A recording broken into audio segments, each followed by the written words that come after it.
Dozen of the drivers of the city transportation route held a 4-hour strike on the Basuki Route Rahmat, Kilometer 7 in Sorong City, West Papua. This strike is a form of the protest from the drivers again in the rising price of the fuel oil or BBM in the gas station in the Sorong. The driver of the Angkot line had Vincent Seren, 40 years old. He said that the simulation strike action for the line he scored is Sorong City. If the fuel price was officially increased yesterday, then the passenger fare must to be adjusted.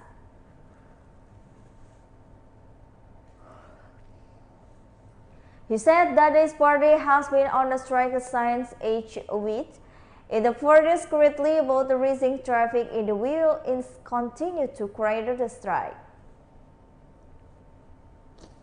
According to the plan, the driver wants to increase to the preschool children to 500,000 to the head and adult 8,000 to the 1,000. In addition, driver the Angkot line A, Andrew, 34 years old, he said that the issue is rising fuel prices is not a problem. However, yesterday increase in fuel prices must be combined by the increase in the passenger fares in the Sorong. He hopes that the government should be able to the complaint of Angkot driver in the Sorong City, West Papua.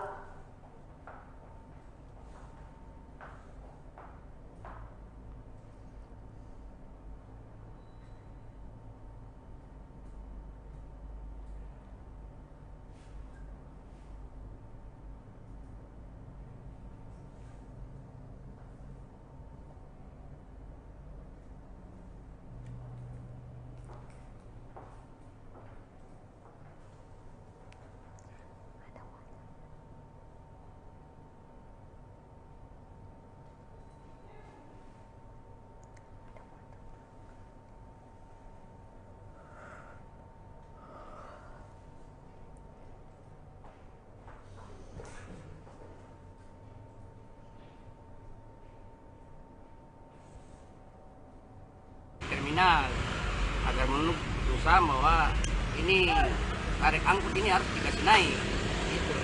Jadi kita supir dengan teman sopir ini kita stop dulu karena kita mau tahu bahwa ini harus dikasih naik tarik angkut. Siap. Berarti untuk sementara sopir angkot di Kota Sorong tidak melakukan aktivitas sementara atau? Untuk sementara ini tidak ya? Semuanya dengan teman-teman banyak semua ini ada mobil banyak ini puluhan ini tidak ada yang jalan. Menunggu keputusan tarif naik ya? Ya, kita menunggu nih keputusan tarif naik dari pemerintah wali kota kapan dia kasih naik. Siap. Bagaimana tanggapan Bapak terkait dengan kenaikan harga BBM ini, Bang? Tanggapan kita nih supir angkut ini terkait dengan kenaikan harga BBM ini kita maksimal harus naik juga itu tarik angkutnya gitu. Oke. Untuk rencana kenaikan tarif itu rencananya berapa? Rencananya kita kenaikan tarifnya ini ya maksimal umum ini 7.000, anak sekolah 5.000. 5.000 ya? Oke, yang sebelumnya berapa? Yang sebelumnya 3.000 anak sekolah, umum 5.000. 5.000 ya? Itu untuk dari mana ke mana? Dari misalnya terminal ke Kampung Baru, ke Yohang, ke Upei, itu jauh dekat. Tergantung itu 5.000 kalau dewasa. Jadi sekarang kita minta ke pemerintah bahwa harus dikasih naik 7.000, anak sekolah 5.000. Oke, baik. Jauh dekat begitu. Oke, siap. Oke, baik. Terima kasih Bapak atas informasinya Bapak. Baik Tribuners, begitulah sedikit tanggapan terkait dengan kenaikan harga BBM di Kota Sorong, tepatnya untuk sopir-sopir angkot yang ada di wilayah Kota Sorong. The next news is 500 rider race on the last day of the street race. The Polda Metro Jaya Street Race Series 4 has entered in the last day of the event. The street race was held on the Benjamin Route, Kemayoran, Central Jakarta is still passion in the street motorcycle racing enthusiasts. The event called the racing ecosystem has proven to be a meeting place for the bikers, street racing jockeys, technicians, and the motorcycle community.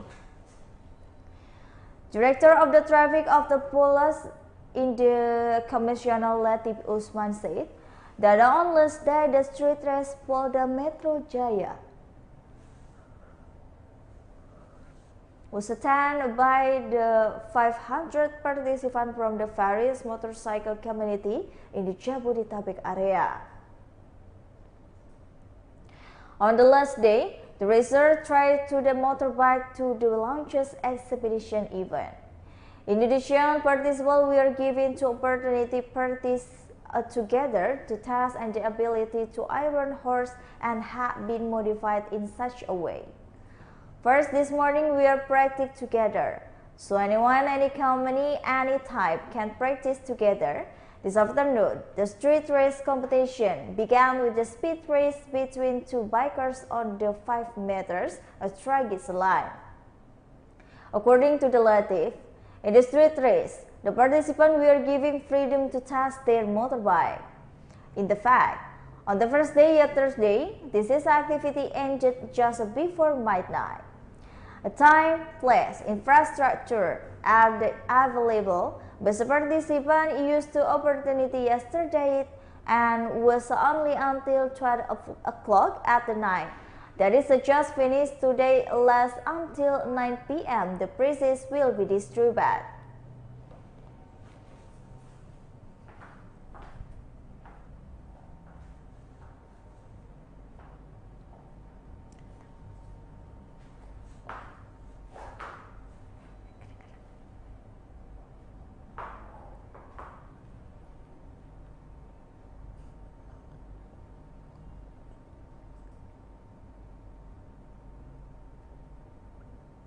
The next news is, dozens of the volunteers from the Kudus Regional Disaster Management Agency pick up Gerebek. Dozens of the officer volunteers from the Regional Disaster Agency Management of the Kudus Regency held a Gerebek collection action at the Gelis River in the Kudus Regency Sunday, 4 September 2022. They went down directly the river body to the pickup and grabbed that was covered in the river.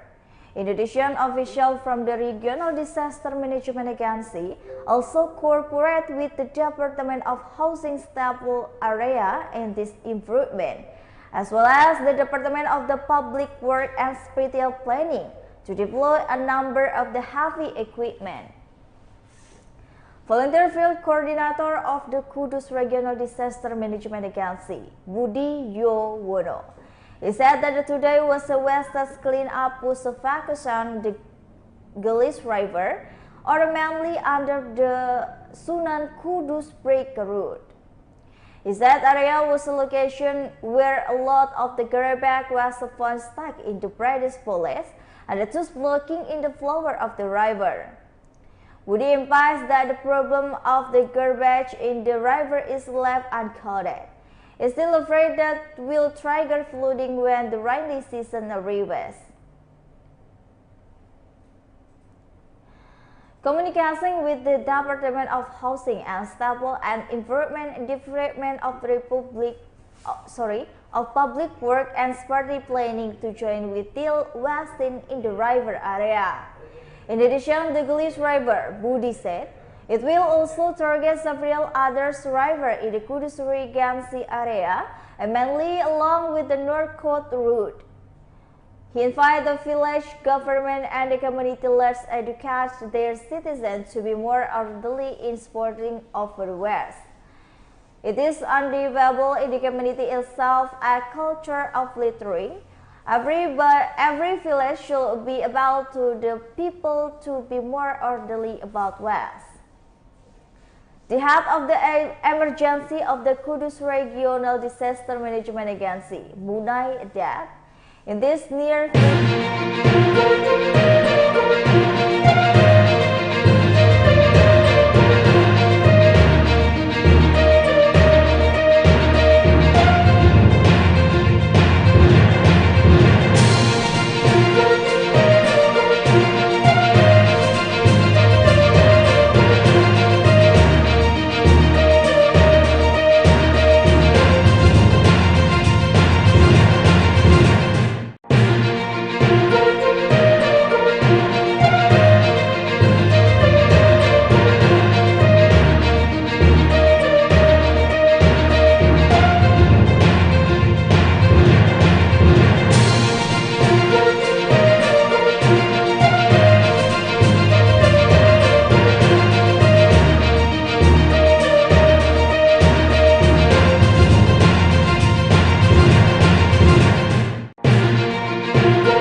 diarahkan ke bagian atas box truk.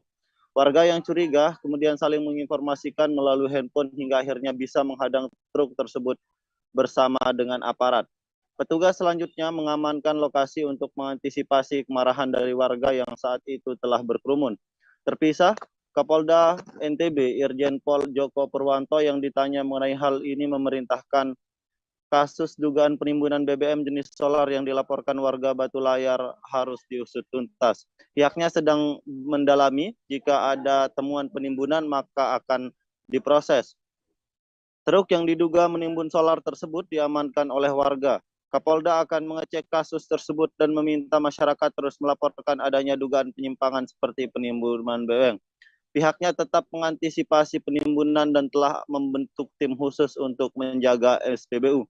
Sementara itu, Kabid Humas Polda NTB Kombes Pol Artanto mengatakan Polres Lombok Barat tengah mendalami kasus dugaan penimbunan BBM tersebut. Pihaknya mengaku truk yang dimaksud sudah diamankan di Polres Lombok Barat, sedang dilakukan pemeriksaan lebih lanjut. Selanjutnya, sejumlah jurnalis di Kota Mataram, Nusa Tenggara Barat mendapatkan perlakuan intimidasi setelah memberitakan berita dugaan penimbunan BBM. Perlakuan tak mengenakan tersebut didapat lantaran memuat berita dugaan penimbunan solar yang dilaporkan warga ke aparat kepolisian. Pihak yang mengintimidasi tersebut merupakan oknum anggota lembaga swadaya masyarakat. Kejadian tersebut mendapat sorotan dari Ketua Aliansi Jurnalis Independen Mataram Muhammad Kasim. Pihaknya mengecam tindakan-tindakan pihak yang dinilai mengganggu dan menghalangi kerja jurnalistik, apalagi menghalangi informasi terkait dengan kepentingan publik. Kasim mengatakan jurnalis yang mendapat intimidasi akibat pemberitaan tersebut merupakan salah satu jurnalis media lokal di Nusa Tenggara Barat. Oknum LSM meminta kepada jurnalis yang bersangkutan untuk men-take down berita yang telah diterbitkan perihal dugaan penimbunan BBM. Tak hanya itu, oknum LSM tersebut kemudian memberikan sejumlah uang kepada jurnalis yang bersangkutan agar menerima dan bersedia untuk men-take down berita yang telah dipublikasikan. Sementara itu, Koordinator Lembaga Bantuan Hukum Mataram, Badarudin, mengatakan pihaknya akan mendampingi jurnalis yang mengalami intimidasi dan tindakan upaya suap oleh oknum LSM yang menginginkan penghapusan berita. Pihaknya akan mendampingi dan mengurus pengembalian uang suap yang telah ditolak oleh jurnalis. Selain itu, bagi jurnalis yang mendapatkan intimidasi karena pemberitaan, Lembaga Bantuan Hukum Mataram membuka ruang pengajuan sejak hari ini. Mereka yang merasa diintimidasi bisa melapor ke Lembaga Bantuan Hukum Mataram di Jalan Gunung Tambora, Kompleks Gomong Square nomor 23 Lingkungan Pemuda Kelurahan Dasan Agung, Kecamatan Selaparang, Kota Mataram. Demikian rekan Nila. Baik, terima kasih banyak. Lalu Helmi Akbar, wartawan Tribun Lombok melaporkan saudara terkait penimbunan BBM dan juga ada dugaan intimidasi yang dialami oleh sejumlah wartawan. Kita beralih ke informasi selanjutnya. Polres Sumeneb bersama Kodim 0827 Sumeneb menjaga seluruh stasiun pengisian bahan bakar umum atau SPBU yang mengalami lonjakan jumlah konsumen hingga terjadi antrian panjang. Kapolres Sumeneb AKBP Edo Satya Kentriko mengatakan pihaknya sudah berkoordinasi dengan Kodim Sumeneb untuk mengerahkan anggota ke SPBU yang terjadi antrian panjang. Langkah ini dilakukan untuk memastikan keamanan SPBU dan para konsumen yang sedang mengantri membeli BBM dan seiring dengan terjadinya kenaikan harga BBM yang ditetapkan oleh pemerintah. Informasi lebih lengkapnya Saudara Ali Syabana, wartawan Tribun Madura tersambung bersama dengan kami dan akan menyampaikan informasi lebih lengkapnya untuk Anda. Halo, selamat siang Ali, silakan dengan laporannya. Selamat siang Nila, dari Sumeneb melaporkan setelah pemerintah menaikkan harga BBM pada 3 September 2022, langsung dari TNI Polri menjaga ketat keamanan di 12 SPBU di Kabupaten Sumeneb untuk mengantisipasi terjadinya antrian atau lonjakan di Kabupaten Sumeneb di 12 SPBU di Kabupaten Sumeneb. Setiap Kapolres Sumeneb menyampaikan setiap SPBU itu 1 dari anggota TNI dan juga 2 dari anggota Polri yang ditugaskan untuk menjaga di setiap SPBU di Kabupaten Sumeneb untuk mengantisipasi terjadinya lonjakan antrian panjang. Karena setelah ditetapkannya oleh pemerintah naiknya harga BBM untuk Pertalite dari sebelumnya yang 7.650 menjadi 10.000, dan juga solar subsidi naik dari sebelumnya Rp5.150 menjadi Rp6.800, dan juga Pertamax non subsidi dari Rp12.500 menjadi Rp14.500. Hal ini juga menjadi disoroti oleh sejumlah partisipasi di Kabupaten Sumeneb, menyoroti kenaikan harga BBM. Salah satunya dari Kamar Dagang Kadin di Kabupaten Sumeneb, Bang Hairul Anwar, juga menyoroti kenaikan harga BBM. Dengan naiknya harga BBM itu, maka pemerintah harus mencarikan solusi dampak dari masyarakat kecil yang tidak punya penghasilan besar di Kabupaten Sumeneb. Dan juga disoroti oleh Partai Demokrat Kabupaten Sumeneb, Direktur Eksekutif Partai Demokrat Fauzi AS menyampaikan bahwa menolak keras naiknya harga BBM karena ini juga berdampak pada masyarakat kecil, terutama wilayah kepulauan di Kabupaten Sumeneb. Inilah 12 SPBU yang dijaga ketat oleh kepolisian di Kabupaten Sumeneb disampaikan oleh Kasih Humas Polres Sumeneb AKP Widiarti Sutining Tias, yakni diantaranya dari 12 SPBU itu seperti di Kecamatan Kota, di Pamolokan atau di Batuan, Ambunten, wilayah Kalianget dan Manding, dan juga Kecamatan Ganding. Dari 12 SPBU ini, seperti yang disampaikan oleh Kasih Humas Polres Sumeneb, dijaga ketat untuk mengantisipasi antrian panjang hingga dari ditetapkannya oleh pemerintah hingga seminggu ke depan, dijaga ketat oleh aparat kepolisian dan juga anggota TNI. Selain itu juga menjaga terjadinya penimbunan yang akan terjadi, misalkan nanti juga akan ditindak tegas oleh TNI Polri. Seperti itu, inilah dari Sumeneb melaporkan. Baik, terima kasih banyak Ali Syabana, wartawan Tribun Madura melaporkan. Saudara, wartawan kami juga telah menghimpun wawancara dengan Ketua Kadin Sumeneb Hairul Anwar, kemudian pernyataan dari Direktur Eksekutif DPC Partai Demokrat Sumeneb Fauzi AS. Berikut liputan selengkapnya untuk Anda. Partai Demokrat, apa komentarnya terkait kenaikan harga BBM yang sekarang ini? Ini bukan kenaikan, tapi pemerintah menggunakan bahasa penyesuaian. Nah, kalau penyesuaian itu tinggal apakah dompet para nelayan dan petani ini mampu menyesuaikan dengan kenaikan harga, kan begitu dulu.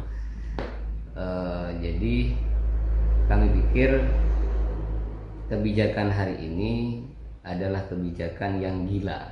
Karena apa? Karena tidak didasarkan pada pertimbangan kebutuhan masyarakat secara Bang, isu kenaikan harga BBM, apa tanggapan Kadin Sumeneb? Ya, kenaikan BBM ini di tengah kita baru selesai menghadapi COVID-19 ini, pasti ekonomi kita kan mengalami kelesuan. Ya, kita kan masih belum pulih betul ini kan, belum pulih betul. Ternyata kita dihadapkan lagi dengan persoalan kenaikan BBM ini. Gitu. Nah, ini yang paling berat ini adalah menjaga keseimbangan antara daya beli masyarakat dan pendapatan. Itu yang butuh penyeimbangan, dan pemerintah di situ harus berperan aktif untuk mencarikan solusi yang terbaik untuk kehidupan ekonomi masyarakat seperti ini. Dalam pandangan Kadin, jauh ini penghasilan masyarakat seperti apa sih? Apa masih kurang atau seperti apa? Ya kan kita kan sudah tahu semua ya bahwa memang Gabungan Badan Eksekutif Mahasiswa atau BEM dan juga organisasi kepemudaan di Kota Jayapura, Papua, Saudara, melakukan aksi unjuk rasa untuk menolak kenaikan harga BBM. Aksi demonstrasi menolak kenaikan BBM tersebut berlangsung di pusat Kota Jayapura, yakni di Taman Imbi, sekira dan kemudian bergerak menuju DPR Papua sekira pukul 11 waktu Indonesia Timur. Dalam aksi yang dinamakan September Bergerak ini, para mahasiswa sepakat menilai Presiden Joko Widodo telah gagal dan tidak mementingkan rakyat. Mahasiswa juga membawa sejumlah poster berisikan penolakan kenaikan harga BBM. Untuk mengetahui bagaimana informasi lebih lengkapnya, sudah ada Aldi Bimantara, wartawan Tribun Papua, tersambung bersama dengan kami, Saudara, dan akan memberikan informasi lebih lengkapnya untuk Anda. Aldi, silakan dengan laporannya. Baik, Mila dan juga Tribuners, benar sekali, baru saja saya kembali mengikuti aksi unjuk rasa ataupun demonstrasi menolak kenaikan harga BBM bersubsidi. Dari Kota Jayapura, Papua, Nila dan juga Tribuners, ini gabungan Badan Eksekutif Mahasiswa BEM dan Organisasi Kepemudaan atau OKP di Kota Jayapura, Papua melakukan aksi unjuk rasa menolak kenaikan harga bahan bakar minyak bersubsidi yang telah ditetapkan oleh pemerintah beberapa waktu lalu. Dan dalam pantauan kami, para awak media, Senin siang ini 5 September 2022, aksi demonstrasi menolak kenaikan harga BBM tersebut berlangsung di pusat Kota Jayapura, titik 0 km, Kota Jayapura, Papua, yakni di Taman Imbi, sekira pukul 11.00 waktu Indonesia Timur, dan kemudian setelah masa berusaha untuk bernegosiasi dengan pihak keamanan dan juga DPRP Provinsi Papua, kemudian diizinkan masuk untuk menyampaikan aspirasi langsung di hadapan perwakilan DPRP Papua di pelataran kantor DPRP Papua di Kota Jayapura, Nila.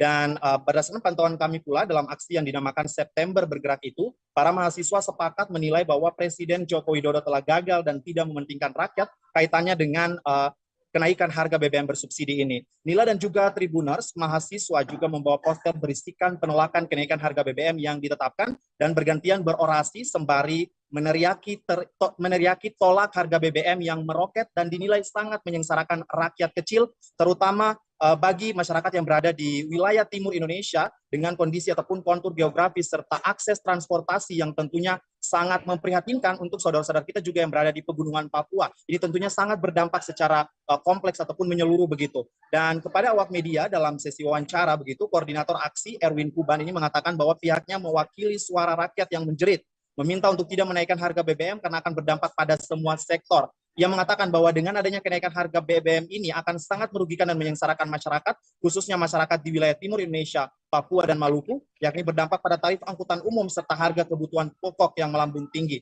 Menurutnya menaikkan harga BBM bukanlah solusi di tengah penurunan harga minyak dunia, tetapi memberantas mafia minyak dan gas merupakan upaya konkret yang bisa dilakukan oleh pemerintah.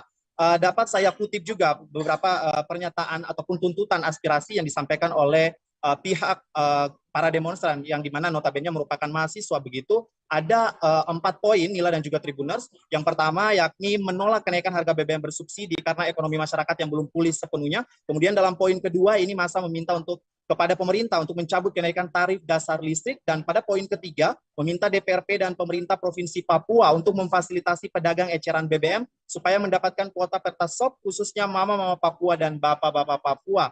Dalam poin keempat, pihaknya mendesak pemerintah untuk serius memberantas mafia migas, minyak, dan pertambangan dengan melakukan pendekatan hukum yang adil dan transparan dari hulu ke hilir. Terlepas dari 4 tuntutan utama tersebut, para demonstran yang merupakan mahasiswa juga menyikapi situasi Papua saat ini, di mana mereka mendesak penyelesaian kasus HAM di Papua, kemudian meminta mengusut tuntas oknum yang terlibat dalam pembunuhan terhadap 4 orang warga sipil di Timika, Papua, serta yang terakhir mendorong DPRP menetapkan penggunaan mahkota cendrawasih dalam Perdasus. Pantauan kami, para awak media, Nila dan juga Tribuners, masa aksi berhasil berorasi dan menyampaikan aspirasi secara langsung di kantor DPR Papua dan diterima secara baik oleh anggota Komisi 1 DPR Papua, Elvis Tabuni, dan Ketua Fraksi PAN Provinsi Papua, Sinud Busuk. Sekedar diketahui, Nila dan juga Tribuners, aksi ini juga diikuti oleh HMI Cabang Jayapura, PMII Kota Jayapura, BEM USTJ ataupun Universitas Sains dan Teknologi Jayapura, BEM Universitas Muhammadiyah Papua dengan total puluhan orang.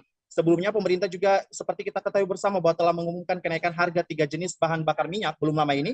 3 jenis BBM itu meliputi Pertalite, Solar subsidi, dan Pertamax non subsidi. Rincian kenaikan harga BBM ini dirasa tentunya sangat memberatkan masyarakat, yakni Pertalite naik dari Rp7.650 per liter menjadi Rp10.000 per liter, kemudian Solar naik dari sebelumnya Rp5.150 per liter menjadi Rp6.800 per liter, kemudian Pertamax naik dari Rp12.500 per liter menjadi Rp14.500 per liter. Nila, demikian laporan singkat saya terkait dengan aksi demonstrasi yang dilakukan oleh gabungan mahasiswa dan juga OKP sekota Jayapura hari ini menolak kenaikan harga BBM bersubsidi yang sudah ditetapkan pemerintah beberapa waktu lalu. Aldi Bimantara, Tribun Papua dari kota Jayapura melaporkan. Nila, kembali ke Nila di studio. Ya, terima kasih banyak atas informasi Anda, Aldi Bimantara. Untuk mengetahui informasi lebih lengkapnya, Saudara, wartawan kami juga menghimpun wawancara dengan Koordinator Aksi, yakni Erwin Kuban, kemudian pernyataan dari Ketua Fraksi PAN Provinsi Papua, Sinut Busuk. Berikut liputannya untuk Anda. Assalamualaikum warahmatullahi wabarakatuh. Saya Erwin Kuban, selaku Koordinator Aksi pada hari ini, dengan mewakili teman beberapa OKP, teman-teman dari HMI, dari PMI, dari GMNI, BEM USTJ, teman-teman Pohati dengan BEM UMP. Aksi kami adalah aksi terkait dengan isu kenaikan harga BBM, tetapi juga tidak terlepas dari beberapa isu lokal yang kami godok di dalamnya. Kenaikan harga BBM ini sangat berdampak pada ekonomi seperti itu, tidak hanya rakyat di sini harus mendengar ini, dan kami akan segera bentuk pansus dan harus berangkat ke Jakarta untuk sama-sama bicarakan. Jadi 34 provinsi kita sepakat, 34 provinsi, 34 pimpinan DPR harus mendengar jeripaya rakyat, dan DPR ini juga harus mendengar apa yang kita bicarakan. Kita kedaulatan DPR ada kepada rakyat. Apapun mereka bicara, kita harus mendengar dan mendorong. Terima kasih. Pemerintah diketahui resmi menaikkan harga bahan bakar minyak atau BBM jenis Pertalite, Solar, dan juga Pertamax, Saudara. Kenaikan harga terbaru BBM bersubsidi dan non-subsidi ini mulai berlaku pada Sabtu kemarin, di mana harga Pertalite semula Rp7.650 per liter menjadi Rp10.000 per liter, dan kenaikan Solar dari Rp5.150 per liter menjadi Rp6.800 per liternya. Kenaikan BBM tersebut tak ayal mendapatkan respon dari berbagai kalangan masyarakat, seperti halnya yang dikeluhkan sejumlah sopir angkutan kota atau angkot yang ada di Kota Pangkal Pinang. Sudah ada CP Marlianto, wartawan Bangka Pos, tersambung bersama dengan kami untuk melaporkan bagaimana respon sejumlah sopir angkot hingga ojol terkait penyesuaian tarif tersebut. CP, selamat siang, silahkan dengan laporannya. Baik, terima kasih Nila di studio dan pemirsa Tribuners dimanapun berada. Memang sejak dilakukannya penyesuaian jumlah tarif, maksud saya harga bahan bakar minyak BBM beberapa jenis, khususnya di Kota Pangkal Pinang, memang sempat menimbulkan kekhawatiran bagi sejumlah masyarakat, khususnya bagi kalangan sopir angkot hingga pengemudi ojek online di Kota Pangkal Pinang, di mana memang terdapat penyesuaian beberapa harga bahan bakar seperti Pertalite yang menjadi Rp10.000 yang semula dari sekitar Rp7.650, kemudian Solar bersubsidi dari Rp5.150 menjadi Rp6.800, dan Pertamax yang semula dari Rp12.500 menjadi Rp14.500 per liternya, di mana memang dengan adanya kenaikan BBM tersebut mendapatkan respon dari berbagai kalangan masyarakat di Kota Pangkal Pinang, seperti yang halnya juga diungkapkan oleh Yakub, seorang supir angkot di Kota Pangkal Pinang, di mana memang dirinya sendiri mengaku kecewa dengan adanya kenaikan harga BBM tersebut, di mana memang menurutnya kenaikan BBM ini tidak sesuai dengan kondisi perekonomian masyarakat saat ini, di mana memang masyarakat masih diharuskan menghadapi diharuskan menghadapi masalah baru, yakni berupa kenaikan harga BBM. Di mana dengan begitu memang dengan adanya kenaikan harga BBM ini tidak ada keseimbangan antara pemasukan dan pengeluaran untuk pembelian bahan bakar minyak yang harus dikeluarkan para sopir angkot tersebut. Di mana Yakub mengungkapkan dengan adanya kenaikan harga BBM ini perlu dilakukan penyesuaian tarif angkot, di mana memang saat ini tarif angkot khususnya di Kota Pangkal Pinang ataupun angkutan kota dalam provinsi berkisar sekitar Rp5.000 dalam sekali jalan, di mana hal itu tersebut dengan adanya kenaikan BBM perlu dilakukan penyesuaian tarif kembali. Memang sejak beberapa tahun lalu tarif angkot tersebut juga belum disesuaikan oleh pemerintah Kota Pangkal Pinang.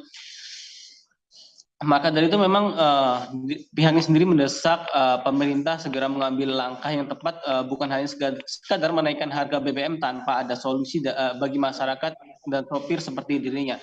Dia tak untuk menampik memang dengan adanya kenaikan tarif angkot nantinya memang akan menimbulkan gejolak baru di masyarakat, akan tetapi hal tersebut harus dilakukan mengingat saat ini harga BBM sendiri sudah cukup sudah kembali disesuaikan, hingga hal itu perlu dilakukan penyesuaian kembali.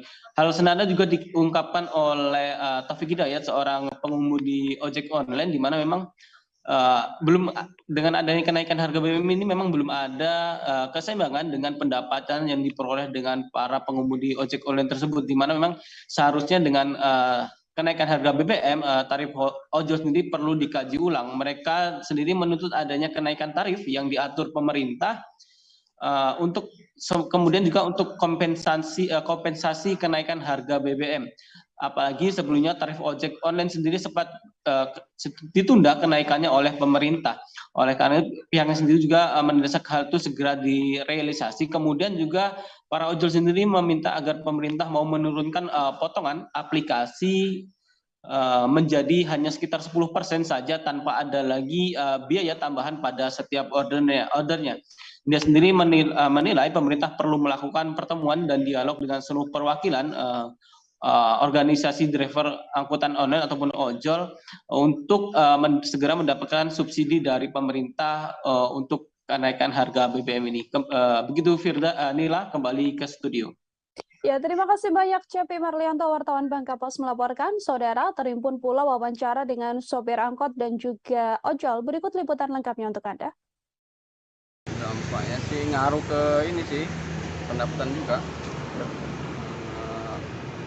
Kalau BBM naik sih, ongkirnya harus naik juga sih kalau menurut kami para ojol nih. Tapi untuk hingga saat ini Pak, untuk tarif yang dari ojek online sendiri apakah masih sama dengan sebelumnya atau sudah mengalami kenaikan nih Pak? Kalau untuk ini ya, kalau untuk penumpang sih naik sih kalau ini untuk penumpang. Tapi kalau untuk food sih belum sih. Kalau mau bisa untuk sekarang tuh ke depan kalau BBM udah naik kan harus stabil dengan ongkosnya. Kalau 10.000 kan, kalau ongkos 5.000 kan nggak stabil namanya itu kan. Kalau bisa kan bisa dinaikkan lagi supaya seimbang lah gitu. Bagaimana supaya rakyatnya gimana lah ke depannya kan. Untuk tarif sendiri Pak hingga saat ini Pak masih Rp5.000 untuk saat ini sekarang sampai jam sekian ini. Jam berapa nih? Kalau ongkosnya 5.000, kalau masuk ke dalam bisa 10.000. Kalau BBM-nya sampai sekarang naik berapa tarifnya dari atasan nanti kan bisa didobalin lagi 2 kali lipat gitu.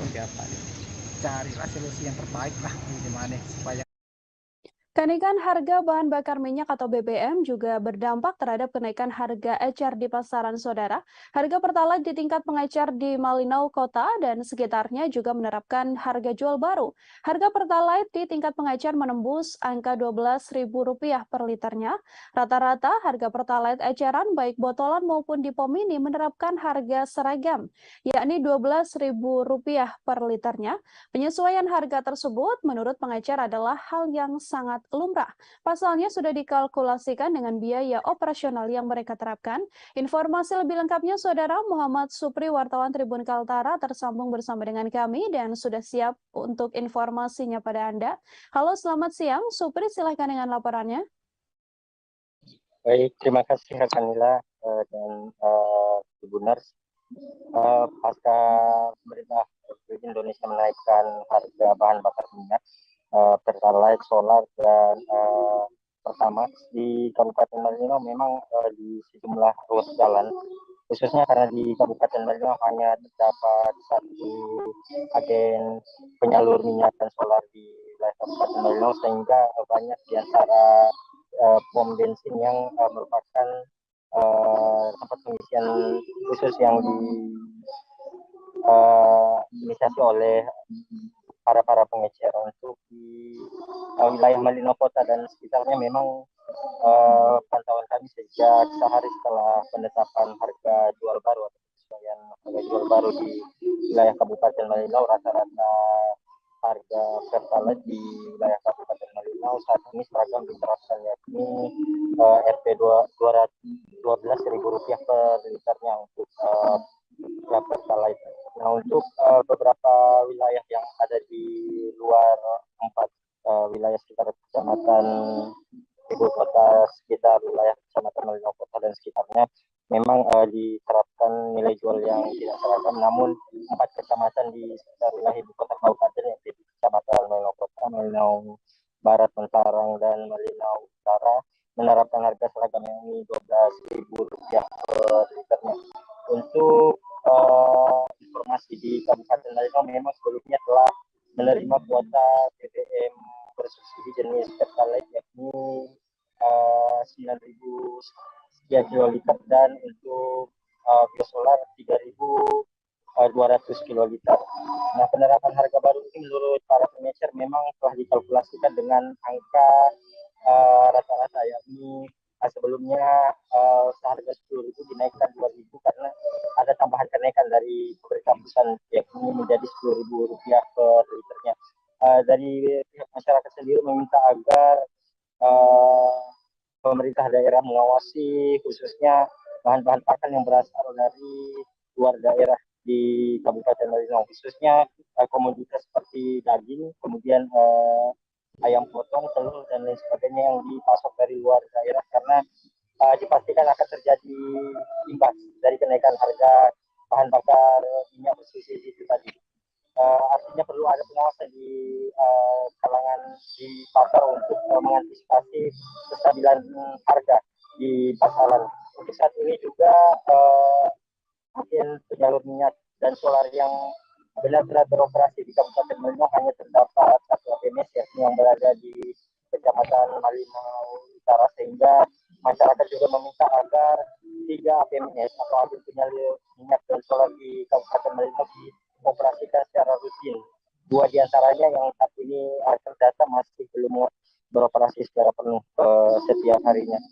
Jadi masyarakat meminta agar proses distribusi BBM pasca kenaikan lebih diperhatikan pada tahap hilirisasi distribusi BBM bersubsidi maupun non subsidi. Demikian rekan Nila.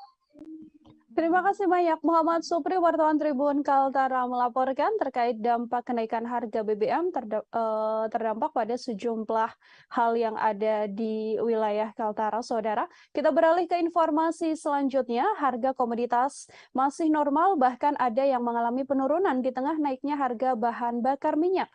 Diketahui pemerintah telah menetapkan harga BBM mulai dari Pertalite semula Rp7.650 per liter menjadi Rp10.000 per liter. Diungkapkan oleh seorang pedagang ikan yang ada di Pasar Basah Mandonga. Rudi mengatakan harga ikan saat ini sedang turun. Begitupun dengan harga bawang merah dan bawang putih yang saat ini sudah turun menjadi Rp35.000 sampai Rp40.000 per kilogramnya. Menurutnya, kenaikan harga BBM kemungkinan akan mempengaruhi harga bahan pokok ke depan. Ia memperkirakan harga komoditas akan naik 10 hingga 20% dari harga normal. Informasi lebih lengkapnya sudah ada Amelda Devi, wartawan Tribun News Ultra, tersambung bersama dengan kami dan akan memberikan informasi lebih lengkapnya untuk Anda. Halo, selamat siang Amelda, silahkan dengan laporannya. Iya, baik. Selamat siang Mila. Perlu kami informasikan dari Kota Kendari, Sulawesi Tenggara, beberapa pasar tradisional di Kota Kendari berdasarkan pantauan kami sejak kemarin, Minggu 4 September 2022, harga bahan pokok atau sembako di pasar-pasar tradisional masih terpantau normal. Dalam hal ini, mulai dari harga bawang merah, bawang putih, cabai rawit, cabai keriting, hingga cabai besar yang seperti disampaikan Nila tadi, harganya masih terbilang normal, yakni untuk bawang merah dan bawang putih sendiri di kisaran Rp40.000 per kilogramnya. Kemudian di mana harga sebelumnya itu bisa mencapai 50 bahkan 60.000 per kilogramnya. Begitu juga dengan cabai rawit 40.000. Saat ini dijual dengan harga Rp40.000 per kilogramnya, sebelumnya 60 sampai 70.000 per kilogram. Ya, harga tersebut terpantau di beberapa pasar tradisional, diantaranya Pasar Andanohu, Pasar Bahasa Mandonga, Pasar Korem, hingga Pasar Lapulu. Selain harga tersebut, ada juga selain harga normal tersebut, ada juga komoditas yang sedang turun, misalnya seperti tomat yang sebelumnya dijual harga 12.000 hingga 14.000 per kilogramnya, saat ini dijual 10.000. Yang mengalami penurunan harga juga yakni ikan, di mana beberapa jenis ikan itu dijual lebih murah Rp5.000 dari harga sebelumnya. Misalnya seperti ikan laisi sebelumnya dijual Rp35.000 per kilogramnya, sekarang dijual Rp25.000 per kilogram. Ada ikan layang dan ikan boto-boto serta ikan rumah-rumah yang dijual juga lebih murah Rp5.000 dari harga sebelumnya. Ya, untuk harga ikan sendiri, para pedagang mengaku tidak ada kaitannya dengan kenaikan harga BBM, karena kenaikan harga naiknya atau turunnya harga ikan ini dipengaruhi oleh cuaca. Ketika cuaca sedang musim banyak menghasilkan ikan, maka secara otomatis harga ikan juga akan lebih murah. Dan ketika penghasilan ikan lebih sedikit, maka akan dijual di pasaran dengan harga yang lebih tinggi. Ya, menurutnya meskipun harga BBM naik, yang hanya mempengaruhi yaitu untuk harga ongkos kirimnya dari pelelangan ke lokasi pasar tempat mereka menjual, di mana ongkos kirimnya sebelumnya Rp20.000, kini dikenakan tarif Rp25.000 per gabus untuk mengantarkan ikannya. Ya, tapi tetap saja itu tidak berpengaruh besar terhadap harga ikan.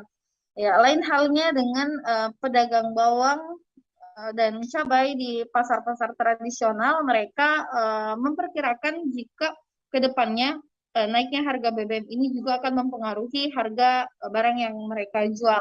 Karena sebagian besar bawang merah, bawang putih, cabai, dan yang lainnya yang mereka jual itu diambil atau dikirim dari daerah Sulawesi Selatan, sehingga dengan naiknya harga BBM juga akan mempengaruhi biaya transportasi pengiriman komoditas tersebut ke Kota Kendari, Sulawesi Tenggara. Ya, salah satu pedagang memperkirakan naiknya harga bawang merah, bawang putih, dan bumbu lainnya ini berkisar di 20 hingga 25% dari harga normalnya. Ya, tentu para pedagang berharap ke depannya tidak terjadi dampak yang signifikan terhadap harga komoditas yang mereka jual, karena tentunya akan menyusahkan masyarakat dan mereka selaku pedagang, karena makin tingginya berbagai macam harga kebutuhan pokok masyarakat. Demikian, Nila. Terima kasih banyak Amelda Devi, wartawan Tribun News Sultra melaporkan. Saudara, untuk mengetahui informasi lebih lengkapnya, terhimpun wawancara dengan sejumlah pedagang di Pasar Andonohu. Berikut liputan selengkapnya untuk Anda. Untuk BBM sebenarnya yang lebih pengaruh ke ojeknya. Ojeknya dari tempat pengambilan? Dari tempat pengambilan, ojeknya atau kendaraannya lah tuh. Dari ke tempat pengambilan sampai ke sini. Otomatis berpengaruh juga dengan harganya. Berapa? 30 sekarang. Kalau dari pelelangan ke sini tuh 30-an. Per gabus. Harganya masih stabil nih. Kata kalau dari BBM katanya juga mau naik. Tidak tahu nih. Dapat infonya gitu ya, Pak? Ya, begitu dari bos-bos. Biasanya kalau naik itu kisaran berapa, Pak, naik? Paling naik 10%. Kalau sekarang kan harganya 40, ya ini termasuk naik atau turun? Turun ya? Biasa bulan lalu tuh sampai harga 60-70 satu kilo. Betul, iya. Mahal sekali. Bulan lalu. Iya. Tidak terlalu mahal. Harga berapa ini per kilonya? Berapa? 30. Oh, 30. 30. Kalau yang ini, yang cabai keriting kecil? Lombok kecil 60. 1 kilo. Itu masih tinggi atau murah, Bu? Masih tinggi. Masih tinggi. Itu naik harganya itu sejak kapan? Lama. Ada 1 bulan ya? Oke. Kalau cabai keriting? Baru 2 hari naik 50 per kilo. Sebelumnya berapa? 35, 30. Oke, selain cabai yang lagi naik apa lagi nih, Bu? Harga yang lagi naik? Ikan sekarang berapa sih? Sekarang harga ikan nurung murah, ya murah. Biasa kalau biasanya lah mahal, sekarang murah. Karena musimnya tuh ada musimnya kalau ikan. Ya. Tapi sekarang kan ini harga BBM naik, apa tidak berimbas dengan harga ikan juga itu seperti apa? Enggak, karena dia ini ikan dari BBM-nya dari laut, kecuali cuaca dia. Kalau cuaca tidak memungkinkan, biasa mahal ikan. Karena kenaikan harga BBM, saudara, harga bawang putih sekarung dengan berat 18,5 kg kini seharga Rp310.000. Padahal sebelumnya harga per kilonya mencapai angka Rp270.000 per karung.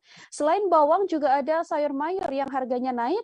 Semisal harga kentang yang biasanya dijual Rp9.000 kini sudah menjadi Rp15.000.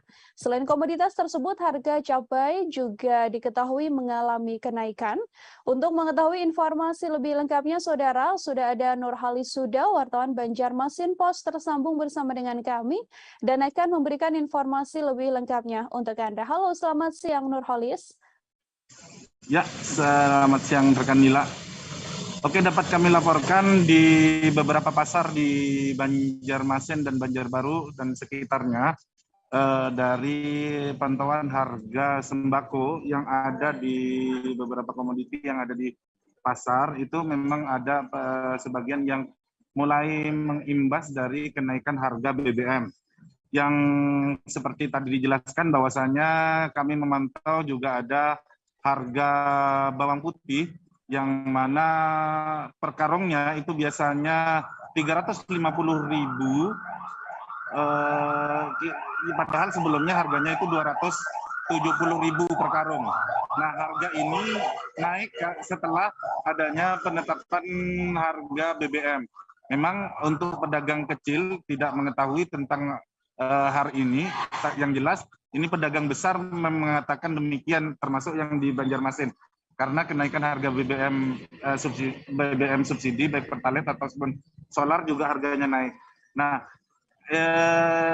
untuk bawang putih ini sendiri diketahui bahwasannya ini adalah merupakan impor ya, sehingga ini memang memerlukan pengiriman menggeser dari pelabuhan ke tempat pasar, dan yang untuk sentralnya sendiri di pasar bawang yang ada di Banjarmasin. Nah, tapi yang justru unik juga yang kami temukan bahwasanya untuk harga bawang ini tidak semua naik, termasuk yang kami pantau juga ada bawang merah, itu justru harganya malah turun, yang tadinya sempat berada di 60.000 per kilo, ini per kilonya 30.000, artinya ada penurunan untuk harga bawang merah, ini sekitar 50%. Nah, selain harga bawang yang naik, juga kami laporkan juga ada sayur mayur yang harganya mulai merangkak naik, yang mana salah satunya adalah kentang yang tadinya itu dijual 9.000 per kilonya, kini sudah 15.000. Alasannya memang dari pergeseran dari pelabuhan itu memerlukan biaya angkutan ke pasar atau pengumpul yang ada di pasar-pasar. Selain komoditas itu, kami juga ikut memantau ada harga cabai rawit yang biasanya 90.000 juga meningkat menjadi 100.000-an ke atas. Kalau harga telur memang sudah naik duluan sebelum harga BBM, termasuk telur ayam ras yang biasanya per kilo itu 29.000, kini naik dan tembus di angka 32.000 per kilonya. Ayam ras ini selain diakibatkan dengan ongkos BBM, juga harga pakan ayam yang kabarnya di tingkat peternak itu meningkat. Oke, demikian yang dapat kami laporkan dari Banjarbaru, Kalimantan Selatan. Kembali ke studio, Nila. Terima kasih banyak Nurhalis Huda atas informasi Anda. Terhimpun wawancara dengan seorang pedagang di sana, saudara. Berikut liputan lengkapnya untuk Anda.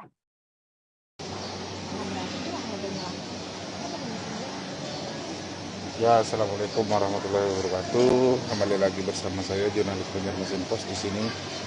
Saya berada di pasar Bautu Banjarbaru untuk melaporkan beberapa komoditi putih Nah, ini ada perkembangan harga nih, dan naiknya berapa? Naiknya itu mulai tanggal 29 bulan Ya. 8 2022. Ya, Asalnya kan harganya cuma 290, 270 ya per karung. kilo, Itu per karung. Itu pun ditimbang 20 kilo biasanya. Kalau yang kemarin bapaknya belanja itu tanggal 29 bulan 8 itu Sudah, ditimbang. oh sudah naik nih ya? Nah, sudah naik. Begitu selesai Berapa? dibayar kan, Per karungnya per sekarang? karungnya 310. Oh, naiknya berapa ribu itu per kilo? Dari rata-rata kan 270 ke 340 ribu nih. 40.000 ya per karung. Nah. Itu pun nggak ditimbang, cuma 18,5. Begitu selesai bayar, boleh dilihat timbangan. Kenapa katanya, Bu? Penjabat atau PJ Bupati Aceh Barat Daya atau Abdiah Haji Darman Syah ikut serta bergotong royong bersama sejumlah pedagang sayur untuk membersihkan pasar rakyat Manggeng Kabupaten setempat pada Minggu kemarin. Kegiatan gotong royong itu dilakukan setelah PJ Bupati Darman Syah melakukan peninjauan langsung ke pasar rakyat Manggeng pada Jumat 26 Agustus. Pada peninjauan tersebut, Darman Syah menanyakan langsung kendala, keluhan, dan harga sewa kios di pasar tersebut. Secara pelan-pelan nantinya pedagang sayur juga akan menempati pasar ini. Informasi lebih lengkapnya Saudara Taufik Zaz, wartawan Serambi News tersambung bersama dengan kami dan sudah siap dengan laporannya untuk Anda. Halo Taufik, silakan dengan laporannya. Halo, terima kasih rekan Nila. Dapat kami laporkan bahwa pejabat Bupati Aceh Barat Daya ikut serta bergotong royong bersama sejumlah pedagang sayur membersihkan pasar rakyat Manggeng, Kabupaten setempat, Minggu tanggal 4 September 2022. Kegiatan gotong royong itu dilakukan setelah PJ Bupati Darmansyah melakukan peninjauan langsung ke pasar rakyat Manggeng pada Jumat tanggal 26 Agustus 2022 lalu.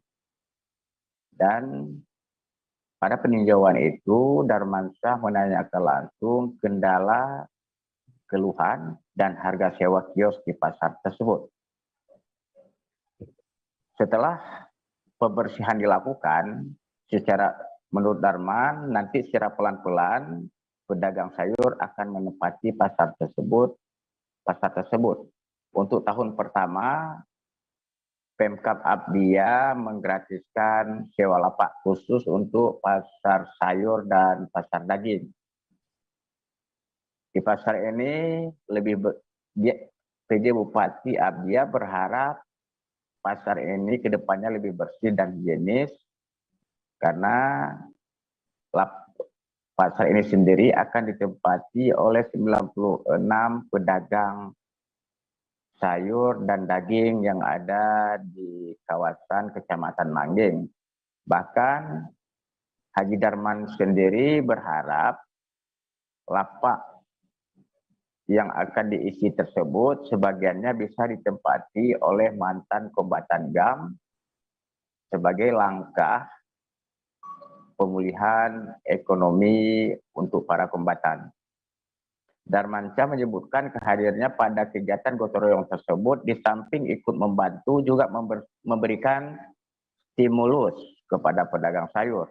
Intinya menurutnya kehadirannya itu di samping mendengar keluhan mereka juga sekaligus memberi solusi yang terbaik.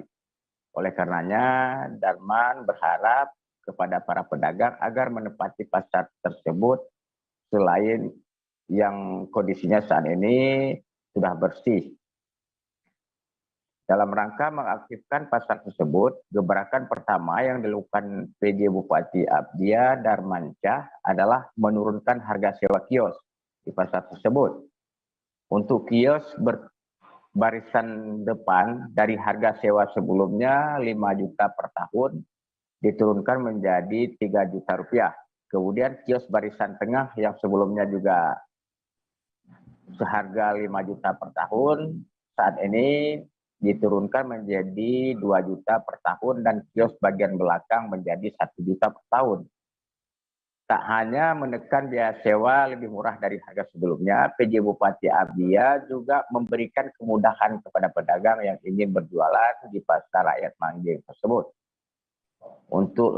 Dan ia berharap bagi pedagang yang belum memiliki biaya sewa bisa menempati kios tersebut dengan cara menyicil selama 2 tahap, yaitu 6 bulan sekali.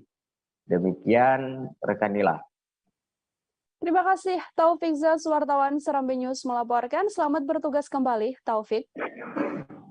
Kita ke informasi selanjutnya, saudara. Kecelakaan melibatkan 2 sepeda motor di depan Pasar Bulurejo, Kecamatan Juwiring, Klaten pada Minggu 4 September, sekira pukul 5:45 waktu Indonesia Barat, dan diduga karena pengemudi abai terhadap rambu lalu lintas. Kanit Gakum Satlantas Polres Klaten, Ibtu Slamet Riyadi mengatakan ada 3 orang yang menjadi korban akibat kecelakaan tersebut. Untuk mengetahui informasi lebih lengkapnya, saudara, Ibnu Dwi Tamtomo, wartawan Tribun Solo, tersambung bersama dengan kami dan akan menyampaikan informasi lebih lengkapnya untuk Anda. Halo Ibnu, bisa dijelaskan bagaimana kronologis kecelakaan ini?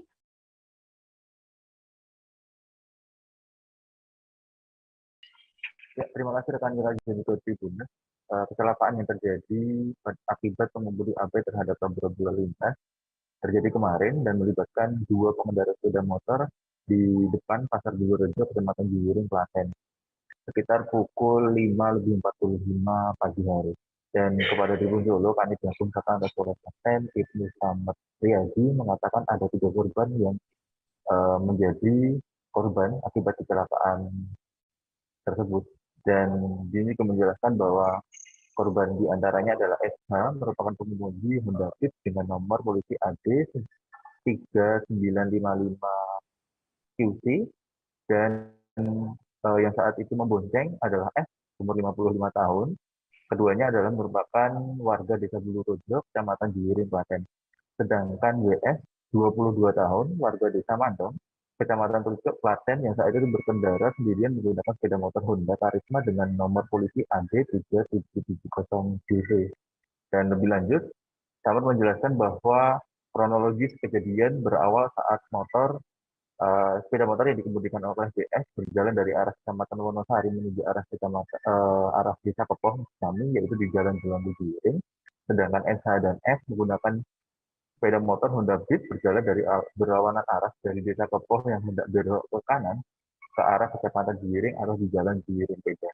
Sesampainya di lokasi kecelakaan, diduga SH melanggar rambu lalu lintas, ini menerobos rambu larangan berbelok ke kanan yang menggunakan jalur yang tidak semestinya. Dan akibat jarak sudah terlalu dekat antara kedua kendaraan tersebut hingga tidak dapat terhindarkan kecelakaan tersebut. Dan lebih lanjut, Slamet juga menjelaskan bahwa kondisi masing-masing korban kecelakaan itu dirawat di Rumah Sakit Muhammadiyah Belanggu. Dan untuk SH sendiri, selaku pengemudi Honda Beat mengalami luka sobek pada dahi serta kaki kiri dan kaki tangannya patah. Sedangkan untuk S, selaku pembonceng, mengalami cedera pada kepala dan beberapa luka di badan dan kepala, dan menurut informasi saat ini kesadarannya menurun begitu. Dan sementara BS, pengemudi sepeda Honda Karisma, mengalami luka-luka pada tangan sehingga menanggalkan 4 giginya dan merasakan pusing setelah kecelakaan tersebut. Dan seluruh korban akibat kecelakaan tersebut hingga saat ini masih dirawat di Rumah Sakit Muhammadiyah atau PKU Muhammadiyah di Belanggu. Dan kami juga mengatakan bahwa kebiasaannya harus melawat perawatan rumah sakit karena luka serius di beberapa bagian. Jadi tambahkan juga saat ini pihaknya masih melakukan penyelidikan terkait kecelakaan tersebut. Berikut rekan. Terima kasih banyak Ibnu Dwi Tamtomo, wartawan Tribun Solo melaporkan, saudara, yang mana bisa diinformasikan bahwa saat ini seluruh korban masih menjalani perawatan. Kita ke informasi selanjutnya. Satreskrim Polres Dairi mengantongi identitas pelaku pembunuhan yang terjadi di kedai tua yang berlokasi di Desa Lainuaha, Kecamatan Siempat Nempu Hulu, Kabupaten Dairi. Kasatreskrim Polres Dairi AKP Rismanto Jepurba mengatakan, kepolisian awalnya mendapatkan informasi dari laporan masyarakat tentang adanya tindak pembunuhan. Sampai saat ini pelaku dilaporkan masih diburu kepolisian dan diimbau untuk segera menyerahkan diri pada pihak kepolisian. Polisi juga diketahui belum mengetahui apa motif dari pembunuhan tersebut. Informasi lebih lengkapnya tersambung bersama dengan kami wartawan Tribun Medan, ada Alfi yang akan memberikan informasi lebih lengkapnya untuk Anda. Alfi, silahkan dengan laporannya. Ya, terima kasih rekan Nila.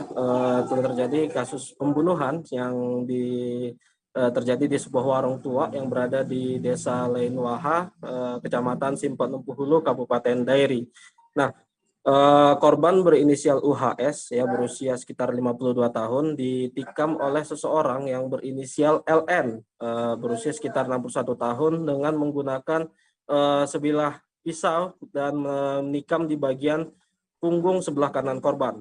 Nah, pada saat kejadian tidak banyak warga ataupun saksi mata yang melihat kronologi kejadian, akan tetapi pada saat itu menurut keterangan dari pemilik warung, Dosman Sitohang mengatakan bahwasanya kala itu pelaku datang ke kedai tua itu dan memesan minuman. Nah, ketika si pemilik warung sedang menyiapkan minuman tersebut dan tiba-tiba terdengar teriakan minta tolong dari suara korban. Nah, ketika si pemilik warung sedang keluar dan melihat si pelaku sudah melarikan diri dengan menggunakan sepeda motor, sementara korban terbujur lemas di jalan dan beserta pun barang buktinya yaitu berupa sebilah pisau, dan korban pun akhirnya dilarikan ke Rumah Sakit Umum Sidikalang. Namun setelah mendapat perawatan insentif kurang lebih 1 jam, namun nyawa korban sudah tidak diselamatkan. Nah, untuk mengetahui apa penyebab dari kematian tersebut, Satreskrim Polres Dairi juga sudah membawa jasad korban ke Rumah Sakit Salak di Kabupaten Papua Barat untuk dilakukan otopsi guna menyelidiki penyebab kematian si korban. Nah, namun saat ini setelah berdasarkan informasi update yang saya terima dari Satreskrim Polres Dairi, bahwasanya pelaku sudah ditangkap di perjalanan jalan lintas menuju Sidikalang ke Dolok Sangkul ataupun ke Kabupaten Tapanuli Utara. Ya, pelaku sempat melarikan diri ke Kabupaten Tapanuli Utara dan saat ini pelaku sudah diringkus dan sudah mendekam di sel tahanan. Nah, untuk motif sementara ini yang berhasil ditemukan oleh pihak kepolisian yakni karena merasa sakit hati karena ada perkataan dari si korban yang menyinggung perasaannya sehingga pembunuhan atau penikaman itu terjadi, dan si pelaku juga sempat melarikan diri ke Kabupaten Tapanuli Utara. Namun setelah dalam perjalanannya menuju kembali ke Sidikalang, pelaku menaiki sebuah mobil minibus dan langsung dicegat oleh pihak kepolisian yang saat itu melakukan sweeping karena berdasarkan menurut informasi pelaku saat ini kala itu sedang berada dalam perjalanan kembali menuju ke Kecamatan Sidikalang. Untuk saat ini untuk motif pun ataupun pasal yang akan disangkakan saat ini polisi masih melakukan penyidikan lebih lanjut terkait kejadian tersebut. Gitu Nila. Baik, terima kasih banyak update informasinya Alfi, wartawan Tribun Medan melaporkan. Saudara, informasi lebih lengkapnya terhimpun wawancara dengan Kasat Reskrim Polres Dairi AKP Rismanto Cepurba. Berikut liputan lengkapnya kami hadirkan untuk Anda. Langkah kita, Pak. Baik ya, kami sampaikan secara gambaran singkat aja ya. Kami informasikan bahwa terkait peristiwa pembunuhan ini atau setidaknya penganiayaan yang mengakibatkan kematian, kami terima informasi itu pada tanggal 2 September 2022 sekitar pukul 21 WIB. Ya, setelah kita terima informasi, kita langsung membagi anggota, ya, sebagian melakukan cek TKP dan sebagian lagi ke rumah sakit. Kemudian setelah di rumah sakit, tidak lama di rumah sakit dilakukan penanganan medis terhadap yang korban, dalam hal ini UHS ya, itu meninggal dunia di rumah sakit ya, tidak lama setelah di rumah sakit meninggal dunia. Baru kemudian terhadap pelaku ya, terhadap pelaku dalam hal ini LN ya, inisial NN, Setelah kita sampai saat ini masih kita lakukan pencarian, ya, sedangkan yang menjadi motif perbuatan tersebut berdasarkan informasi. Pasca penetapan kenaikan harga bahan bakar minyak atau BBM, sejumlah SPBU dijaga oleh kepolisian. Di antaranya adalah di SPBU Kota Ndora Borong dan SPBU Bea Borong di Kota Borong, Kabupaten Manggarai Timur, yang terlihat dijaga sejumlah anggota polisi dari Polres Manggarai Timur, Saudara. Tak tampak ada antrian panjang kendaraan baik sepeda motor maupun mobil. Hanya ada petugas SPBU yang sedang mengisi BBM ke setiap kendaraan yang mengikuti antrian. Informasi lebih lengkap tersambung bersama dengan kami, wartawan Tribun Flores. Ada Robert Ropo yang akan memberikan informasi lebih lengkapnya untuk Anda. Halo Robert, silakan dengan laporannya. Baik, selamat siang Nila dan sahabat Tribuners. Dapat saya laporkan dari Borong, Kabupaten Manggarai Timur, Pulau Flores, Provinsi Nusa Tenggara Timur pada sore hari ini. Dan dilaporkan bahwa pasca atau setelah terjadi kenaikan harga bahan bakar minyak atau BBM oleh pemerintah pusat, terpantau di sejumlah stasiun pengisian bahan bakar umum atau SPBU di wilayah Kota Borong dan sekitarnya, yaitu SPBU Kota Ndora, SPBU Bea Borong, dan SPBU Mano di Kabupaten Manggarai Timur terpantau lancar, tak ada antrian kendaraan yang panjang, baik sepeda motor maupun kendaraan mobil. Dan terpantau juga di lokasi, yaitu ada petugas SPBU dan security, di mana petugas SPBU sedang mengisi bahan bakar di setiap kendaraan yang mengikuti antrian. Dan sebelum mengisi, petugas juga memberikan atau menyampaikan bahwa harga BBM sudah naik, yaitu Pertalite, Pertamax, dan Solar. Dan terpantau juga di lokasi di mana dijaga oleh anggota kepolisian dari Polres Manggarai Timur. Dan berdasarkan hasil konfirmasi Tribun News dengan Kapolres Manggarai Timur, bahwa menjelaskan bahwa untuk mengantisipasi keamanan akibat kenaikan harga BBM tersebut, pihaknya mengantisipasinya dengan menurunkan anggota untuk melakukan penjagaan di setiap SPBU yang ada di wilayah hukum Polres Manggarai Timur di Kabupaten Manggarai Timur.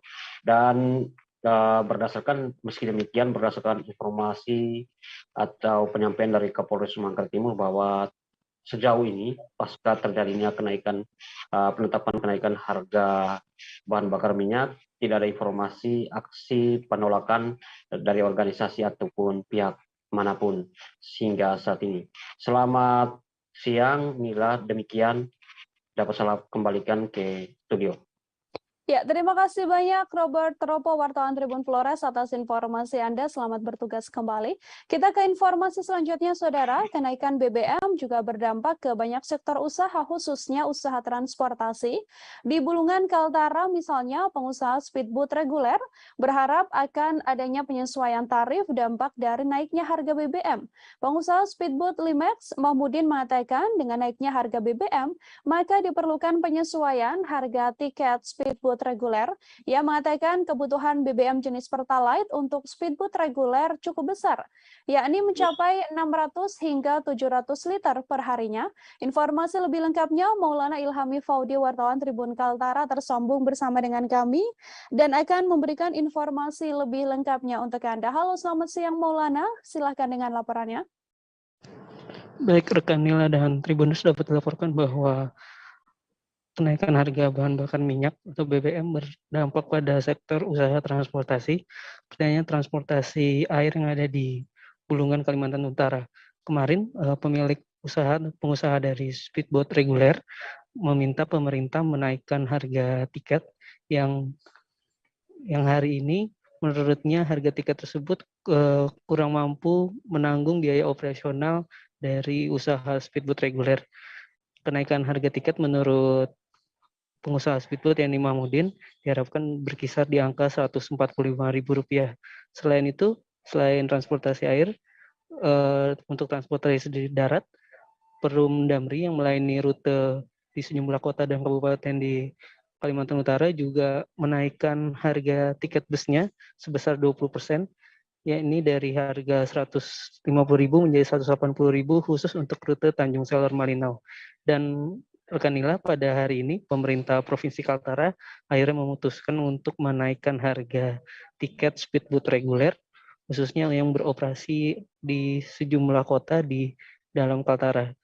Harga tiket speedboat reguler untuk rute Tanjung Selor Tarakan dari sebelumnya 130.000, kini harganya naik Rp15.000 sehingga menjadi Rp145.000. Kenaikan harga tiket ini juga berlaku di sejumlah rute lain yang ada di Kaltara. Untuk variasi kenaikannya mencapai Rp10.000 hingga Rp30.000 bergantung pada jarak rute yang ada di Kaltara ini.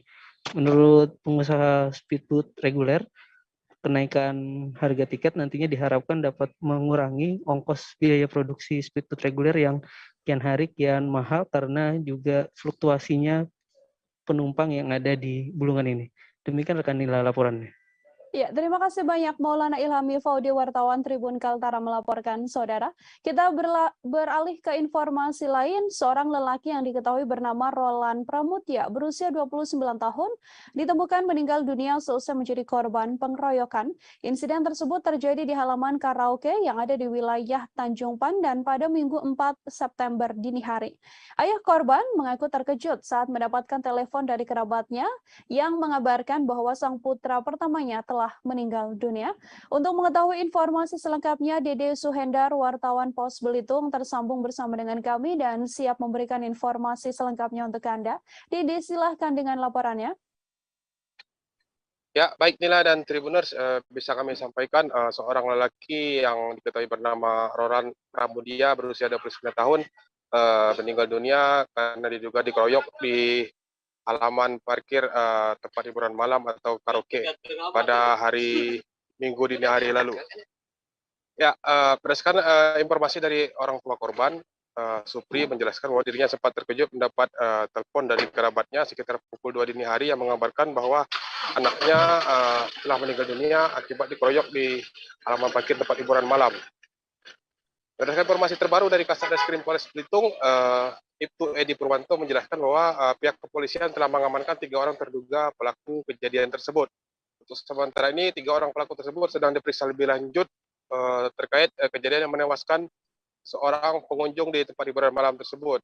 Bahkan pihak kepolisian dari Polres Belitung juga telah melakukan autopsi terhadap jenazah korban pada sore kemarin, namun hasilnya belum bisa disampaikan, masih menunggu informasi lebih lanjut dari tim dokter.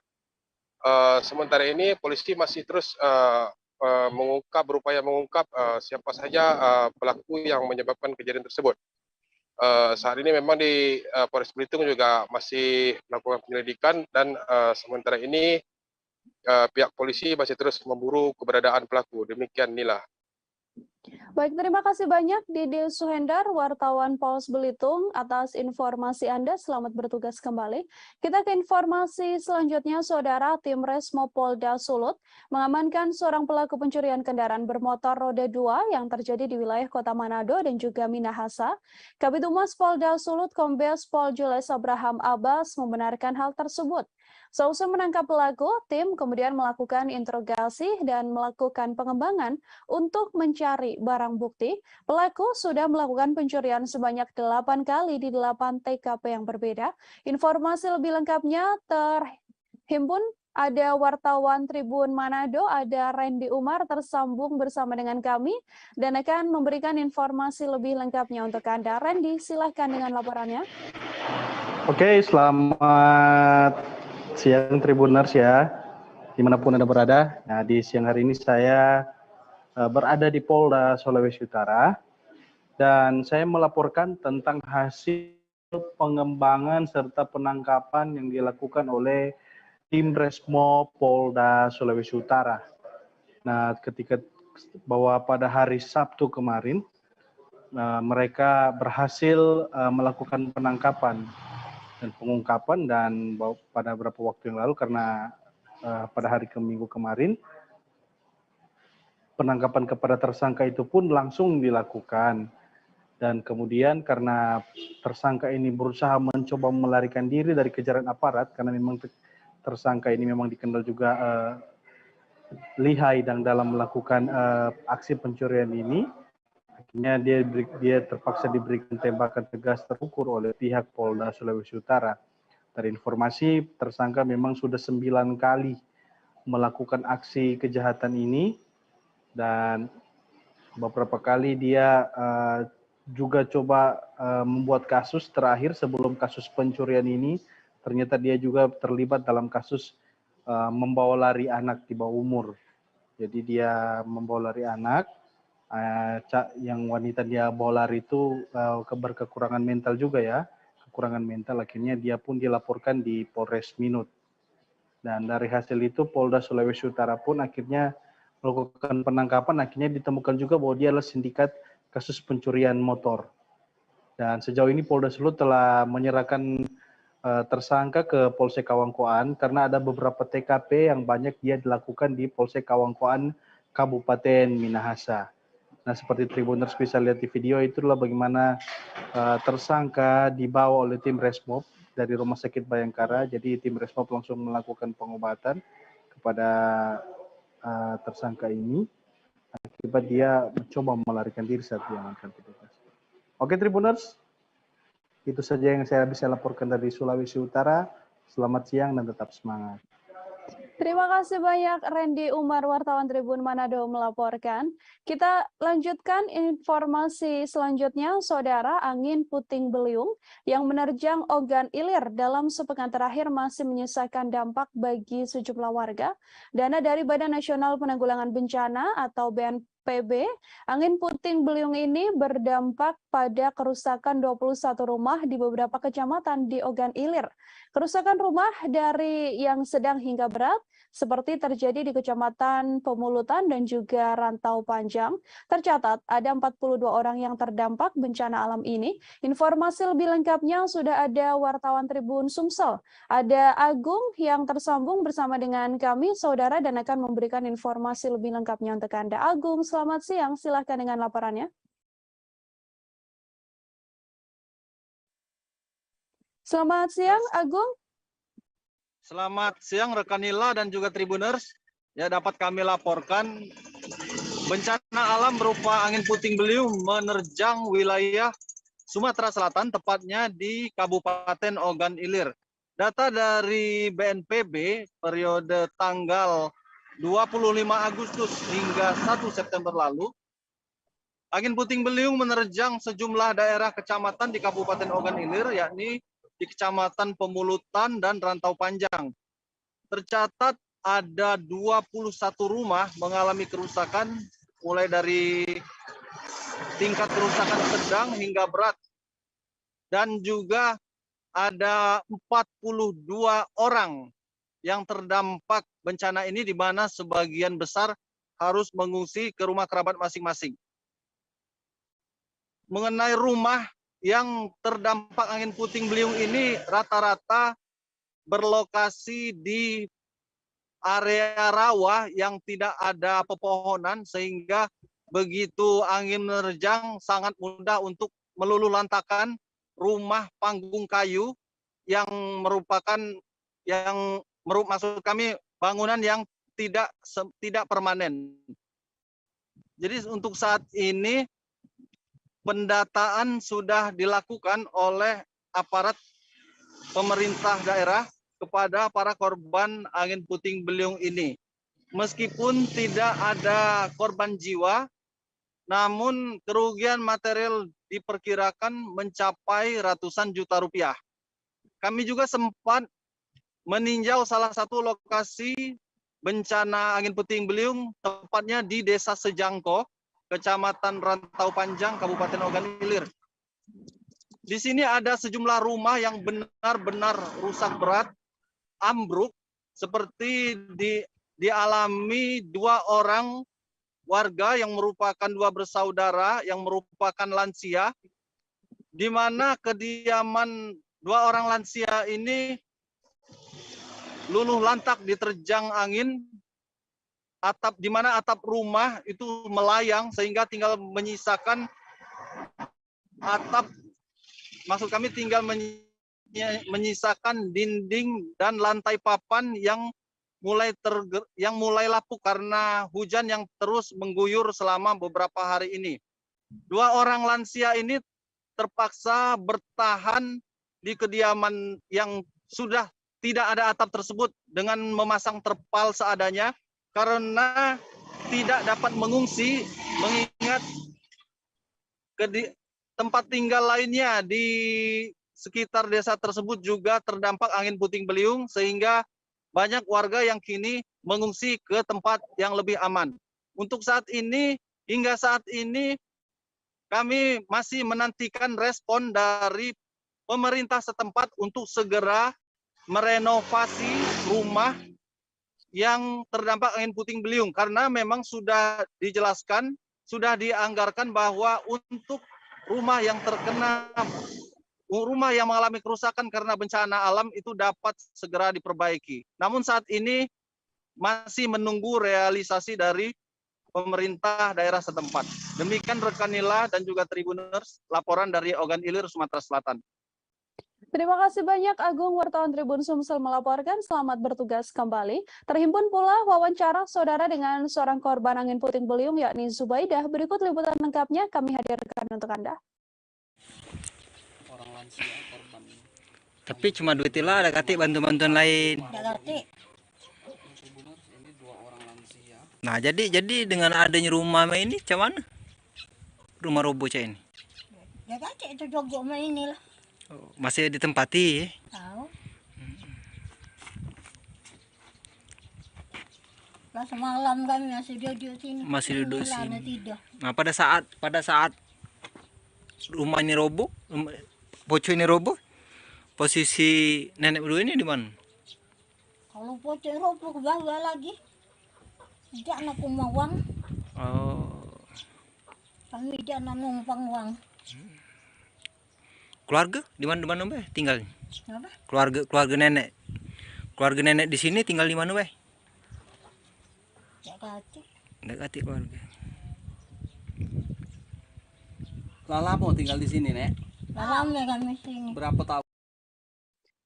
Warga di wilayah Marunda, Cilincing, Jakarta Utara kembali mengeluhkan pencemaran udara debu batu bara, saudara. Pasalnya sejak Sabtu kemarin hingga Minggu 4 September, serbuk-serbuk hitam pekat berterbangan di sejumlah tempat.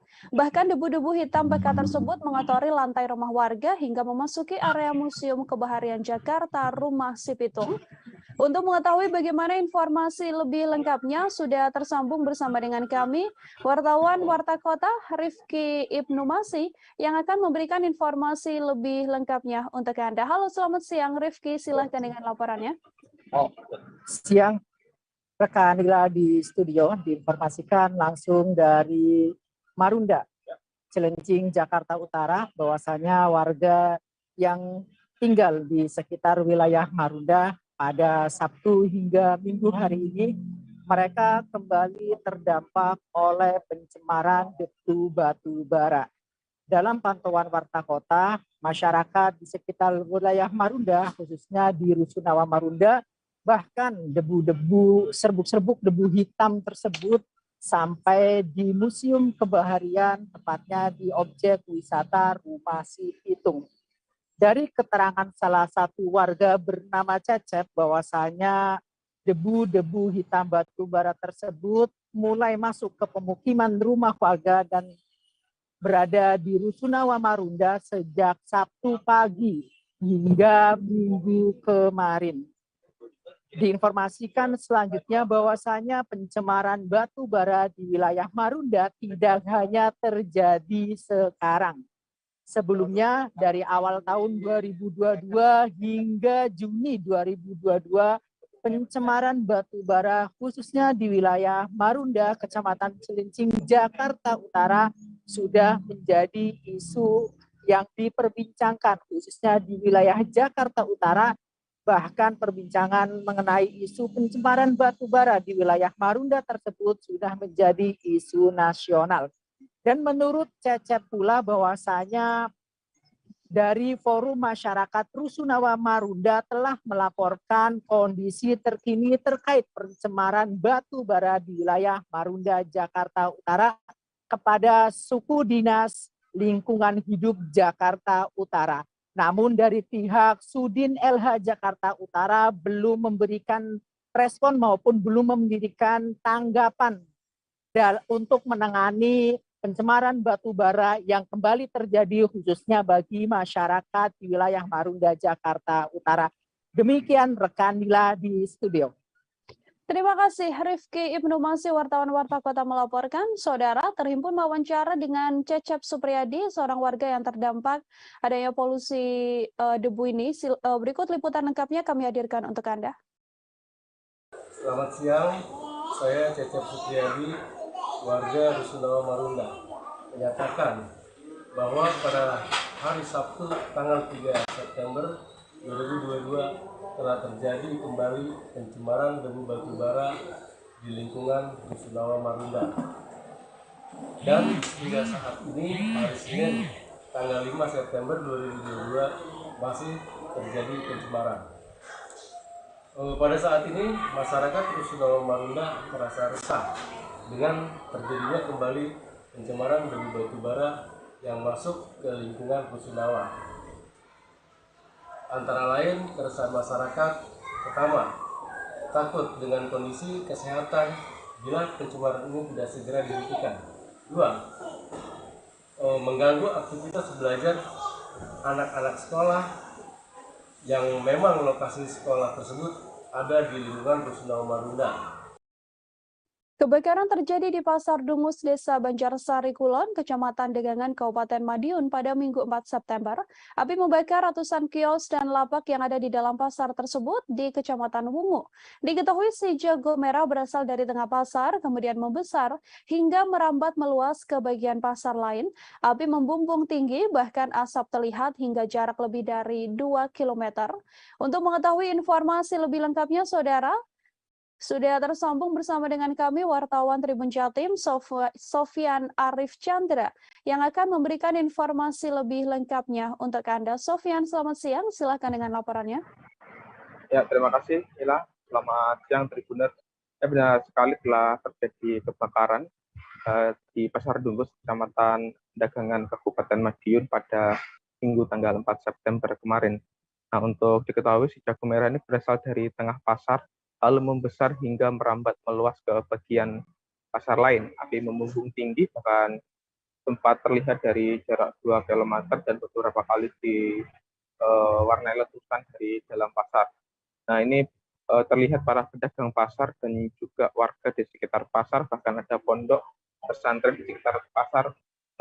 Para santrinya pun ramai-ramai ikut untuk menyelamatkan dagangan para pedagang dengan membawanya keluar dari pasar agar tidak ikut terlalap di jago merah. Kemarin hingga sore bahkan malam hari api masih belum bisa total dipadamkan dan bahkan hari ini masih dilakukan pendinginan ataupun pembasahan oleh sejumlah petugas dan mobil pemadam kebakaran. Nah, kami juga sempat melakukan wawancara dengan seorang pedagang. Kebakaran ini terjadi pada saat pedagang sudah pulang dari pasar, sehingga posisi pasar sudah sepi, baik itu dari pedagang maupun dari pembeli. Namun sampai saat ini belum diketahui secara pasti apa penyebab kebakaran tersebut, apakah dari korsleting listrik, apakah dari percikan api dari rokok ataupun yang lain, dan termasuk dari kios mana bermula api ini muncul. Karena mereka langsung menemukan ini api muncul, dan dari penuturan warga merambatnya ini sangat cepat sekali, Mila, karena memang Pasar Dungus ini sangat padat sekali dengan kios maupun lapak. Nah, tadi kami juga sempat memantau kembali bagaimana kondisi Pasar Dungus +1 setelah kebakaran. Tidak ada sama sekali pedagang yang menggelar lapaknya, baik itu di luar pasar sekalipun. Tadi banyak para pedagang yang masih mengais dagangannya, barangkali masih ada yang bisa diselamatkan, namun segera oleh pihak kepolisian tidak diperbolehkan untuk masuk karena tidak ada garis polisi Dan tadi kami juga sempat mendapatkan informasi dari pihak kepolisian bahwa akan ada lapor dari Polda Jatim yang akan melakukan penyidikan pada esok hari. Nah, ini para pedagang juga menuntut atau meminta kepada pemerintah, terutama Kabupaten Madiun, agar segera memberikan solusi, baik itu pemberian ganti lapak ataupun ganti rugi lainnya, karena memang banyak sekali pedagang dan bahkan hampir semua yang menggantungkan hidupnya berjualan di pasar Dungus ini. Dan dari informasi sudah disediakan lahan ataupun lapangan yang digunakan untuk relokasi para pedagang di pasar Dungus ini, sementara pasar Dungus nantinya akan diperbaiki kembali. Itu nilai yang dapat dilaporkan dari Kabupaten Madiun. Oke, terima kasih Sofyan Arif Chandra, wartawan Tribun Jatim melaporkan. Saudara, Sofyan juga menghimpun wawancara dengan pedagang pasar Dungus, yakni Siti Tazrofah. Berikut liputannya untuk Anda. Berarti kemarin habis terbakar, Bu ya? Habis semua, nggak bisa diselamatkan. Api sakit besare, saya menyelamatkan nggak bisa. Yang depan ini karena buka, kan masyarakat yang mengamankan. Nggak bisa. Nah, nggak ada yang sempat diselamatkan, Bu? Kenapa? Nggak ada yang sempat diselamatkan barang dagangannya? Tidak ada sama sekali, Mas. Langsung kebakar semua. Sampean posisinya udah di rumah? Saya 1/4 jam di rumah. Oh, seberapa jam pulang langsung terbakar itu? Terus dapat kabar dari teman-teman pasar Kobong. Pasar Dungus Kobong, masa saya nggak ambil. Langsung saya gali baju ke sini, udah itu api di atas toko saya. Sudah. Apa, Bu, isinya, Bu? Tokonan jenengan, Bu? Kosmetik, aksesoris, peralatan sekolah, semua. Kira-kira kerugian semuanya. Sampai berapa ratus juta, Bu, jenengan, Bu? Kalau saya sedikit banyak, Mas. Yang toko saya yang ini aja 100 lebih. 100 juta lebih, Bu, ya? Yang Ini toko satu, belum gudangnya. Iya. Kalau gudangnya kan tas sekolah itu standarnya menengah ke atas. Oh, satu toko sama satu gudang, Bu, ya? Iya, dua. Dua, ya. Indofest 2022 kembali digelar di Hall B GCC Senayan, Jakarta hingga tanggal 4 September kemarin. Memeriahkan acara tersebut, salah satu brand lokal, Zoleika, memberi kesempatan pada anak-anak berkebutuhan khusus atau special child yang diberdayakan untuk menampilkan karyanya. Anak-anak berkebutuhan khusus ini beraksi dalam kegiatan fashion show pada Sabtu 3 September. Tak hanya tampil sebagai model, anak-anak berkebutuhan khusus tersebut diketahui juga merupakan ilustrator cilik dari koleksi busana itu. Informasi lebih lengkapnya, Saudara, ada Pebi Adiliana, wartawan Tribun Jakarta, tersambung bersama dengan kami dan akan memberikan informasi lebih lengkapnya untuk Anda. Selamat siang, Pebi. Silahkan dengan laporannya. Ya, Anila, sebanyak 6 orang anak berkebutuhan khusus tampil ceria membawakan hasil karya mereka pada panggung Indofest 2022. Mereka merupakan anak-anak berkebutuhan khusus yang memang diberdayakan oleh brand social enterprise lokal Zoleika untuk menjadi seorang ilustrator cilik.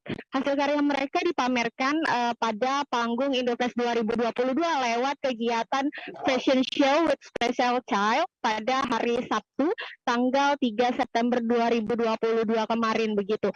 Nah, CEO dan founder dari Zoleika, Iren Rijab, sendiri menuturkan memang sejak tahun 2021 sendiri brandnya yaitu Zoleika melalui programnya telah berhasil memberdayakan para anak-anak berkebutuhan khusus sebagai seorang ilustrator begitu, ilustrator maksud saya, di mana anak-anak tersebut diajak untuk menampilkan hasil karya mereka ke dalam produk-produk yang akan dijual. Dalam hal ini, menurut Iren, Zoleika turut menjembatani anak-anak dalam memperkenalkan hasil karya mereka kepada masyarakat yang lebih luas.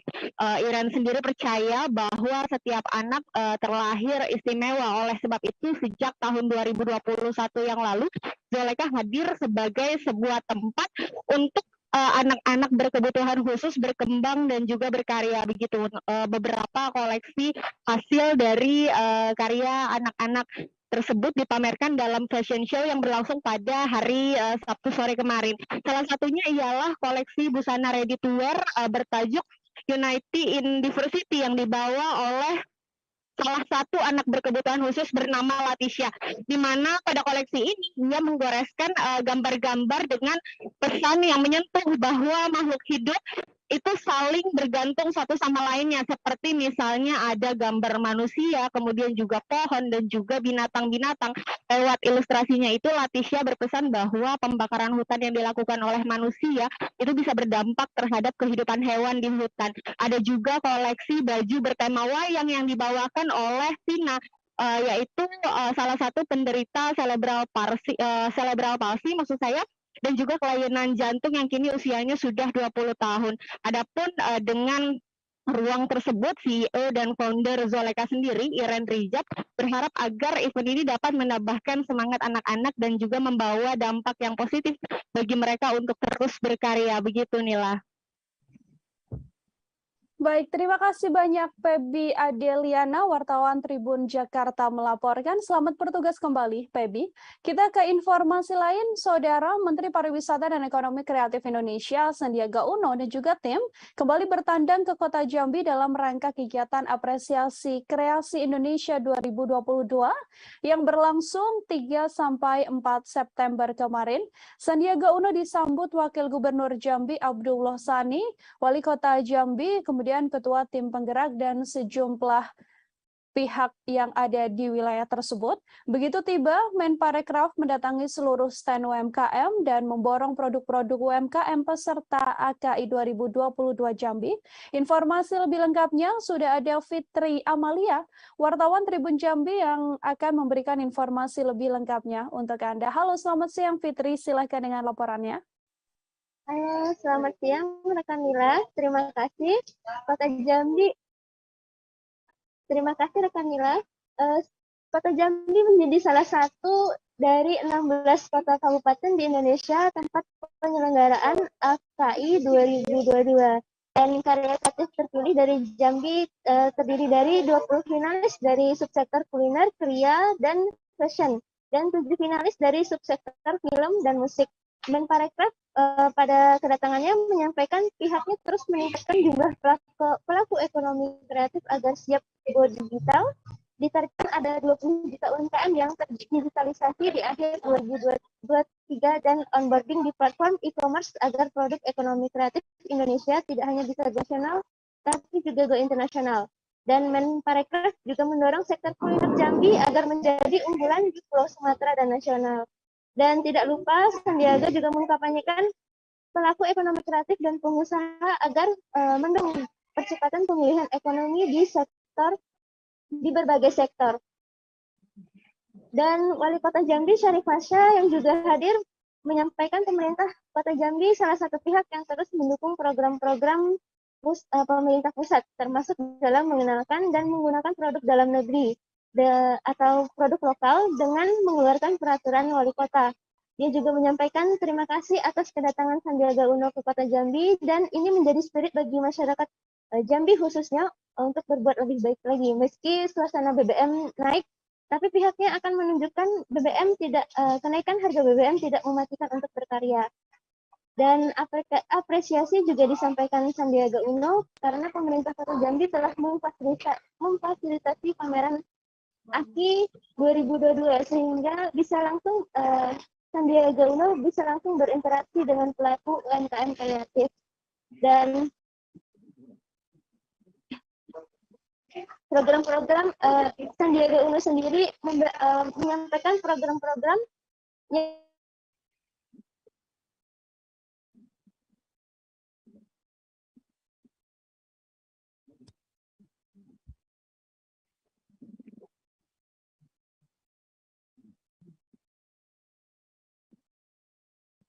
Ya, Saudara, kami mengalami kendala sinyal dengan wartawan Jambi. Ya, baik. Silakan Fitri, dilanjutkan laporannya.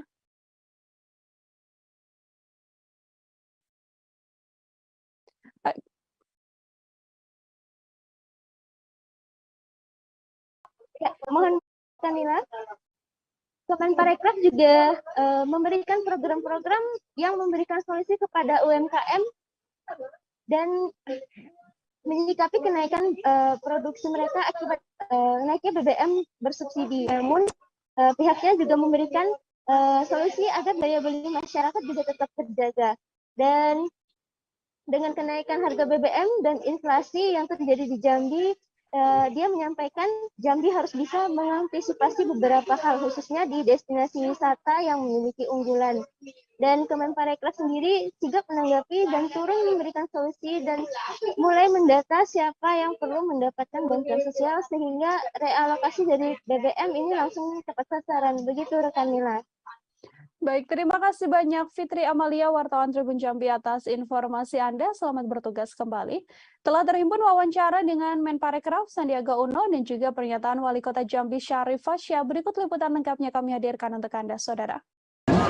Kami pemerintah Kota Jambi juga salah satu mendukung kebijakan Bapak Presiden untuk menggunakan produk dalam negeri PKBM menulis hakim di sebuah kegiatan, dan kami juga sudah mengeluarkan peraturan dari kota untuk mewajibkan instansi vertikal, perbankan dan seluruh masyarakat untuk menggunakan batik Jambi pada hari tertentu.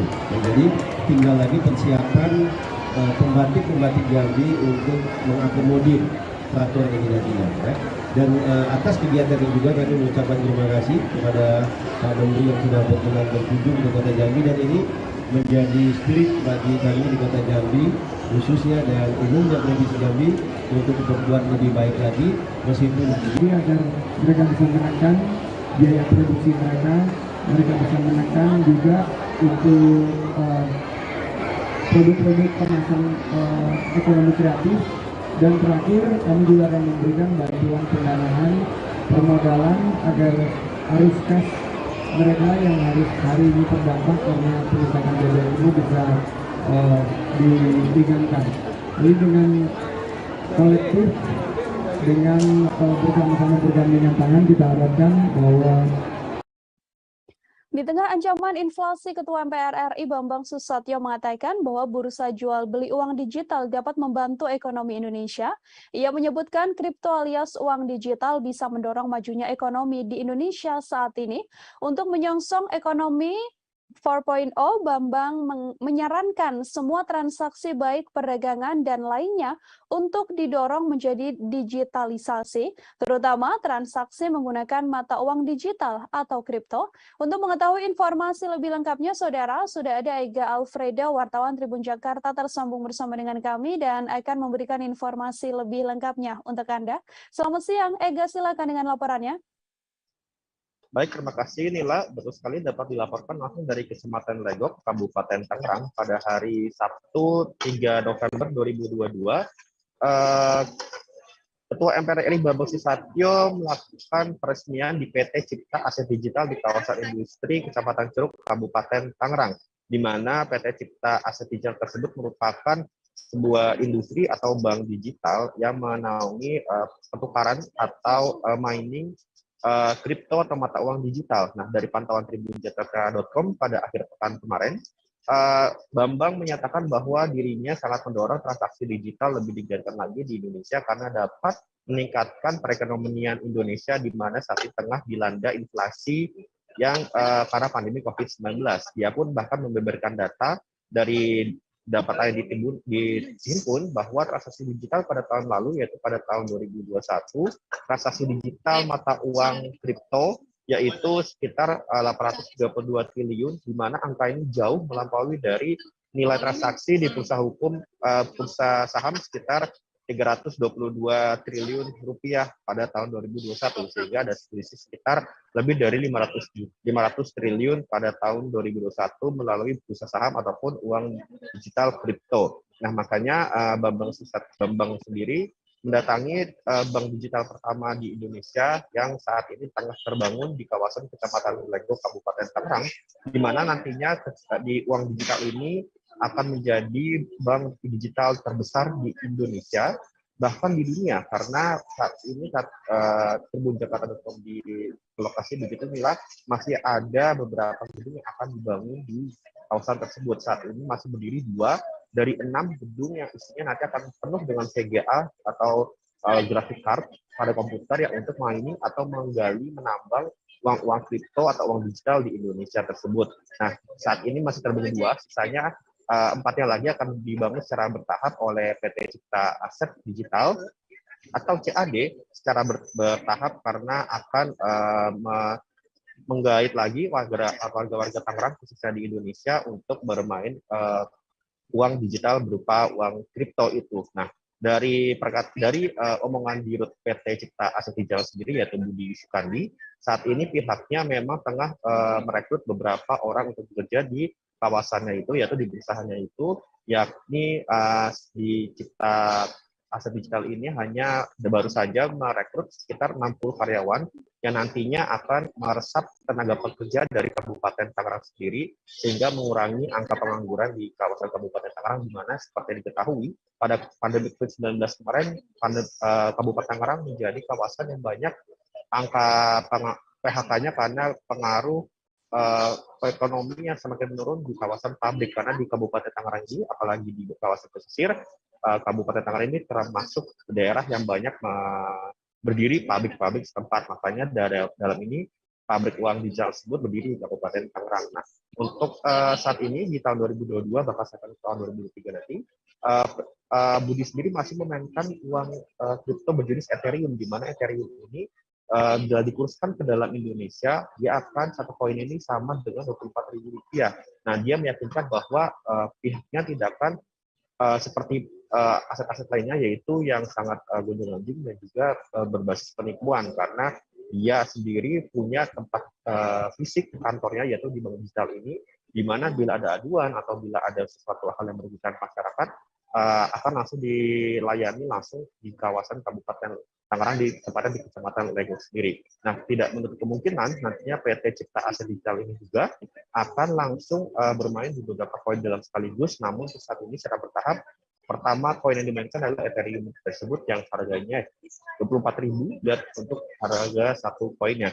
Nah, Bambang sendiri mengaku bahwa uang digital ini bisa sangat mempengaruhi keuangan dan perekonomian di Indonesia, karena memang saat ini Indonesia mengalami inflasi, dan makanya ia mendorong masyarakat Kabupaten Tangerang juga Indonesia untuk melakukan transaksi secara digital karena memang lebih dinilai lebih menguntungkan dari sisi ekonomi daripada usaha saham. Begitu nilai yang dapat langsung dilaporkan dari Kabupaten Tangerang. Ega Alfreda, wartawan Tribun Jakarta melaporkan, Saudara. Informasi lebih lengkapnya terhimpun wawancara dengan Ketua MPR RI Bambang Susatyo. Berikut liputan lengkapnya kami hadirkan untuk Anda. Adanya digital mining atau tambang digital yang diresmikan hari ini. Kita berusaha untuk menjadi pemain terbesar tidak hanya di Indonesia tapi juga di dunia.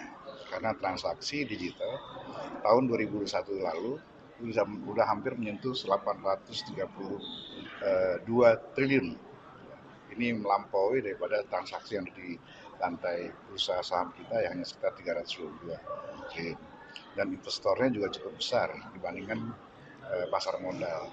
Sekarang ini sudah mencapai angka 11 juta, sementara pasar modal cuma 7,2 juta. Memang harga hari-hari ini sedang menurun, Bitcoin menurun, Ethereum menurun, tapi saya lihat ke depan pasti akan grow up lagi. Justru pemain-pemain kripto, dan ini membuka lapangan pekerjaan, membuka peluang untuk penerimaan setiap rumah tangga, terutama kalangan muda. Kan sudah banyak marak modus-modus penipuan trading online itu. Nah, ini beda. Justru itu yang harus kita berikan edukasi. Ya, informasi tadi sekaligus menutup perjumpaan kita dalam live update siang kali ini. Jangan lupa terus saksikan live update Tribun News setiap hari hanya di kanal YouTube Tribun Network. Terima kasih atas kebersamaan Anda. Saya Nila Irda beserta kru yang bertugas pamit undur diri. Terima kasih dan sampai jumpa.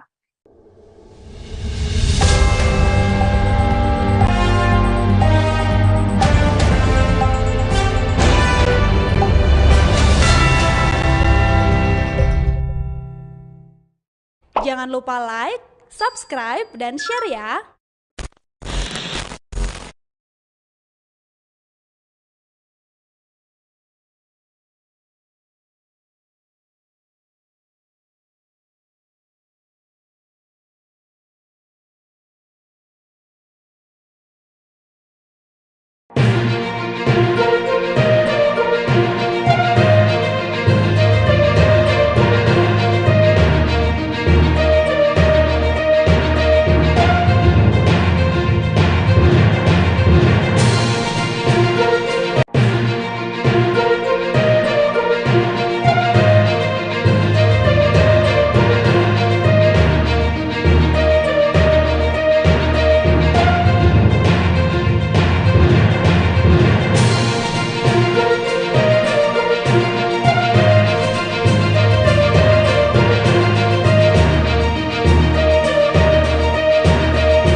bersama dengan saya Mutiara dalam tayangan berita selebritis di Tribun Lampung. Kami akan menyajikan informasi menarik dan terupdate seputar selebritis tanah air untuk Anda. Dan inilah berita selebritis selengkapnya. Anak idap penyakit langka, Okky Setiana Dewi terharu lihat perkembangannya. Okky Setiana Dewi sangat terharu saat mengetahui perkembangan anak keempatnya Sulaiman yang sangat baik. Seperti diketahui, anak bungsu Okky Setiana Dewi itu mengidap penyakit langka yang bernama Prader-Willi Syndrome atau PWS atau sindrom Prader-Willi. Bahkan diakui Okky jika anaknya nantinya sulit untuk berbicara dan berjalan. Namun keberuntungan berpihak padanya. Di usia Sulaiman 2 tahun sudah bisa berjalan. Meski begitu, Okky mengaku perjuangannya tak cukup sampai di situ saja. Ia masih harus rutin ke rumah sakit untuk memastikan perkembangan Sulaiman yang semakin membaik. Lebih lanjut, kini kakak Ria Ricis itu fokus untuk Sulaiman belajar bicara setelah berhasil berjalan. Berikut wawancara dengan Okky Setiana Dewi. Dan mengumpulkan Al-Quran. Namun pada saat itu kami memiliki kesibukan masing-masing, sehingga pada saat itu kami berpikir bagaimana ya caranya supaya bisa mewujudkan cita-citanya ibu, supaya banyak anak-anaknya yang menghafalkan Al-Quran dan kami sekeluarga bisa terus berada dalam lingkungan Al-Quran. Alhamdulillah sampai hari ini kami berterima kasih kepada pelosok-pelosok Indonesia, tingkat-tingkat berikutnya. Teman-teman mohon doanya ya, Mas Bapak memang sekarang berkonsentrasi dalam hafalan Quran dan juga bahasa Arab, dan kami juga berpikir bahwa anak-anak Indonesia ini harus mendapatkan pendidikan sebaik-baiknya. Mohon doanya dari seluruh masyarakat Indonesia, mudah-mudahan suatu hari nanti bisa membuat satu kampus ya, sehingga anak-anak di seluruh Indonesia ini juga bisa melanjutkan pendidikannya dengan sebaik-baik mungkin, khususnya dalam bidang Quran. Mohon doanya dari teman-teman semua hari ini pun, sampai hari ini saya masih terus belajar, semoga saya juga dimudahkan dan terus mengikuti ilmu. Oke, mungkin bisa diupdate sedikit untuk Sulaiman, katanya baru operasi kemarin. Sulaiman memang dia harus bolak-balik ke rumah sakit. Dalam seminggu itu pasti ada bolak-balik ke rumah sakit. Dalam setiap 3 bulan pasti ada ambil darah untuk cek segala sesuatu. Setiap hari masih tetap terus disuntik. Setiap hari masih dengan CPAP-nya kalau tidur, harus dengan alat bantu yang bernafas. Tetap prioritas kita jalankan, tapi saya yakin Sulaiman keadaannya sangat baik, teman-teman sekalian. Dokter kemarin mengatakan saya happy dengan Sulaiman, keadaannya baik. Saya yakin selain ikhtiar dunia ya teman-teman sekalian, tapi saya yakin itu semua karena pertolongan Allah. Saya yakin ini karena perantara Al-Quran. Saya yakin sekali. Jadi ada orang bertanya, mungkin ngapain sih mau berada dalam barisan Quran ini, kan udah ada pekerjaan ini, udah ada begitu, udah ada begini, apa yang mau dicari dari Quran ini? Dan saya katakan, saya mau cari keberkahan Quran, karena Allah banyak sekali memberikan pertolongan kepada kami sekeluarga, jadi nggak boleh keluar dari barisan orang-orang saleh. Dengan kemarin itu operasi apa? Ya, Sulaiman memang ada satu operasi yang dilakukan olehnya, tapi alhamdulillah keadaannya baik dan sekarang tetap rutinitas untuk kesehatannya adalah setiap hari disuntik sampai nanti usia pubernya masih terus disuntik setiap malam. Kalau untuk Sulaiman betul, Sulaiman setiap hari masih ikut terapi, fisioterapi, terapi bicara, terapi sensori. Masih terus setiap hari dengan terapi-terapi. Tadi Sulaiman juga hadir di sini dan saya mencintai mereka semua yang ada di sini karena mereka membersamai kami sekeluarga, membersamai Ricis, membersamai Dr. Cindy, adik kami yang kedua. Pada saat sedih ya, pada saat ayah kami meninggal, mereka nih para penghafal Quran membersamai. Pada saat Sulaiman, jadi dalam episode kesedihan keluarga kami mereka semua ada. Pada saat keluarga kami bahagia mereka semua ada. Jadi senang dan bahagia bisa bersahabat Al-Quran dari seluruh Indonesia. Dan kalau untuk Sulaiman sekarang alhamdulillah baik, dan Sulaiman masih dalam perkataan baik, pasti ada usaha-usaha yang dilakukan dan itu semuanya karena izin dari Allah.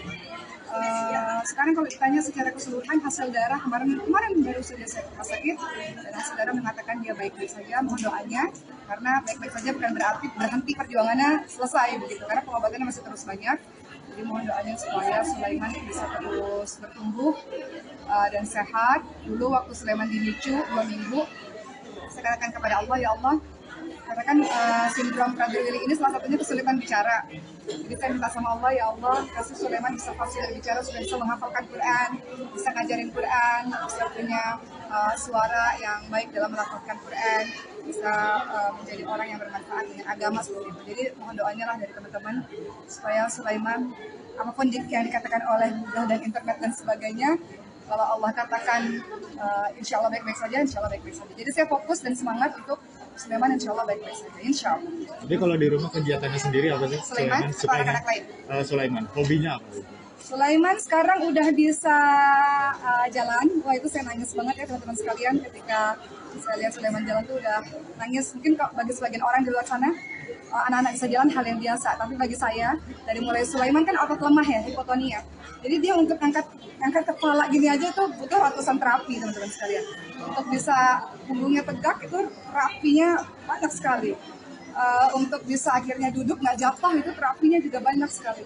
Jadi sampai di tahap berjalan itu sesuatu yang sangat saya syukuri, dan saya menangis kepada Allah, mengucapkan terima kasih kepada Allah atas kesempatan yang Allah berikan Sulaiman bisa berjalan. Alhamdulillah.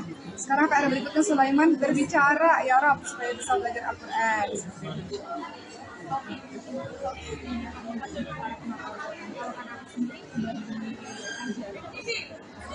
Masya Allah teman-teman sekalian, ini keajaiban yang luar biasa. Di Maskal Wafat ini memang mayoritas adalah beasiswa. Dan ini salah satu keberkahan Quran juga. Bagaimana saya ingat, anak-anak saya ini kan khusus menghafalkan Al-Quran. Anak-anak saya sekolah di sekolah-sekolah internasional. Dan itu juga semuanya gratis, nggak berbayar. Jadi ini salah satu keajaiban Al-Quran. Bahwa kita pikir ketika kita membuang harta, kemudian kita lantas merugi, tidak, bahwa ternyata Allah membalikkan lagi jumlah yang juga sangat luar biasa. Mayoritas pesantren ini beasiswa, dan anak-anak saya pun sekolah di tempat-tempat lain itu juga semuanya beasiswa diberikan oleh para pemilik sekolah. Dan sebenarnya kenapa buat pesantren ini juga, sebenarnya bukan pesantren dulunya rumah yang kemudian terus bertumbuh karena sekarang menjadi pesantren tahfidz, pesantren Wafat, alhamdulillah.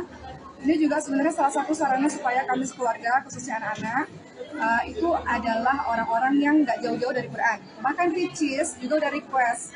Jadi Ricis juga udah bilang, nanti ketika Moana sudah mulai bisa berbicara, anak-anak saya waktu itu belajar Quran dari umur 2 tahun ya teman-teman sekalian, Ricis juga udah request bahwa nanti setiap hari. Berita selanjutnya, di penjara 5 bulan, wajah Indra Kents tak lagi mulus. Indra Kents kembali menjalani sidang kasus Binomo yang menyeretnya sebagai tersangka di Pengadilan Negeri Tangerang. Dalam sidang beragendakan keterangan saksi, Indra Kents didatangkan secara virtual dari Kejaksaan Negeri Tangerang Selatan. Kondisi Indra Kents pun terlihat segar dan dapat menjalani persidangan. Akan tetapi terlihat kondisi berbeda dari wajah Indra Kents. Jika sebelumnya pria yang sempat dijuluki Crazy Rich itu memiliki wajah yang mulus, namun kini kondisi wajah Indra Kents tampak beruntusan di bagian dahi.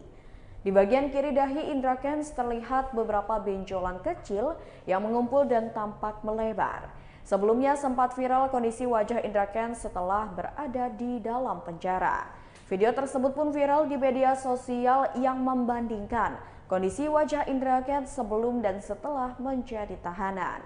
Seperti diketahui, Indra Kents mendekam di balik jeruji besi sejak April 2022 lalu.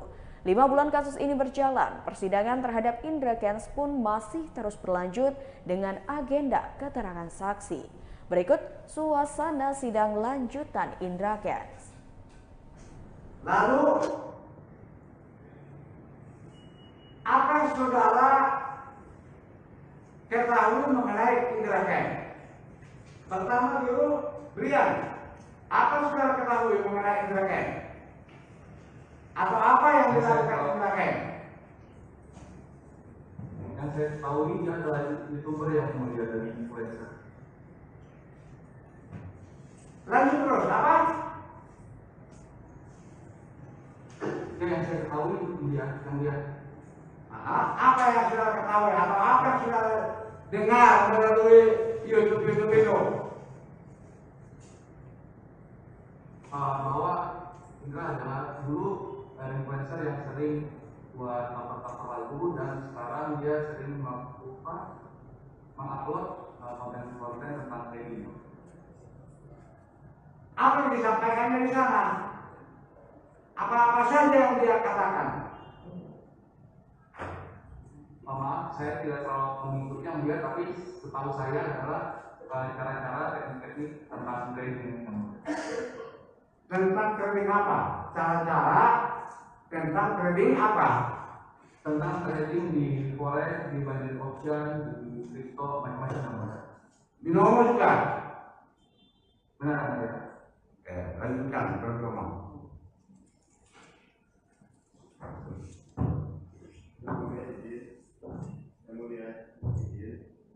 Saksi Edgar dan saksi Hezron ini dua-duanya bukan saksi yang bersamaan keterangannya menurut keterangan dari BAP, karena saksi Edgar Nababan ini dulunya pernah kuliah di Rusia dan kerja di Binomo, sedangkan saksi dari Hezron ini adalah sebagai afiliator juga, sehingga karena dulunya punya keterangan yang berbeda. Izin yang mulia, apabila berkenan, apakah dapat diperiksa satu persatu? Izin yang mulia. Boleh. Boleh. Oke, jadi ini bagaimana tadi ini sudah terbuka. Bagaimana Pak Jaksa cara kerjanya ini? Karena izin oasis dan penasihat hukum, karena situasinya juga kita sidangnya juga online, nanti khawatir ada apa namanya error lagi. Iya gitu. Kalau sekarang gitu, karena situasi aja kan situasional. Ya. Oke, lanjutkan. Lanjutkan. Siap. Terima kasih Majelis Hakim dan Ya, fokusnya dulu. Iya. Pertanyaannya sama, bagaimana mereka menjawab? Ya. Coba para saksi dilepas dulu itu ininya apa maskernya supaya kami tahu siapa yang berbicara nanti. Ajukan pertanyaan dulu ke sini, bagaimana jawabannya? Ke sana, bagaimana jawabannya? Siap. Biar Siap Majelis Hakim. biar sistematis. Ya, saya ke Hezron dulu mungkin ya. Tadi saudara sudah ditanya oleh Majelis Hakim bahwa saudara pernah di YouTube sama Indra Ken. Di sini pekerjaan saudara tadi apa? Afiliator juga ya? Hezron, saudara Hezron.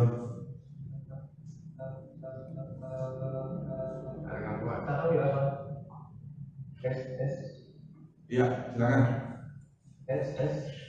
Ya sekarang udah swasta, hakim dan dulu pernah jadi Afiliator di sama dengan Indra Ken yang di Binomo itu sama ya? Binomo juga ya? Oke. Apa syaratnya atau bagaimana bisa supaya seseorang itu bisa jadi afiliator? Bisa dijelaskan? Saya jelaskan kronologinya saja. Iya, jelaskan. Jadi dulu itu saya dapat informasi itu dari iklan di YouTube dulu yang kasih kenal di Budi Setiawan. Saya tidak kenal langsung, hanya via YouTube saja. Kemudian mulai trading dan pada saat itu juga mengalami kerugian. Dan setelah itu dapat beberapa bulan kemudian dari Kaskus ada forum di sana yang menjelaskan bahwa selain trading di Binomo ada juga kesempatan untuk mendapatkan penghasilan lewat afiliatornya itu. Saya coba mencari tahu sendiri lewat link yang diberikan di Kaskus. Saya tidak tahu namanya itu orang yang menggunakan nama anonim. Kemudian klik link itu dan langsung daftar. Tidak ada syarat waktu itu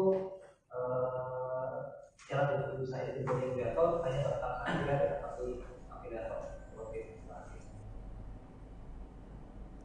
Berita selanjutnya datang dari Tara Budiman, senang akan antusias anak pertamanya sambut kelahiran anak kedua. Dikaruniai anak kedua, Tara Budiman dan Gia Sadika mulai belajar adil dalam memperlakukan kedua putri mereka.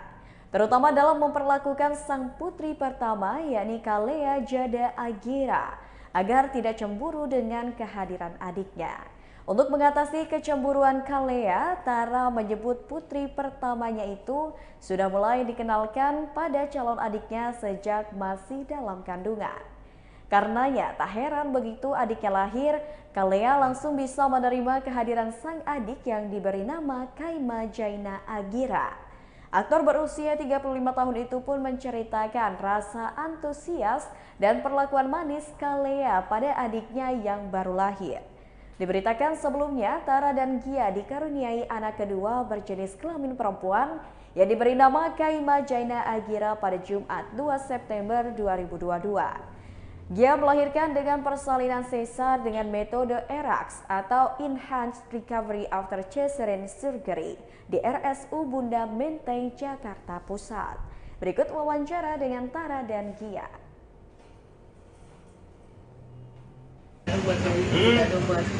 Oh iya, itu tuh salah satu yang baru aku pelajari. Ternyata ketika bayi udah mau lahir, kita siapin kadonya jangan cuma buat bayi, tapi buat kakaknya juga. Dan itu dilakuin gak cuma sama kita aja ternyata ya. Teman-teman kita tuh pada nanya, kalian suka apa? Oh ternyata mereka tuh concern juga kayak, oh ketika adiknya dikasih, kakaknya juga harus dapat supaya nggak ada kecemburuan. Gitu sih. Tapi sempat ada cemburu nggak? Alhamdulillah sih enggak sih sebenarnya. Cuma kita kalau itu? Apa ya? Apa sih? Ya. Otaknya kok nggak jalan ya? Apa maksudnya? Menghindari itu sampai terjadi. Jadi sebenarnya sampai sekarang sih dia nggak ada yang kayak aku deg-degannya misalnya kalau aku nyusuin kan suka ada yang nggak boleh gitu. Tapi alhamdulillah sekarang kalau di anaknya nangis, babynya nangis, ibu Kaimanya nangis mau susu gitu. Malah dia mendukung gitu, nggak ada. Tapi kita semoga nggak ada sampai dia cemburu ya. Iya. Karena Dan benar-benar menjaga juga. Alhamdulillah solehanya gini, kalian tuh nggak pernah lepas dari Gia, selalu tidur sama Gia. Gimana caranya kemarin tuh di tanggal 2 malam itu tuh di satu malam Gia harus di rumah sakit sama saya. Si Kal tuh harus di apartemen deket sini sama majinya, sama neneknya. Nah itu ternyata dia mungkin udah ngerti kali, kita udah ngasih tahu beberapa kali dan dia udah ngerti. Akhirnya dia kayak ya udah aku sama Maji, mau Maji tidur. Dan ini sampai beberapa hari ya.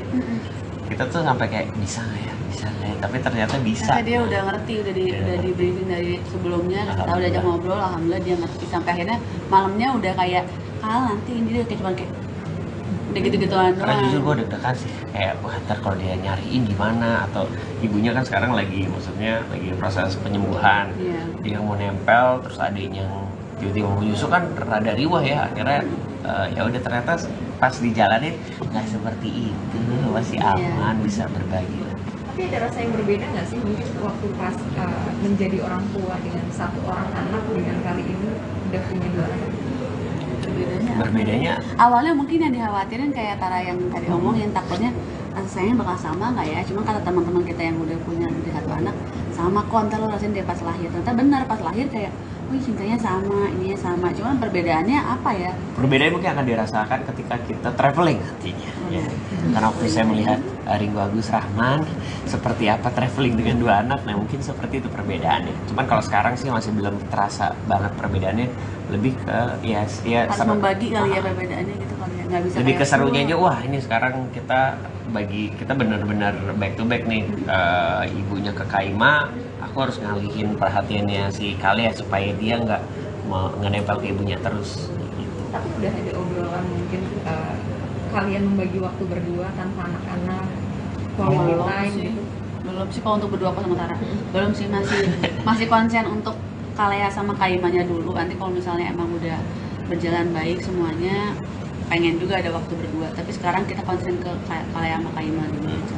Sama ibunya nih, kan ibunya juga butuh istirahat ya. Jadi gimana caranya aku kerahkan bala bantuan, ayo siapa yang bisa nemenin gitu. Pengalaman baby blues? Kalau aku alhamdulillah enggak sih, karena Tara juga sebagai suami dan ayah supportnya juga full gitu. Dia ikut involve di semuanya, dia bisa semuanya juga. Ibuku juga, keluargaku juga ngebantu. Jadi ya alhamdulillah sih, yang paling penting ya support dari Taranya.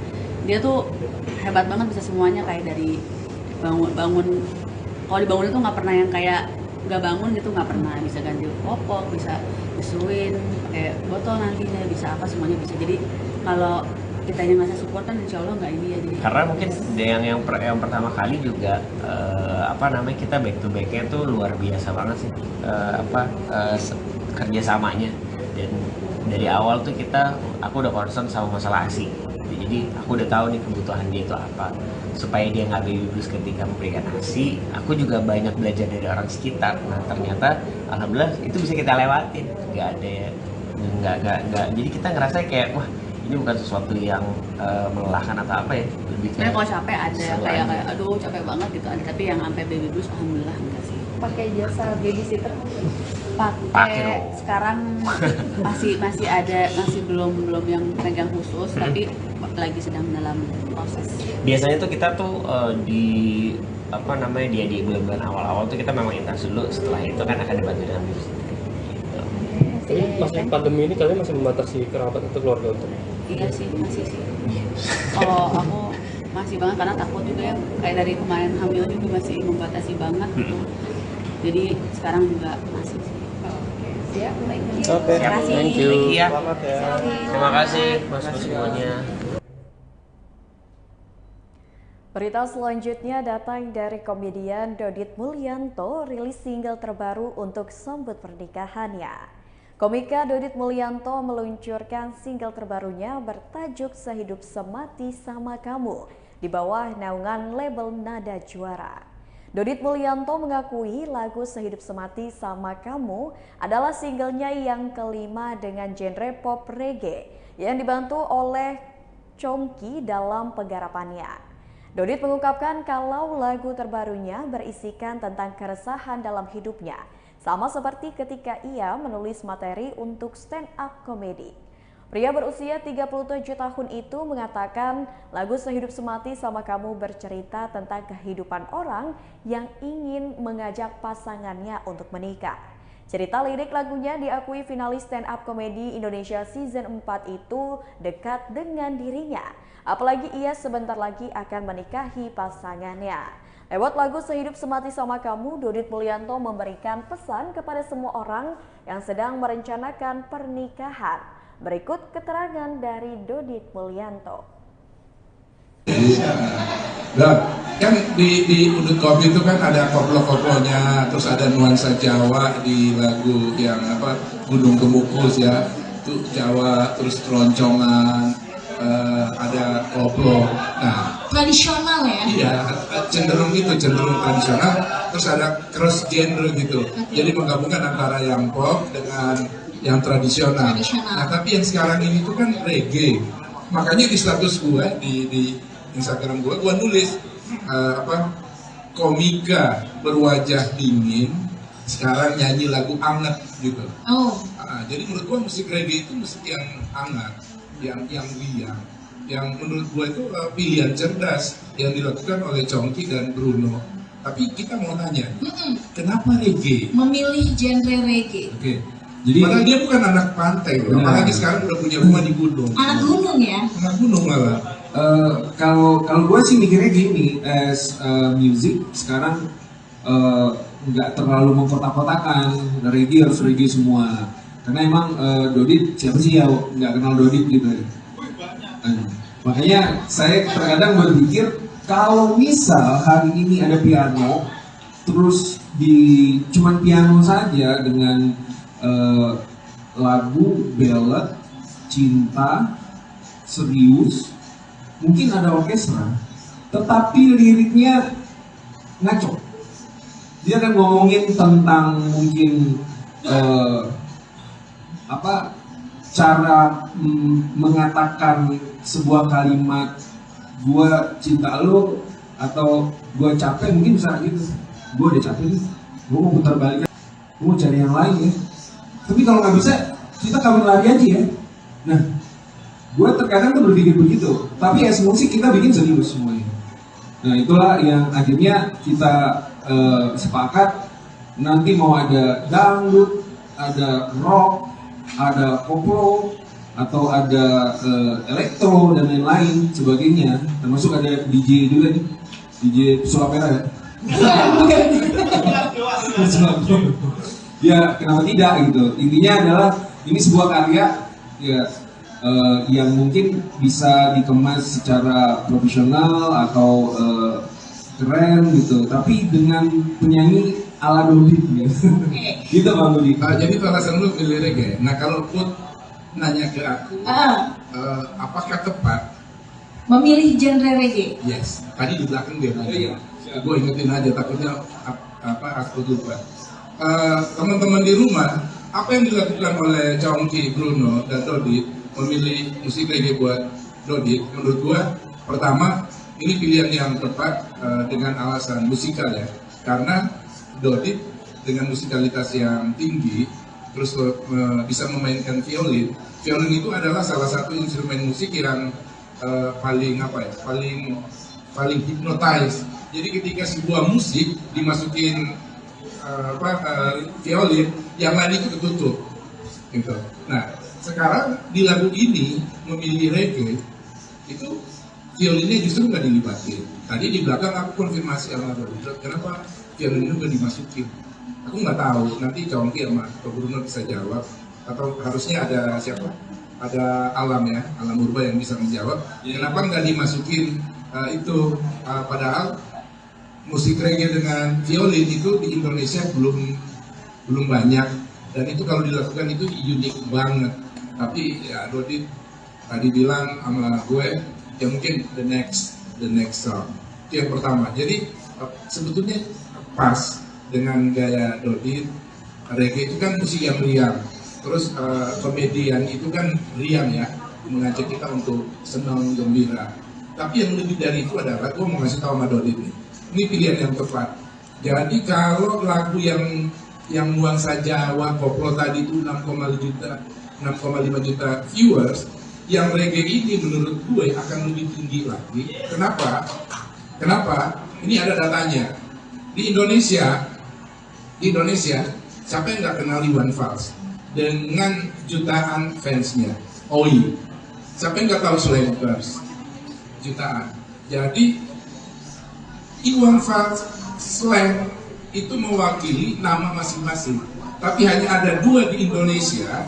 Itu musisi itu tidak diwakili oleh nama, tapi diwakili oleh genre. Lo kalau nyanyi lagu dangdut, siapapun penyanyinya, penontonnya pasti ramai. Setelah dangdut, yang kedua adalah reggae. Ini berdasarkan data. Jadi siapapun yang nyanyi reggae.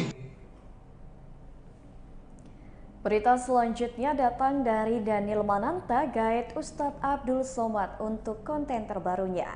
Presenter Daniel Mananta sempat membuat konten perbincangannya dengan Ustadz Abdul Somad atau UAS.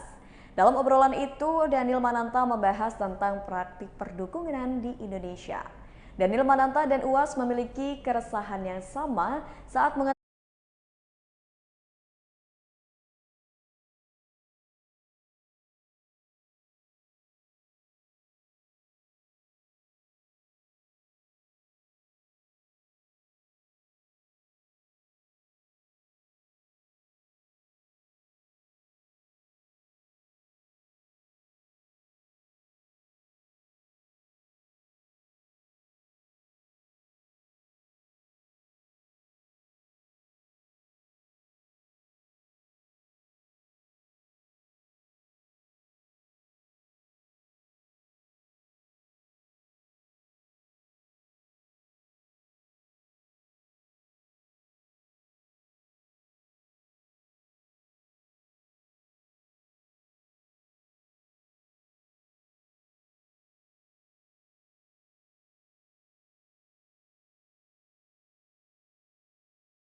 bersama sejumlah reporter kami yang ada di berbagai daerah.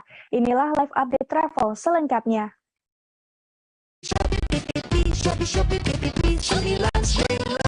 semua di Shopee, gratis ongkir. Nah, inilah Broken Beach kawan-kawan. Luar biasa indah, luar biasa keren. Kelihatan kan? Hai guys, akhirnya berhasil juga saya bawa motor W175 kesayanganku sampai ke Nusa Penida. Dan ini saya langsung di tepi Klingking Beach. Nah, kalau kalian orang biasa nggak tahu jalur, nggak mungkin bisa ke Klingking Beach bawa motor kayak gini, foto samping pantai coy. Tapi gua akhirnya bisa. Dan yang jelas perjalanan menuju kemari benar-benar luar biasa banyak ujiannya. Dan saya berhasil menaklukkannya. Puji Tuhan, terima kasih atas semua berkah keselamatan dukungan yang telah diberikan pada saya. Sehingga saya mampu menyelesaikan misi ini. Menuntaskan goal saya. Bawa motor W175 kesayangan saya sampai ke Nusa Penida. Benar-benar sesuatu yang melelahkan. Sampai kena prank, ketinggalan kapal, dan lain-lain. Yang jelas semuanya itu terbayar lunas ketika sampai di sini. Nah, kalian penasaran seperti apa keseruannya? Yuk tonton terus vlog ini sampai habis, jangan di skip-skip. Jangan lupa subscribe dan klik tombol loncengnya, dukung terus saya berkreasi. Dan yang jelas, spot ini memang spot limited edition, yang mana berguna bagi kalian para bikers. Kalau bagi traveler umum silahkan ke Pantai Klingking yang untuk traveler umum. Tapi kalian harus parkir dan bawa motornya tidak bisa dibawa. Tapi kalau kalian nonton vlog ini, bisa bawa motor sampai langsung tepi pantai, mejeng sambil bareng motornya langsung ke Klingking Beach. Oke guys, kalian penasaran? Yuk tonton terus sampai habis. Jangan lupa subscribe dan klik tombol loncengnya. Dukung terus saya berkreasi. Jangan lupa di-share ke kawan-kawan semua ya. Cekidot.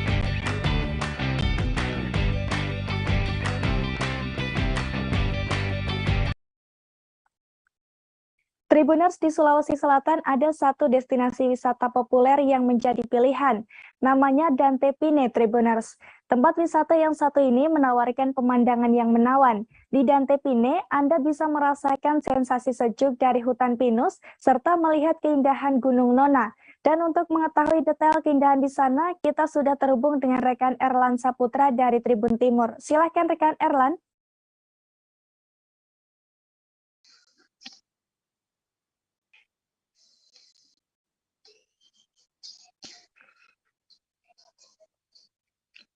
Halo, selamat sore Tribuners. Terima kasih atas kesempatannya. Jadi Indonesia itu memiliki kekayaan alam yang sangat melimpah. Salah satunya itu adalah destinasi wisata yang ada di Kabupaten Nendrekang. Destinasi wisata yang ada di Kabupaten Nendrekang. Jadi namanya itu Dante Pine. Tempat destinasi wisata Dante Pine ini adalah salah satu tempat wisata yang paling populer di Kabupaten Nendrekang untuk saat ini. Ada berbagai masyarakat yang kerap mengunjung ke lokasi ini, bukan hanya warga daerah Nendrekang saja, tetapi dari luar Pulau Sulawesi juga kerap berkunjung ke tempat ini. Adapun dari tempat destinasi tersebut ini sudah berdiri sekitar kurang lebih 6 tahunan, Tribuners.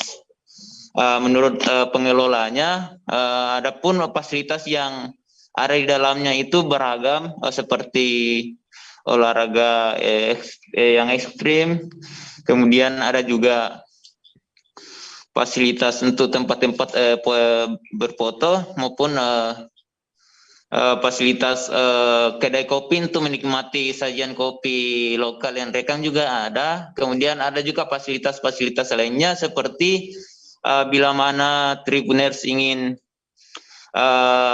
mendirikan tenda, ada pengelola itu menyiapkan tempat khusus dan lain sebagainya, begitu. Menurut pengelola bahwasanya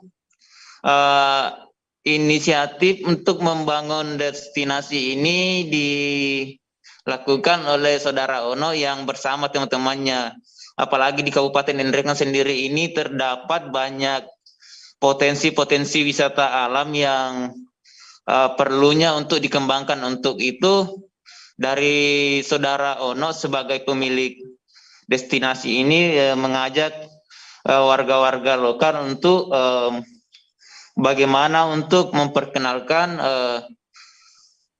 Kabupaten Nrekang secara luas melalui potensi-potensi destinasi wisata yang ada di Kabupaten Nrekang.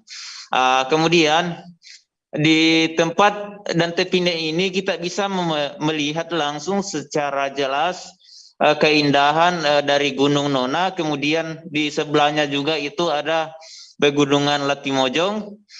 Itu cukup sangat bisa dilihat di tempat pariwisata dan Tepine ini. Sekiranya begitu, Tribuners. Baik, rekan Erlan Saputra dari Tribun Timur, terima kasih dan selamat bertugas kembali. Tribuners, bagi Anda yang ingin sarapan enak dan murah, kami punya rekomendasinya untuk Anda, yakni sarapan lontong opor di Warung Delik Sukoharjo, Tribuners. Sesuai dengan namanya, warung yang sudah ada sejak tahun 1970-an ini berada di lokasi yang cukup terpencil, dan di mana tempatnya serta bagaimana cita rasa kuliner di sana akan disampaikan oleh rekan Ambar dari Tribun Travel. Silakan rekan Ambar. Terima kasih Hariska. Nah, buat Tribuners yang bingung mau cari sarapan apa saat berkunjung ataupun juga melintasi kawasan Sukoharjo, Jawa Tengah, bisa mampir ke tempat makan yang satu ini. Namanya adalah Warung Delik. Nah, Warung Delik sendiri merupakan salah satu tempat makan yang terbilang cukup legendaris di kawasan Sukoharjo, Jawa Tengah, di mana lokasinya sendiri berada di Desa Pengen, Cangkol, Sukoharjo, Jawa Tengah. Nah, untuk lokasinya sendiri, nah dari pusat kota Solo ini jaraknya itu sekitar 77,5 km atau 30 menit berkendara. Nah, sesuai dengan namanya, lokasi Warung Delik sendiri ini tersembunyi di antara area pemukiman warga. Nah, untuk menemukan Warung Delik sendiri, Tribuners harus berkunjung dulu ataupun sampai ke Pasar Bekonang. Nah, dari Pasar Bekonang, Tribuners bisa lurus terus menuju ke arah Karanganyar sampai menemukan SDN Cangkol 3. Nah, dari SDN Cangkol 3 ini ada jalan kecil, lurus terus sekitar 100 km. Nah, di kiri jalan baru menemukan banner bertuliskan Warung Delik. Nah, ada beragam kuliner ataupun juga menu yang ditawarkan di Warung Delik. Mulai dari opor ayam, lontong opor, nasi rames, nasi timlo, kemudian ada juga nasi sop, selat, nasi gudeg, dan gado-gado. Nah, dari semua menu tadi itu yang istimewanya sendiri adalah lontong opor. Di mana lontong opornya sendiri ini sudah ada sejak tahun 1977, di mana ini sudah masuk ke generasi ketiganya. Nah, untuk lontong opornya sendiri berisi potongan lontong, kemudian ada gudeg, suiran ayam, sambal goreng krecek, telur bacem, kemudian ada juga bubuk kedelai. Nah, semua bahan tadi itu disiram dengan kuah yang kental. Untuk rasanya sendiri itu perpaduan rasa manis, kemudian juga manis dari gudegnya, pedas dari sambal kreceknya, dan juga gurih dari bubuk kedelainya. Untuk harganya cukup terjangkau, yaitu cuma 15.000 saja. Dan untuk menu lainnya dari harga 8.000 hingga harga 16.000 saja. Nah, untuk pelanggan yang ingin memesan dengan porsi yang besar, yang banyak, bisa datang langsung ke Warung Delik H-1 sebelum pengiriman. Nah, untuk Warung Delik sendiri buka mulai dari hari Senin hingga hari Sabtu, dari pukul 7 hingga pukul 7 pagi hingga pukul 2 siang. Hariska. Baik, rekan Ambar dari Tribun Travel, terima kasih atas informasi dan juga rekomendasi Anda. Selanjutnya kita beralih ke Karawang, Jawa Barat, Tribuners. Di sana ada satu destinasi wisata yang bisa menjadi pilihan, yakni Hutan Mangrove Cikiong, Desa Sedari, Kecamatan Cibuaya. Hutan mangrove ini sudah hadir sejak lama, Tribuners. Bahkan saat pendiriannya dulu, hutan mangrove ini diresmikan langsung oleh Presiden Soeharto. Dan untuk melihat kondisi serta keindahan di sana, kita sudah terhubung dengan rekan Muhammad Azam dari Warta Kota. Silakan rekan Azam. Ya, baik rekan Ariska, memang salah satu destinasi wisata alam di wilayah Kabupaten Karawang, Jawa Barat ialah wisata hutan mangrove Cikiong, tepatnya di Desa Sedari, Kecamatan Cibuaya, Kabupaten Karawang. Memang destinasi wisata alam hutan mangrove ini yang berada di pesisir wilayah Karawang, Jawa Barat menjadi salah satu rujukan bagi masyarakat Karawang maupun sekitarnya untuk berekreasi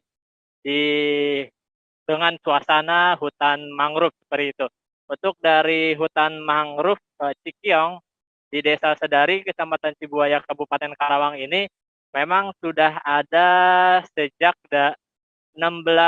lama, bahkan pendiriannya itu diresmikan secara langsung oleh Presiden Soeharto pada tanggal 16 Oktober 1991, di mana memang kawasan ini awalnya merupakan kawasan hutan lindung, dalam hal ini hutan mangrove yang berada di wilayah pesisir Kecamatan Cibuaya, Kabupaten Karawang. Namun memang sejumlah masyarakat setempat melakukan inisiasi untuk menjadikan kawasan hutan mangrove itu menjadi salah satu destinasi wisata.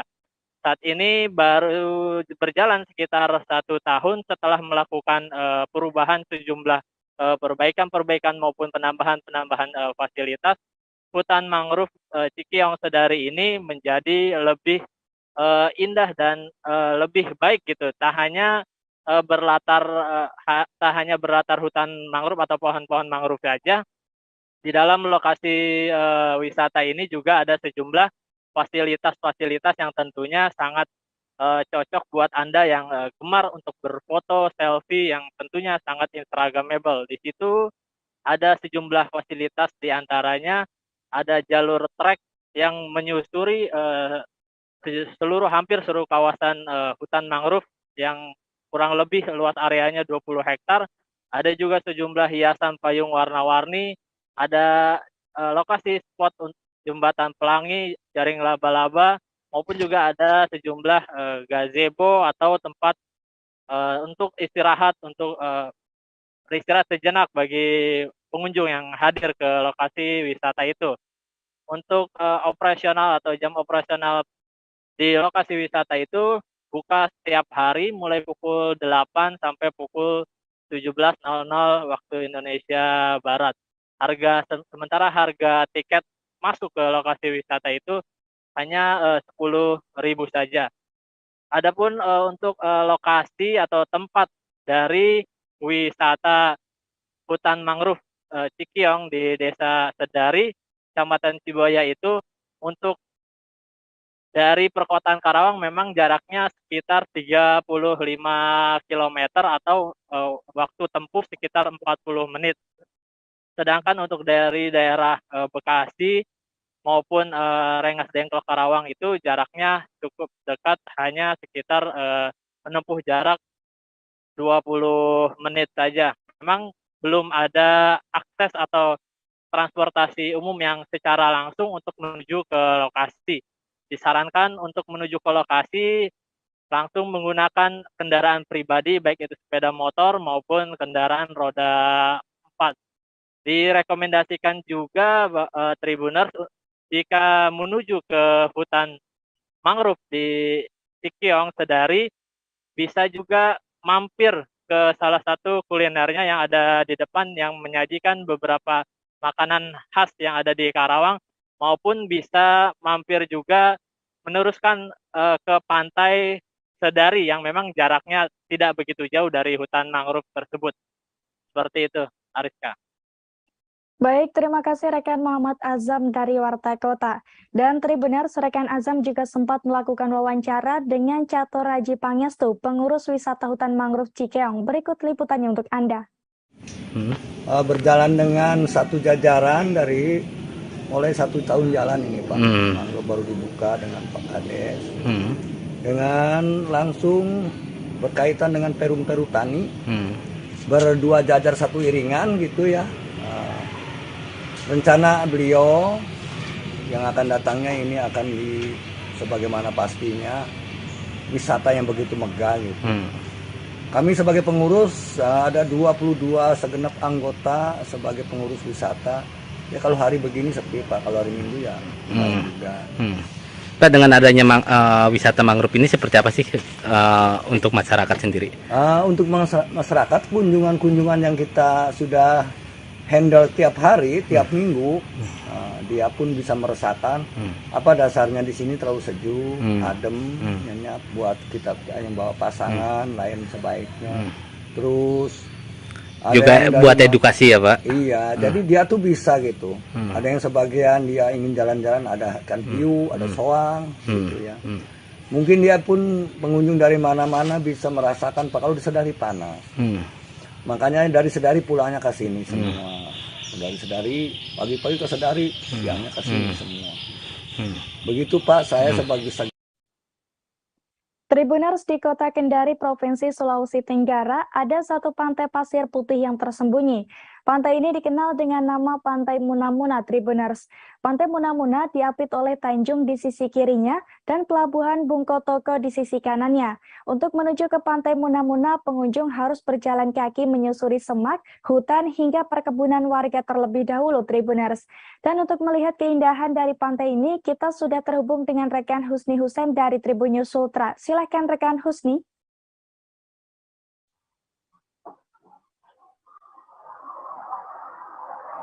Ya, halo rekan Ariska di studio.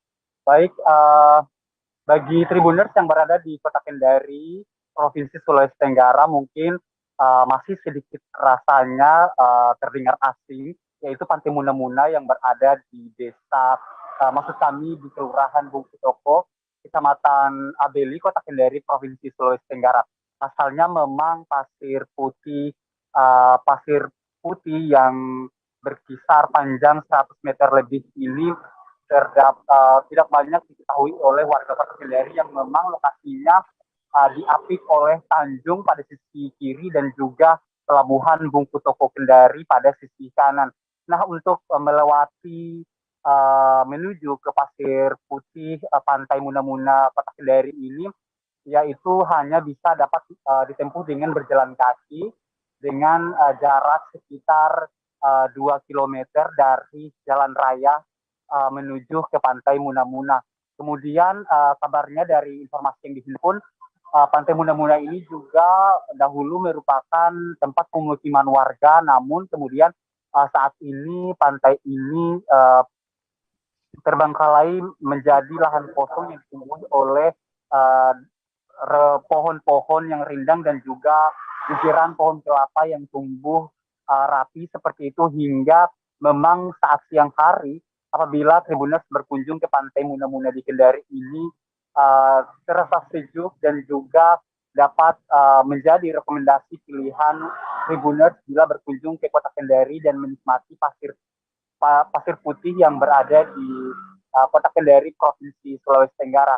Nah, meski demikian juga Pantai Muna-Muna di Kota Kendari ini saat kami berkunjung ke Pantai Muna-Muna ini pada weekend kemarin tampak tidak terurus karena memang sudah lama tidak terurus seperti itu, Ariska, karena memang banyaknya sampah yang berserakan di bibir pantai dan juga sampah-sampah plastik yang dibawa oleh pengunjung yang kemudian membuang sampah tidak pada tempatnya. Namun walau begitu air laut yang berada di bibir pantai Muna-Muna ini terasa cukup jernih sehingga memang banyak pengunjung yang datang ke sini tidak menyurutkan niat untuk berenang seperti itu. Ariska di studio. Baik, terima kasih atas informasi Anda rekan Husni Husein dari Tribun News Sultra. Tribuners, selesai 2 tahun tutup akibat pandemi COVID-19, akhirnya destinasi wisata Pulau Kemala di Kutai Kartanegara kembali dibuka. Meski baru buka 2 hari, Tribuners, destinasi wisata ini sudah dikunjungi oleh ratusan orang. Bahkan di akhir pekan nanti diperkirakan jumlah kunjungan akan semakin membludak. Dan bagaimana informasi lengkapnya akan disampaikan oleh rekan Miftah Aulia Anggraini dari Tribun Kaltim. Silahkan rekan Miftah. Ya, terima kasih Hariska. Saya sudah berada di kawasan Pulau Kumala, di mana di belakang saya tepat persis ada jembatan Repo-Repo yang menghubungkan Kota Tenggarong dengan jembatan dengan Pulau Kumala. Karena memang Pulau Kumala ini tepat berada di tengah-tengah Sungai Mahakam yang melintasi Kabupaten Kutai Kartanegara, dan memang sudah beberapa hari ini Pulau Kumala dibuka dan sudah ratusan orang tercatat sebagai pengunjung destinasi yang sudah 2 tahun ditutup karena pandemi COVID. Dan destinasi wisata ini memang cukup banyak dinanti masyarakat Kutai Kartanegara khususnya dan warga Kalimantan Timur. Dan Tribuners, memang wisatawan di Pulau Kumala bisa mengunjungi mulai pukul 9 sampai pukul 5 sore, dan harga tiket masuknya ke Pulau Kumala juga tidak mahal. Pengunjung cukup merogoh kocek hanya Rp5.000 untuk pengunjung anak-anak dan Rp10.000 untuk pengunjung orang dewasa. Dan kemarin staf pengelola Pulau Kumala juga mengatakan bahwasannya jumlah pengunjung selama beberapa hari Pulau Kumala dibuka sudah sesuai dengan harapan memang, dan mereka juga optimis bahwasannya pengunjung akan membludak di akhir pekan. Dan sebagaimana diketahui juga bahwasannya Pulau Kumala sempat menjadi primadona pariwisata bagi masyarakat Kutai Kartanegara, dan pulau ini sudah dibuka sejak tahun 2002 maksud saya, atau tepat 20 tahun lalu. Dan pulau yang memiliki bentuk mirip kapal ini sebelumnya memiliki berbagai wahana unggulan, diantaranya Taman Lampion, kemudian kereta gantung, dan Sky Tower. Namun saat ini beberapa wahana atau fasilitas yang ada di Pulau Kumala tak bisa digunakan, dan kondisinya cukup terbengkalai, dan hanya tersisa beberapa spot foto yang bisa dinikmati oleh wisatawan, seperti misalnya spot foto Patung Naga, kemudian Rumah Lamin, Rumah Adat Dayak, dan Patung Lembuswana. Dan sementara itu untuk mendukung pelaku UMKM, Dinas Pariwisata Kabupaten Kutai Kartanegara juga sudah membangun beberapa bangunan untuk wisata kuliner dan penjualan souvenir. Dan Dinas Pariwisata Kukar juga sudah memperbaiki sejumlah wahana, diantaranya merry-go-round atau komedi putar, dan selain itu ada juga kerjasama dengan pelaku usaha penyewaan sepeda yang saat ini sudah kembali berlanjut, sehingga nantinya pengunjung atau wisatawan yang berkunjung ke Pulau Kumala bisa mengelilingi kawasan pulau ini menggunakan sepeda listrik maupun sepeda tandem dengan sistem sewa dan harga yang cukup murah. Dan dalam waktu dekat Dinas Pariwisata juga akan segera membuka wahana bobongkar, dan saat ini Dispar masih berfokus untuk memperbaiki sejumlah fasilitas lain yang bocor karena terbengkalai seperti itu. Demikian Ariska. Baik, terima kasih atas laporan Anda rekan Miftah Aulia Anggraini dari Tribun Kaltim. Kita beralih ke informasi selanjutnya, Tribuners. Batik tulis merupakan kerajinan yang memiliki nilai seni tinggi dan telah menjadi bagian dari budaya Indonesia yang diakui oleh UNESCO. Dengan lekukan garis yang menggunakan lilin atau malam, sehingga menghasilkan aneka ragam motif yang diinginkan. Batik Siger kini menjual berbagai jenis batik tulis dengan motif beragam, salah satunya motif khas Lampung, Tribuners. Dan untuk melihat proses pembuatannya, kita sudah terhubung dengan rekan Reski Mertarega dari Tribun Lampung. Silahkan rekan Reski. Oke, baik rekan Ariska, terima kasih. Teman-teman Tribuners, bahwasannya batik tulis sudah kita ketahui, banyak sekali jenis batik tulis. Di antaranya ini ada batik Siger yang beralamat di Teluk Betung. Nah, ini di Jalan Bayam nomor 38 Beringin Jaya, Kecamatan Pemiling.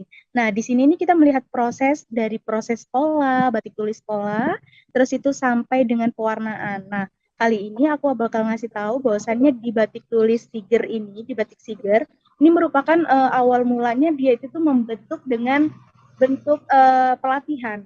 Nah, sebelum membentuk galeri, jadi di batik Siger ini membentuk oleh pelatihan batik sesama ibu-ibu yang berada di sekitar. Kemudian itu diambil oleh Ibu Laila. Bu Laila itu adalah seorang owner atau pemilik dari Batik Siger itu. Batik Siger ini sudah berdiri sejak tahun 2010 nih teman-teman Tribuners. Kita ketahui bahwasannya batik batik tulis, itu berawal dari tata caranya yaitu membuat pola terlebih dahulu, kemudian menggunakan cutting. Ya, cutting itu menggunakan lilin yang dipanaskan dengan kompor dan cutting. Nah, kemudian itu tuh bakal diproses nih. Sedangkan batik tulis itu ada 2 proses, yaitu pewarnaan menggunakan bahan alam, contohnya kayak jengkol, kayak kulit jengkol, kayak akar, kayak daun, nah seperti itu. Sedangkan untuk pewarna sintetis itu biasanya dijual dengan harga yang cukup murah. Kalau di Batik Siger ini teman-teman Tribuners, nah ini menjual mulai dari harga 250 ribuan sampai dengan 1.500.000. Nah, jadi tergantung dengan tingkat kesulitan dari pola batik tersebut. Nah, jika kalian ingin bergabung untuk mengetahui berbagai jenis produksi yang ada di Batik Siger, kalian bisa langsung datang ke Kemiling saja nih teman-teman Tribuners. Dan harga di sana cukup terjangkau mulai dari 250 ribuan saja. Seperti itu rekan Ariska, informasinya. Baik rekan Reski Mertarega dari Tribun Lampung, terima kasih atas laporan Anda. Tribuners, bagi Anda yang suka dengan tantangan uji nyali bertemakan hantu, Anda wajib mengunjungi Rumah Hantu Songko. Rumah Hantu Songko ini terletak di kawasan Megamas Manado, lebih tepatnya di samping Mega Mall Tribuners. Setiap hari di tempat ini ada puluhan muda-mudi yang datang untuk mencoba Rumah Hantu Songko.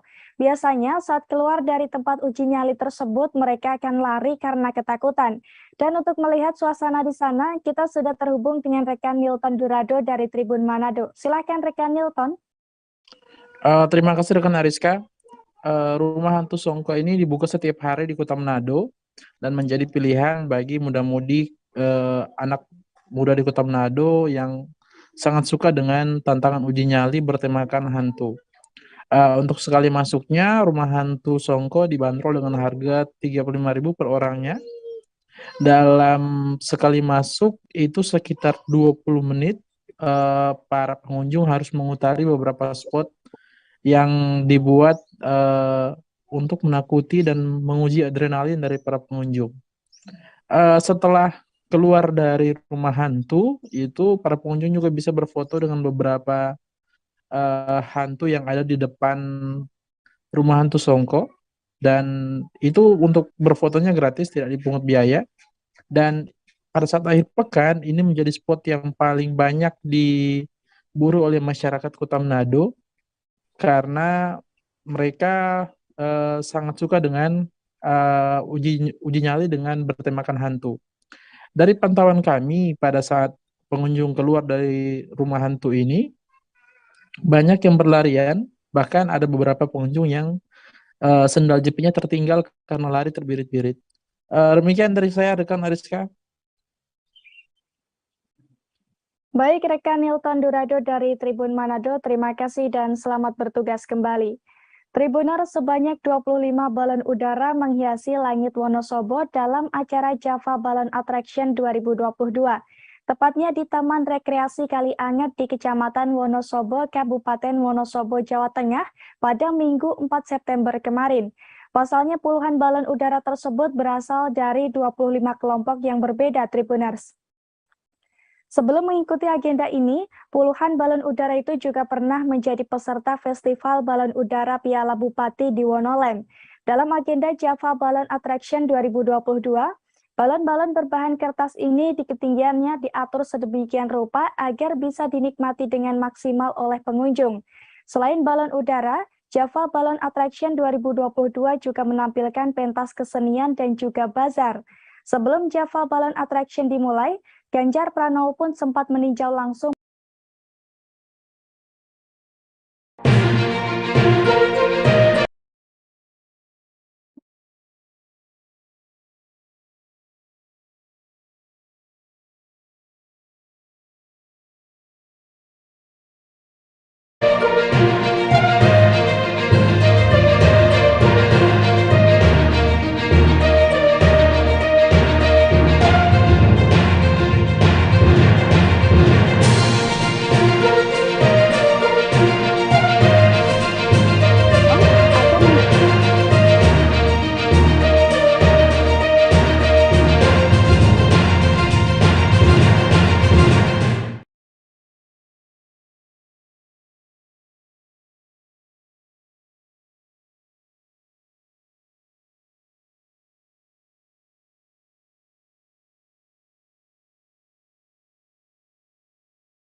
Tribuners, Live Update Sore kembali hadir menyapa Anda edisi Senin 5 September 2022.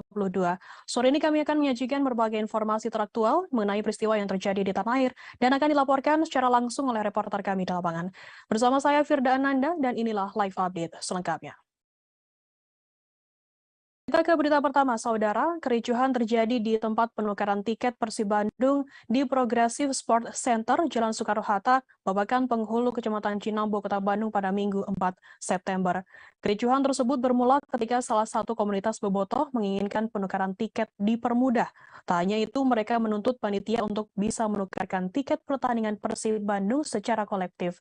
Namun dari pihak panitia tidak menanggapi tuntutan tersebut, sehingga berujung pada adu argumen dari pihak panitia dan bobotoh. Informasi lebih lengkapnya akan disampaikan oleh rekan jurnalis kami dari Tribun Jabar, ada Adi Ramadan yang akan melaporkannya. Silakan rekan Adi. Ya, terima kasih Firda. Ya benar, untuk kemarin sore itu tepatnya pukul 14.30 terjadi kerusuhan di salah satu tempat penukaran tiket Persib Bandung yang ada di Pondok Papuri Progressive Sport Center yang berada di Jalan Soekarno-Hatta, Babakan Penghulu, Kecamatan Cinambo, Kota Bandung. Untuk kronologis awal terjadinya kerusuhan itu bermula dari sekelompok komunitas bobotoh yang menginginkan penukaran tiket itu dipermudah, seperti penukaran tiket bisa dilakukan secara kolektif dan tidak harus datang per orang untuk menukarkannya. Namun dari tuntutan dari oknum bobotoh tersebut tidak digubris oleh panitia pelaksana yang ada di tempat penukaran tiket. Alhasil adu argumen pun muncul dari oknum bobotoh dan pihak panitia pelaksana. Berselang beberapa menit kemudian, bobotoh lain yang berada di tempat penukaran tersebut terprovokasi dan akhirnya terjadi kericuhan. Pada saat kericuhan tersebut, bobotoh menyampaikan orasinya ya, aspirasinya, lalu menendang-nendang meja, bahkan menjatuhkan, melempar, jatuh pagar pembatas. Tanya itu panitia pelaksana yang ada di sana yang ingin melerai kericuhan tersebut nyaris diamuk massa. Namun beruntung dirinya berhasil diselamatkan oleh petugas kepolisian yang berjaga di sekitar. Akibat dari kericuhan tersebut, tempat penukaran tiket Persib Bandung yang ada di Progressive Sport Center harus ditutup lebih awal dan dipindahkan ke Masjid Al-Jabar yang berada di dekat Stadion Gelora Bandung Lautan Api di Jalan Cimentrang, Kelurahan Cimentrang, Kecamatan Gedebage, Kota Bandung. Lalu untuk menanggapi dari kericuhan tersebut, Direktur PT Persib Bandung Bermartabat, Edi Jahjono, mengaku kecewa atas kericuhan yang dilakukan oleh oknum bobotoh. Dirinya berharap kejadian seperti ini tidak akan terjadi kembali. Sekian laporan yang bisa saya sampaikan, kembali ke studio. Baik, terima kasih rekan Adi Ramadan dari Tribun Jabar atas laporan Anda. Selamat bertugas kembali. Kita beralih ke informasi selanjutnya, Saudara. Warga di Jalan Pelita, Kelurahan Kerinci Timur, Kecamatan Pangkalan Kerinci, Kabupaten Pelalawan, dihebohkan dengan penemuan mayat yang mengambang di sebuah parit. Tim dari Polres Pelalawan dan Polsek Pangkalan Kerinci melakukan pemeriksaan di lokasi serta mengevakuasi jenazah korban dan membawa barang-barang yang ditemukan di TKP termasuk satu unit sepeda yang diduga milik pelaku. Setelah dilakukan pemeriksaan, akhirnya identitas mayat laki-laki tersebut terungkap. Pihak keluarga sudah mencocokkan semua ciri-ciri dan barang-barang milik korban. Informasi lebih lengkapnya akan disampaikan oleh rekan jurnalis kami dari Tribun Pekanbaru. Ada Yohanes Tanjung yang akan melaporkannya. Silakan rekan Yohanes. Baik, terima kasih rekan Firda dan selamat sore semua Tribuners dimanapun Anda berada. Dari Kabupaten Pelalawan, saya Yohanes Tanjung melaporkan bahwa pada hari Jumat kemarin memang ditemukan sesosok mayat yang tenggelam di sebuah parit ataupun kanal tepat di Jalan Pelita, Kelurahan Kerinci Timur, Kecamatan Pangkalan Kerinci, Kabupaten Pelalawan. Penemuan mayat ini memang menghebohkan semua masyarakat karena terjadi pada sekitar pukul 7:30, di mana pada saat itu masyarakat masih banyak beraktivitas, baik berangkat bekerja maupun berangkat ke sekolah melalui Jalan Pelita. Penemuan mayat ini juga langsung beredar di media sosial, baik foto maupun videonya, hingga perangkat setempat menghubungi polisi, baik itu seperti Polsek Pangkalan Kerinci maupun Polres Pelalawan. Pada setelah turun ke lokasi, Polres Pelalawan dan timnya melakukan pengolahan TKP dan mengamankan tempat kejadian perkara. kemudian melakukan evakuasi terhadap korban yang laki-laki yang berjenis kelamin laki-laki tersebut, kemudian mengambil semua barang-barang yang ada ditemukan di TKP, termasuk satu unit sepeda berwarna merah putih jenis merek Pasifik. Setelah dilakukan penanganan dan jenazah laki-laki itu dibawa ke Rumah Sakit Umum Daerah atau RSUD Selasi, kemudian terungkap jika identitas daripada jenazah tersebut bernama Muhammad Rizky, umur 19 tahun. Setelah bertemu dengan keluarganya, semua dicocokkan dan benar jika pria tersebut adalah Muhammad Rizky yang ternyata sudah hilang 1 hari sebelumnya atau hari Kamis, tepatnya hari Kamis sore, bahwasanya pihak keluarga sudah mencari keberadaan Rizky. Berdasarkan konfirmasi kami dengan pihak kepolisian, penuturan daripada keluarga bahwasanya Muhammad Rizky pada sore hari Kamis sebelumnya dia minta izin kepada orang tuanya, kepada ibunya tepatnya, untuk bermain sepeda sekitar pukul 5 sore atau pukul 5 lewat. Namun orang tuanya atau ibunya sempat melarang korban untuk keluar.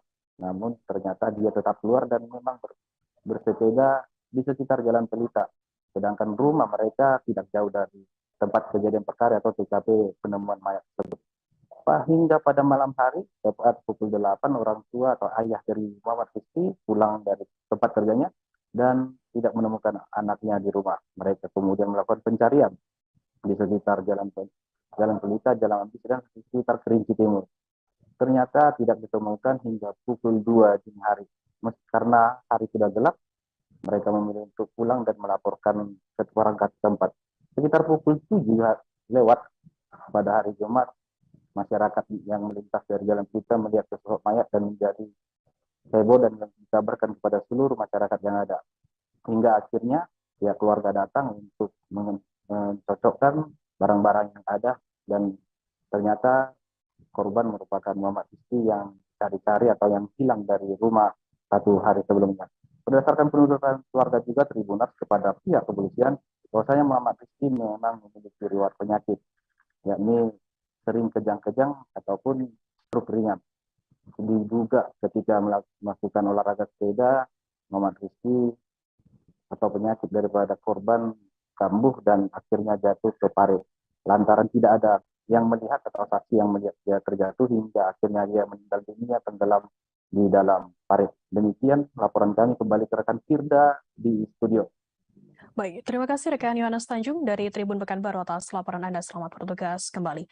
Kita beralih ke informasi selanjutnya, Saudara.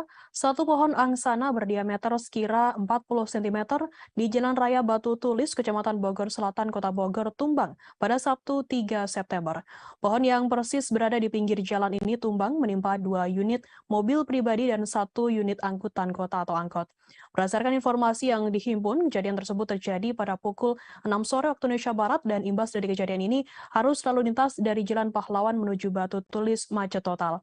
Informasi lebih lengkapnya akan disampaikan oleh rekan jurnalis kami dari Tribun Bogor. Ada Rahmat Hidayat yang akan melaporkannya. Silakan rekan Rahmat.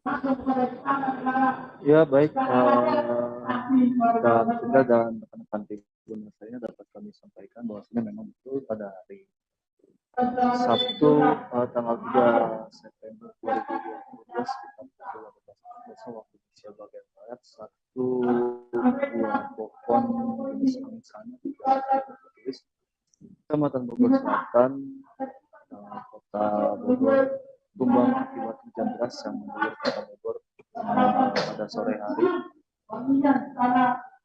di mana pohon tumbang ini langsung menimpa 3 unit mobil yang berada di Jalan Raya Batu Tulis. Satu di antaranya yakni mobil angkutan kota.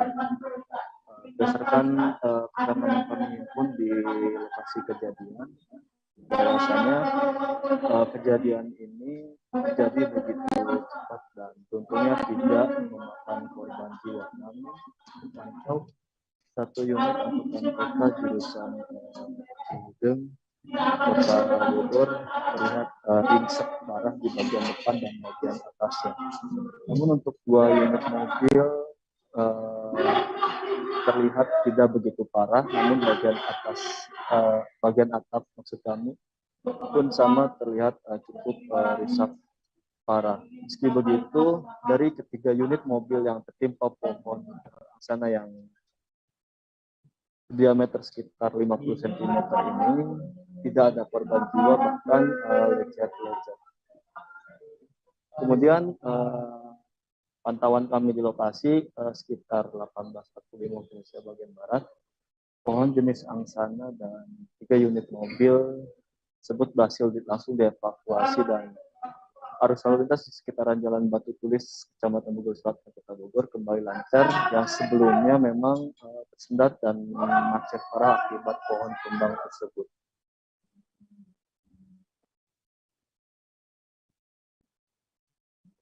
Ya, baik.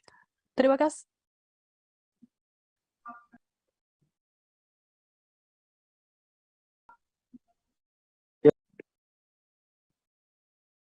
Baik.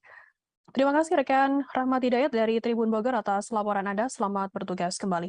Akan kami tampilkan Tribuners wawancara dari Danru Damkar Sektor Cibulu Muhammad Royani. Berikut liputannya untuk Anda. Dapat informasi dari telepon dan melalui ada yang menyusuli ke kantor. Nah, kita dari masing-masing pos meluncur ke lokasi. Nah, di sini terjadi pohon tumbang menimpa KR roda 4 sebanyak 3 unit. 2 unit mobil pribadi, 1 unit angkot. Demikian. Itu pohon apa yang tumbang? Kebetulan kalau kita lihat pohonnya pohon angsana ya. Yang menimpa 3 unit kendaraan roda 4. Itu penyebab angin kencang atau cuaca buruk? Nah, kebetulan tadi sore kita lihat cuaca cukup tidak bersahabat karena disebabkan hujan plus angin. Nah, mungkin karena hujan dan angin bisa menyebabkan pohon tumbang. Tidak ada korban jiwa? Alhamdulillah untuk korban jiwa tidak ada. Untuk kerugian belum kita perhitungkan. Demikian. Barisan Pemadam Kebakaran Sekumpul Depan atau BPK sedang menggelar latihan water rescue pada Minggu 4 September. Lokasi latihan menggunakan saluran irigasi Sekumpul yang terletak di Jalan Sekumpul, Kelurahan Sekumpul, Kabupaten Banjar, Provinsi Kalimantan Selatan. BPK Sedap sendiri memiliki sarana pertolongan berupa perahu karet yang diperoleh secara swadaya. Selama perahu karetnya belum memiliki mesin, sehingga mereka rutin berlatih mendayung setiap 1 bulan sekali. Informasi lebih lengkapnya akan disampaikan oleh rekan jurnalis kami dari Banjarmasin Pos, ada Mukhtar Wahid yang akan melaporkannya. Silakan rekan Mukhtar. Baik, Firda, dapat kami laporkan dari Kabupaten Banjar, Provinsi Kalimantan Selatan. Saat ini cuaca di Kalimantan Selatan ekstrim ya, buruk karena sejak pukul 7 pagi hingga saat ini hujan terus mengguyur Kabupaten Banjar dan sekitarnya, terutama di ibu kota kabupaten yaitu Martapura. Dan dapat kami laporkan relawan dari Barisan Pemadam Kebakaran Sekumpul Depan Sedap, mereka melakukan latihan rutin ya berupa penyelamatan di air, dan mereka latihan di saluran irigasi Sekumpul. Kemarin tepatnya hari Minggu itu latihan rutin yang setiap bulan mereka lakukan. Semuanya adalah generasi muda yang masih berusia belasan tahun dan sebagian dari mereka adalah pelajar.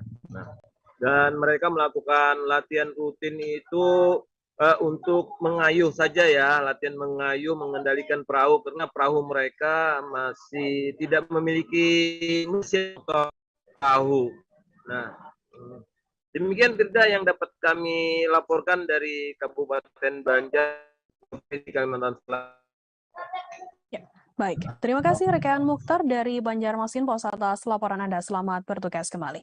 Kita beralih ke informasi selanjutnya, Saudara. Korban meninggal dunia dalam kecelakaan maut di Tol Semarang Solo kilometer 486 bertambah.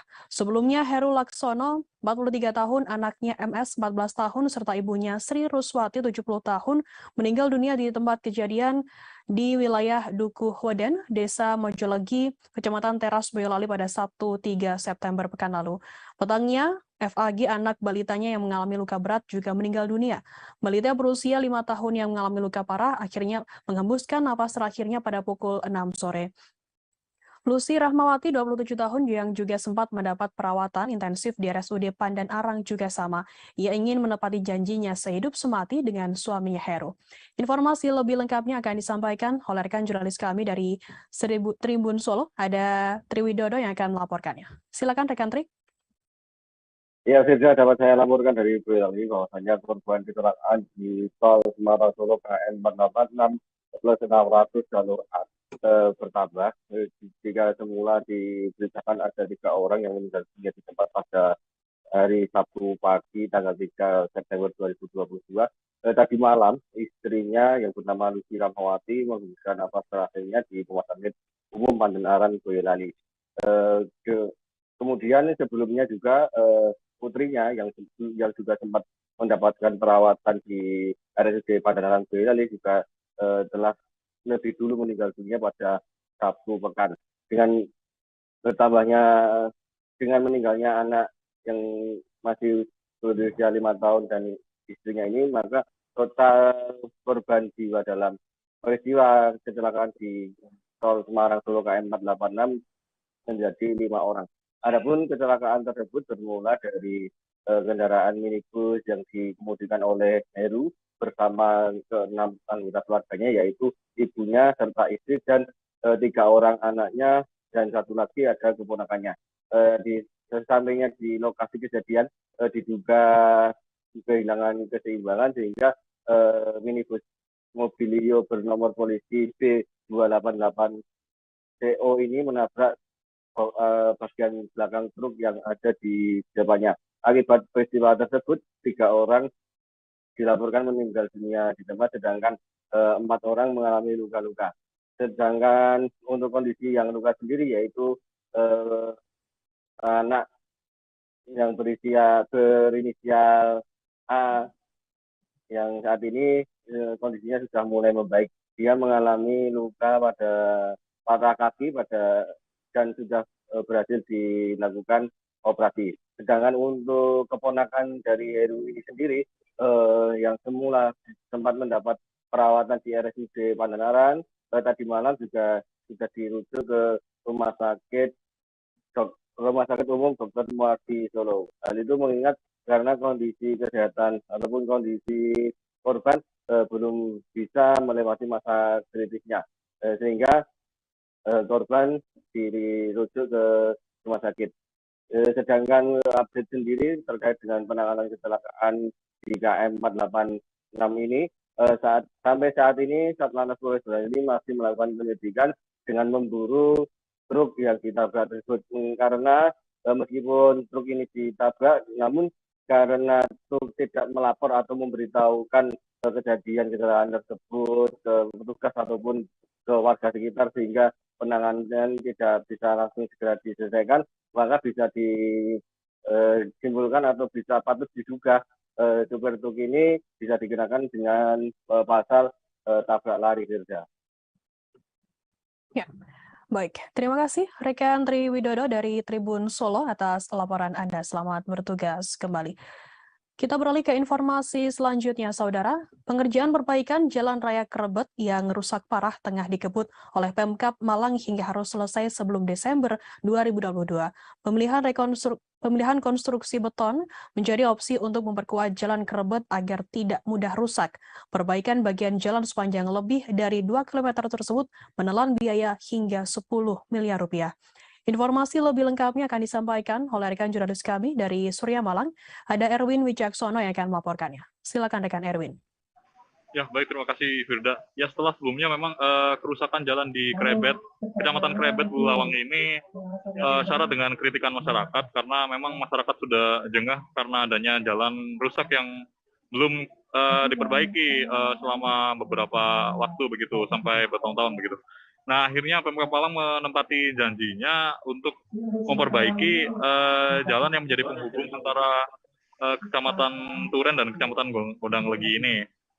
Dan untuk memperhalus ataupun memperkuat sisi konstruksi dari Jalan Krebet yang terus-terusan rusak, Pemkab Malang memilih melakukan dengan konstruksi beton, hingga akhirnya dapat memperkuat dari sisi bahu kanan jalan dan kemudian dari sisi kekuatan jalannya juga. Dan berdasarkan informasi yang kami dapat dari Dinas PU Bina Marga Kabupaten Malang, menargetkan jalur ini akan mulus ataupun rampung pada sebelum bulan Desember 2022 atau bahkan lebih cepat pada bulan November untuk penargetan pengerjaannya begitu. Dan untuk sampai saat ini berdasarkan pantauan kami di lapangan, arus lalu lintas menuju wilayah Gonalegi akhirnya dialihkan menuju Kecamatan Turen agar tidak terkena macet akibat perbaikan jalan tersebut. Dan pengalihan jalur sendiri masih diterapkan hingga batas waktu ataupun penargetan selesainya pengerjaan jalan, yakni pada bulan November begitu. Begitu, Firda.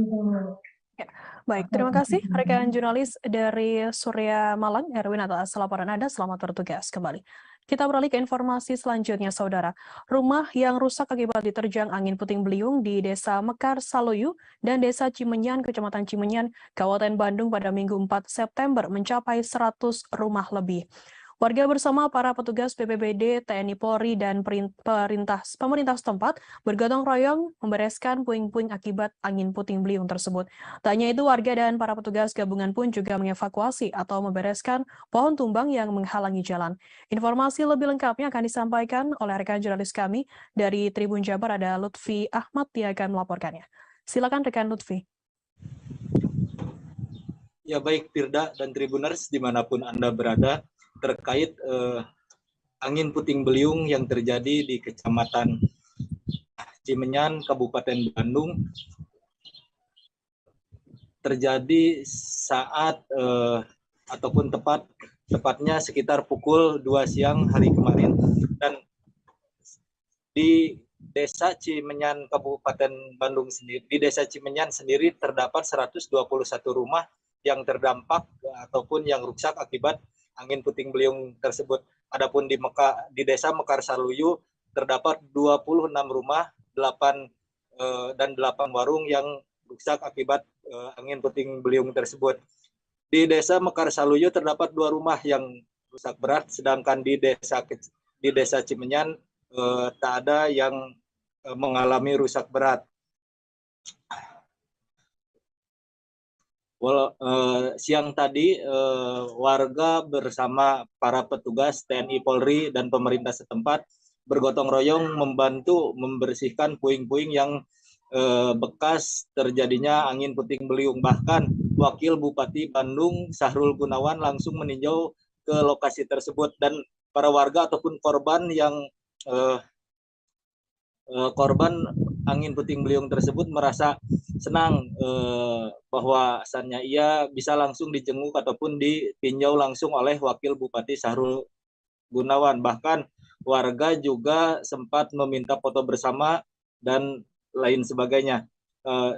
Pada saat peninjauannya, Sahrul Gunawan pun menyempatkan diri mengunjungi rumah yang rusak berat, yakni milik Tia Dharma. Di sana rumah Tia Dharma itu atap rumah Tia Dharma semuanya tersapu oleh angin, dan tembok bagian belakangnya roboh akibat angin tersebut. Bahkan Tia mengaku saat kejadian ia pun hampir saja tertimpa oleh puing-puing batu bata yang roboh akibat angin puting beliung tersebut, dan kejadiannya sangat singkat, begitu cepat. Ia pun merasa sangat panik hingga langsung keluar rumah dan tidak bisa menyelamatkan barangnya ataupun alat-alat yang ada di rumah, sehingga setelah adanya angin puting beliung tersebut, pas turun hujan, barang-barangnya semua basah dan tersiram oleh air hujan. Untuk bantuan sendiri, pemerintah Kabupaten Bandung telah menurunkan melalui BPBD, baik itu terkait terpal untuk sementara menutupi atap yang rusak sementara, makanan siap saji, hingga alat pembersih. Begitu, Firda. Ya, baik. Terima kasih rekan jurnalis dari Tribun Jabar, Lutfi Ahmad, atas laporan Anda. Selamat bertugas kembali. Akan kami tampilkan Tribuners wawancara dari Wakil Bupati Bandung Sahrul Gunawan. Berikut liputannya untuk Anda. Melihat sebagian korban dengan rumah mereka yang rusak karena bencana, hanya ingin memastikan, dan ternyata gotong royong dari masyarakat di sini luar biasa ya, Pak Kades. Nanti juga informasi yang ada akan diteruskan ke dinas yang terkait. Dan alhamdulillah sih BPBD sudah turun semuanya masyarakat, bahkan sampai skemanya step-stepnya seperti apa, luar biasa antisipasi dari semuanya. Ya. Pak, mengingat di daerah sini hampir sering terjadi, mungkin ada antisipasi lebih? Ya, tadi juga sempat ngobrol dengan Pak Kades, ini perlu ada kajian ini. Kalau memang jadinya tahunan seperti ini apa penyebabnya dan antisipasinya bagaimana dengan yang terkait seperti BMKG dan pihak-pihak lainnya, BPBD juga. Tentunya kan juga perlu ya meng-capture nanti kira-kira ke depannya seperti apa. Karena memang baru 2 kali ini ya, tahun lalu dan tahun sekarang, nanti berikutnya lagi insya Allah mudah-mudahan tidak terjadi seperti ini, tapi kan perlu ada antisipasi. Alhamdulillah bersyukur kita tidak ada korban jiwa ya, dan semuanya juga on progress dilakukan pemerintah. Badan Eksekutif Mahasiswa Nobel Institute melakukan aksi demonstrasi di pertigaan Jalan Alauddin dan Jalan AP Petarani. Sekitar 100 massa aksi yang tergabung lembaga kemahasiswaan Nobel Institute tersebut serentak menyuarakan penolakan terhadap kenaikan BBM bersubsidi yang diumumkan oleh pemerintah pada Sabtu 3 September. Presiden BEM Muhammad Advan mengatakan kebijakan Presiden Jokowi sangat melenceng dari kondisi realita masyarakat Indonesia. Pasalnya, pemerintah tak memperhatikan kondisi ekonomi masyarakat yang masih belum pulih pasca pandemi.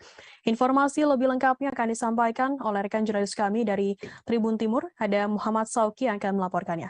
Silakan rekan Sauki.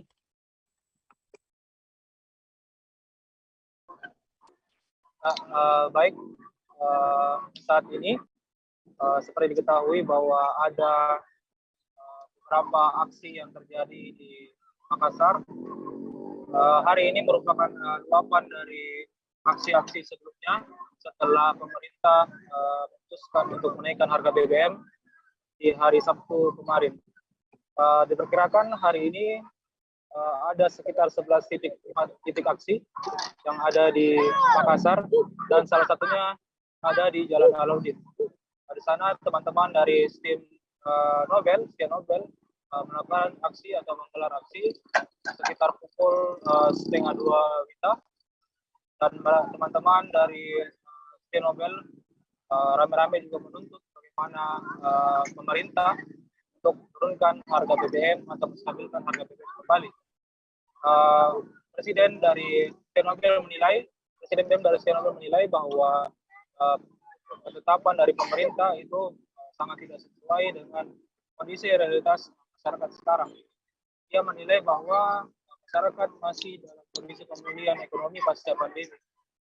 Ada sekitar 100 massa aksi juga yang turun pada hari ini di STIM Nobel, tapi diperkirakan untuk 11 titik lokasi yang ada di Makassar itu hampir ribuan massa aksi yang turun. Sampai saat ini masih berlangsung beberapa aksi di lokasi yang berbeda. Di Jalan Petarani ada Aliansi Mahasiswa UNM, kemudian di depan DPRD Sulawesi Selatan ada banyak organ-organ mahasiswa dan lembaga lain yang turun menyuarakan pendapat tentang kenaikan harga BBM. Sekian bisa saya laporkan. Terima kasih. Ya. Baik, terima kasih rekan jurnalis dari Tribun Timur Muhammad Sauki atas laporan Anda. Selamat bertugas kembali. Akan kami tampilkan Tribuners wawancara dari Presiden BEM Muhammad Advan As-Saman. Berikut liputan untuk Anda. Untuk aksi siang ini kira-kira apa tuntutan yang dibawa untuk dari teman-teman?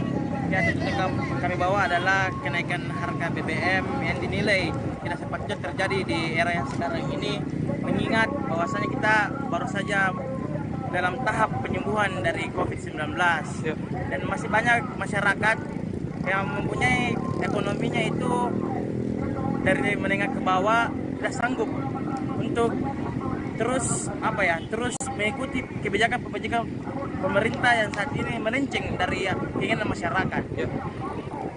Bahwasanya pemerintah hari ini tidak lagi menilai masyarakat sebagai substansi dari pengambilan kebijakan. Apa capaian aksi siang ini, Kak? Ya, capaian aksi kita ini pada hari ini semoga paling tidak BBM bisa turun secepatnya karena masih banyak masyarakat di luar sana di daerah pelosok yang tidak sanggup karena harga BBM yang melambung tinggi. Apakah kemungkinan ada aksi selanjutnya jika memang BBM tidak turun? Ya, bisa jadi akan ada aksi selanjutnya. Aksi selanjutnya mungkin ketika keinginan kita diindahkan, maka kita akan turun kembali ke jalan. Oh, kalau yang hadir ini Kak, sekitar berapa massa yang hadir ini? Tadi kita ada 100-an massa dan hari ini kita mungkin tadi teman sudah bergeser sebagian. Iya. Nama atas siapa? Saya Muhammad Afan. Tarif angkutan kota atau angkot jurusan Waina Kota Jayapura tujuan Sentani Kabupaten Jayapura tak berubah meski adanya kenaikan BBM. Diketahui perubahan harga bahan bakar minyak atau BBM pada 1-3 September dilakukan serentak di seluruh Indonesia. Sopir angkot Tinus Tandi menjelaskan harga angkot dari terminal tipe B Waina dengan tujuan Sentani tidak mengalami perubahan lantaran harga BBM jenis solar tak mengalami kenaikan yang signifikan. Informasi lebih lengkapnya akan disampaikan oleh rekan jurnalis kami dari Tribun Papua. Ada Putri Nurjana yang akan melaporkannya. Silakan rekan Putri.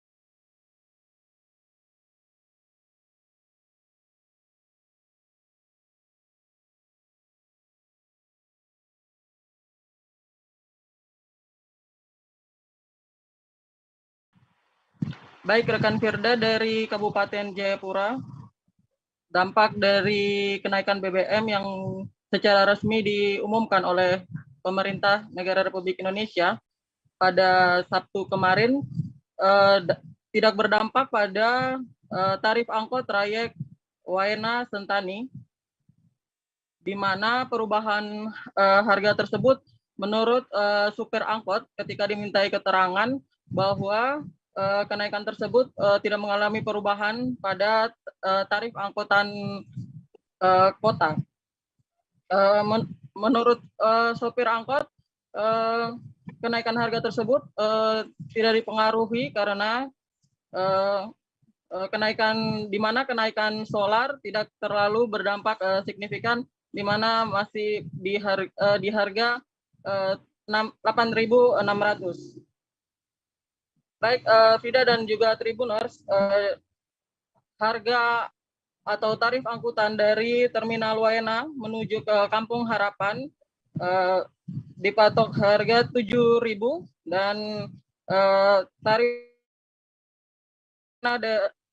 menuju ke Jalan Kemiri, Sentani, Kabupaten Jayapura untuk masyarakat umum adalah 10.000.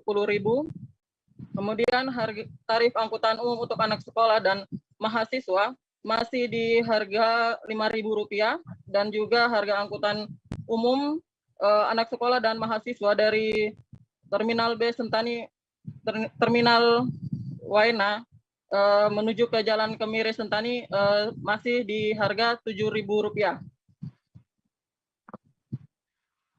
Baik, Frida dan Tribuners, Koordinator Trayek Sentani Waena Daniel Madali ketika dikonfirmasi kemudian membenarkan hal tersebut bahwa bersama sopir angkot bersama pemerintah sebelumnya telah menaikkan harga BBM, maksud saya menaikkan tarif angkutan kota sehingga ketika kenaikan BBM ini tidak ada lagi kenaikan untuk tarif angkot.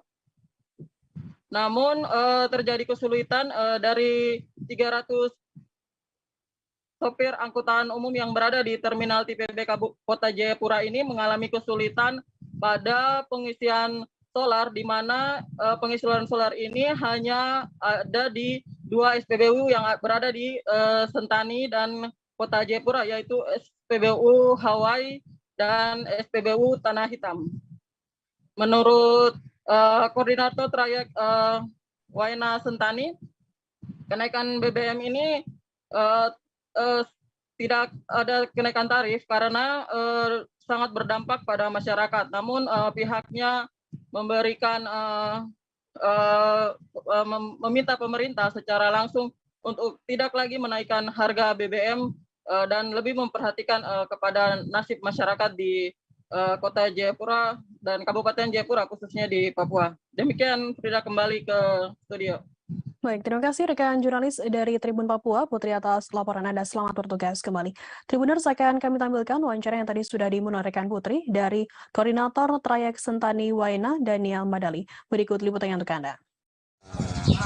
Terima kasih atas kesempatan yang diberikan kepada kami dari pengurus fraksi Waena Sentani dari 300 Tarwago.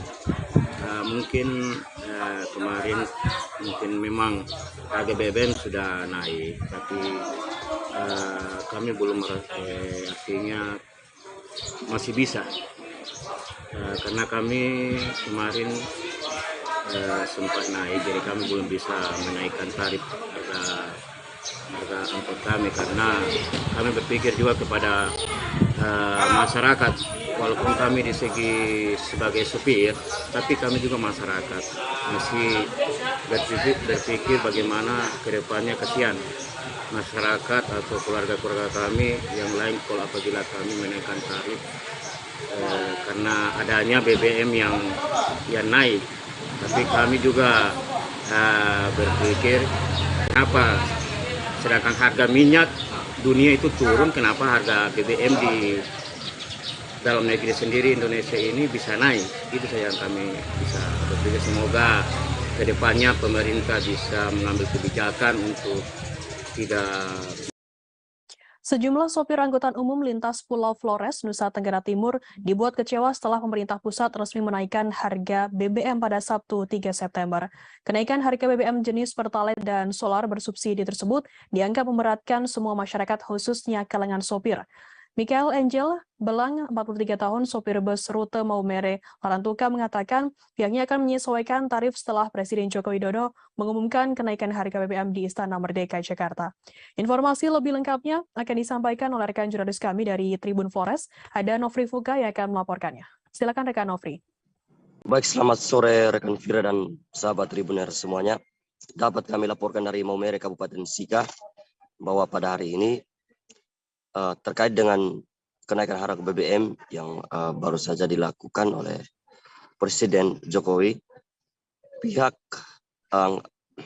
sopir angkutan di wilayah Kabupaten Sika dibuat kecewa dikarenakan imbas dari kenaikan harga BBM tersebut berpengaruh juga pada pendapatan mereka setiap hari.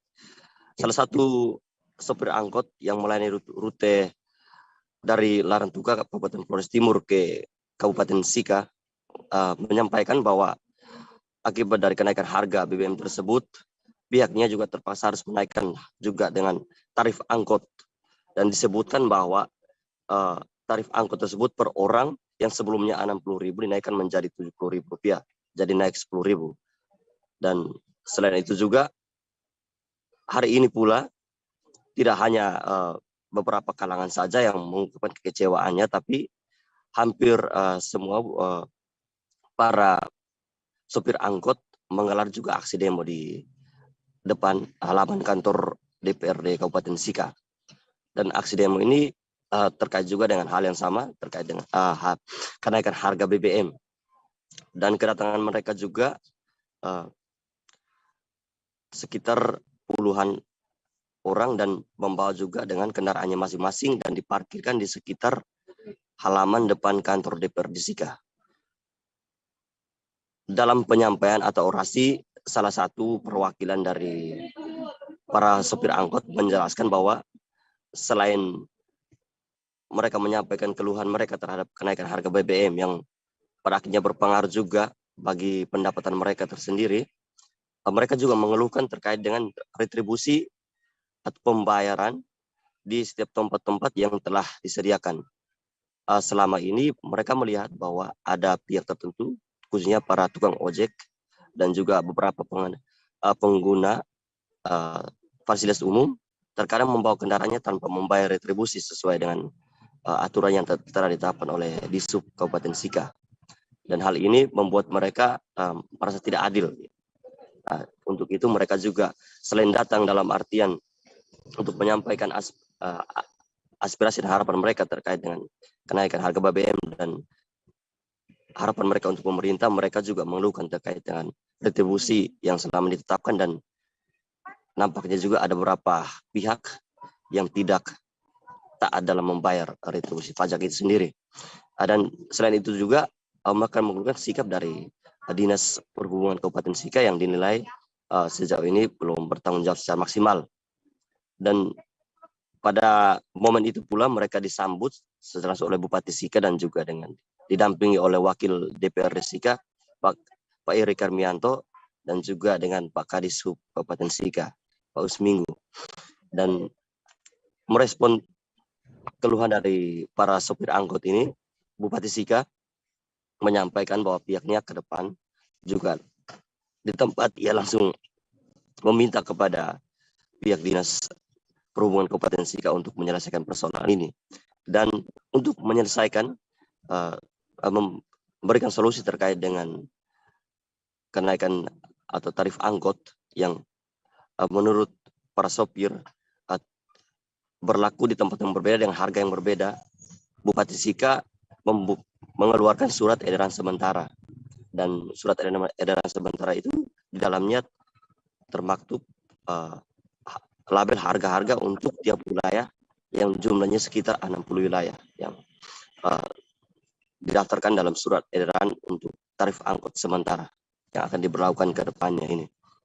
Dan Bupati Sika juga menjelaskan bahwa pihaknya akan selalu memonitoring terkait dengan kenaikan harga BBM ini, dan juga terkait dengan keputusan-keputusan yang diambil sehingga bisa membantu masyarakat terutama dalam menstabilkan ekonomi di wilayah Kabupaten Sika ini.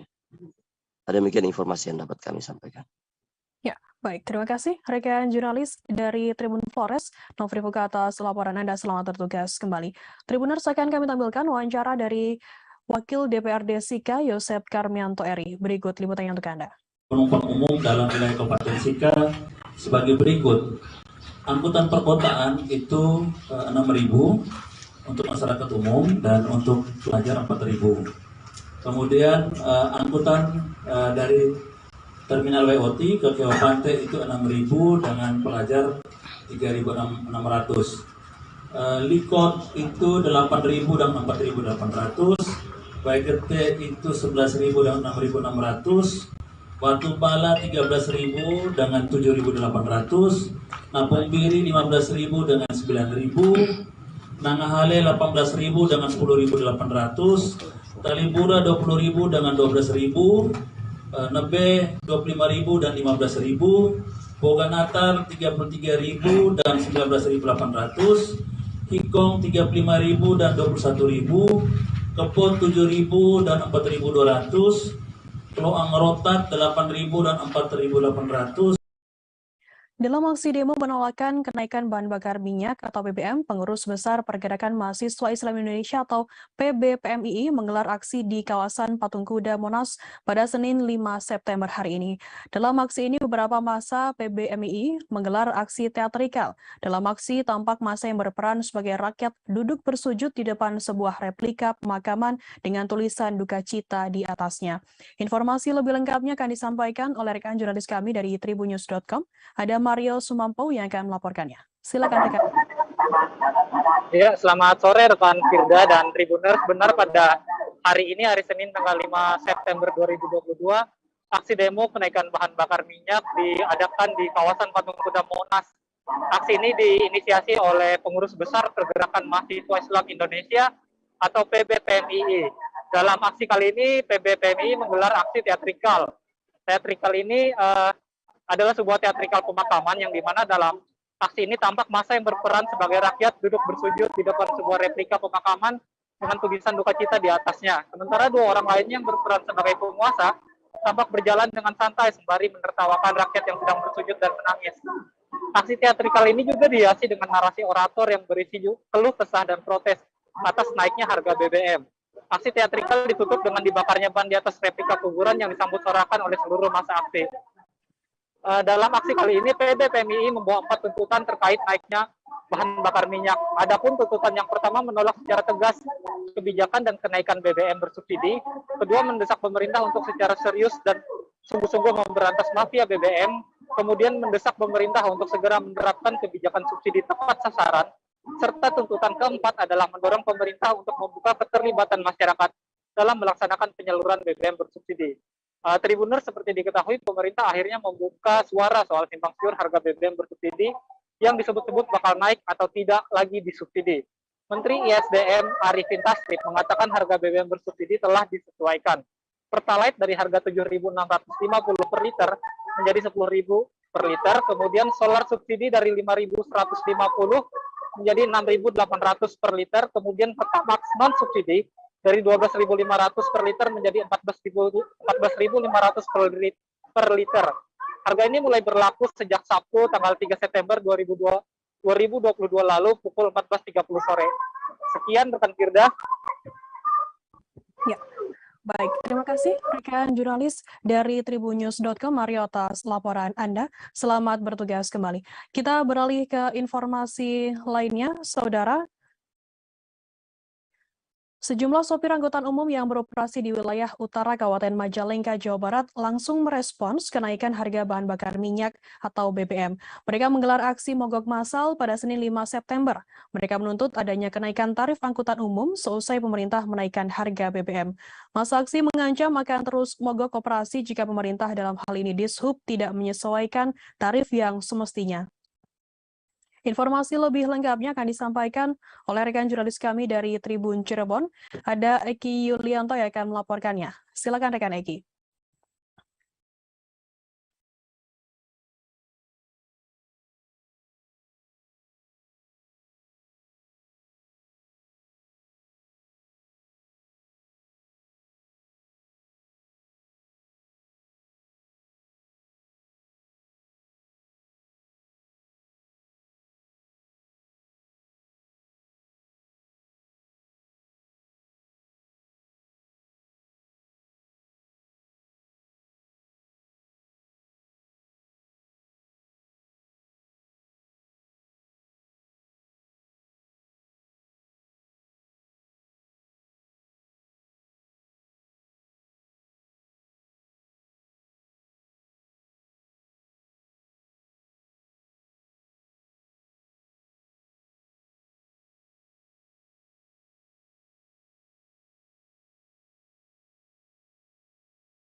Ya baik, terima kasih Firda. Selamat sore Tribuners. Dapat saya laporkan dari Kabupaten Majalengka, Jawa Barat, di mana sejumlah sopir angkutan umum khususnya trayek Perapatan Raja Galuh menggelar aksi mogok massal pada Senin 5 September 2022 pagi tadi. Mereka menuntut adanya kenaikan tarif angkutan umum usai pemerintah menaikkan harga BBM. Mereka mengancam akan terus mogok operasi bahkan demo jika pemerintah dalam hal ini Dinas Perhubungan tidak menyesuaikan tarif yang semestinya. Pantauan saya tadi pagi di ruas jalan raya Perapatan Raja Galuh, puluhan sopir angkot itu memarkirkan kendaraannya di pinggir jalan. Mereka sepakat untuk sementara waktu tidak beroperasi melayani penumpang. Mereka pun hanya berkumpul di sebuah toko menunggu keputusan apakah tarif yang diinginkan dikabulkan oleh pemerintah. Diketahui kumpulnya para sopir angkot itu merupakan trayek yang biasa dilalui oleh sopir angkot untuk mencari penumpang. Mereka ingin menunjukkan kepada masyarakat bahwa para sopir angkot juga sulit jika tarif masih di harga yang lama.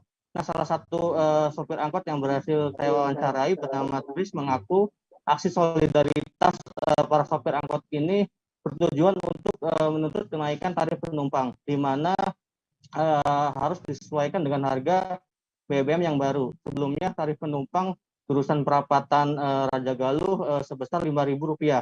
Para sopir angkot meminta untuk dinaikkan menjadi Rp7.000 untuk jalur tersebut. Nah, menurut para sopir, aspirasi para sopir angkot ini juga bukan semata-mata karena harga BBM naik, namun karena setoran angkutan umum juga turut naik ditambah kebutuhan lainnya seperti pemeliharaan kendaraan. Nah, bahkan seruan aksi mogok bermunculan dari sejumlah sopir angkot ke pemerintah tidak menaikkan harga yang diinginkan. Usulan-usulan demo mulai disuarakan oleh sesama sopir angkot. Mereka sangat takut penghasilannya menurun dengan adanya kenaikan harga BBM. Sementara saat angkutan umum melakukan aksi mogok beroperasi disiasati oleh anggota kepolisian dari Polsek Sumberjaya untuk melakukan penyisiran penumpang yang terlantar. Diketahui para calon penumpang itu tidak bisa dilayani seperti biasanya oleh para sopir angkot yang mogok akibat imbas BBM naik. Penyisiran dilakukan oleh kepolisian di jalur Cirebon Bandung, tepatnya di Kecamatan Sumberjaya. Polisi mengerahkan kendaraan mobil patroli hingga kendaraan patroli backbone untuk membantu masyarakat ke lokasi yang dituju. Nah, menurut Kapolsek Sumberjaya, AKP Endoy Saru mengatakan pihaknya tetap ingin melayani masyarakat dengan maksimal. Nah, salah satunya saat masyarakat merasa kesulitan mencari angkutan umum. Diketahui kebanyakan dari warga saat itu yang ingin hendak pergi ke sekolah maupun ke lokasi kerjanya. Nah, selain itu upaya tersebut untuk meringankan beban dampak kenaikan harga BBM. Nah, menurut Kapolsek bahwa operasi ini tidak akan digelar setiap hari, tapi bergantung situasi dan kondisi di lapangan. Nah, sementara saat dikonfirmasi Kepala Dinas Perhubungan Kabupaten Majalengka, Edi Nur, mengatakan pihaknya masih menggodok terkait tarif kenaikan sesuai yang diminta oleh para pelaku transportasi. Siang tadi pihaknya sudah melakukan rapat dengan Organda Majalengka. Untuk sementara hasil rapat yang didapat, pihaknya akan melakukan kajian penyesuaian tarif angkutan umum terlebih dahulu setelah adanya kenaikan BBM.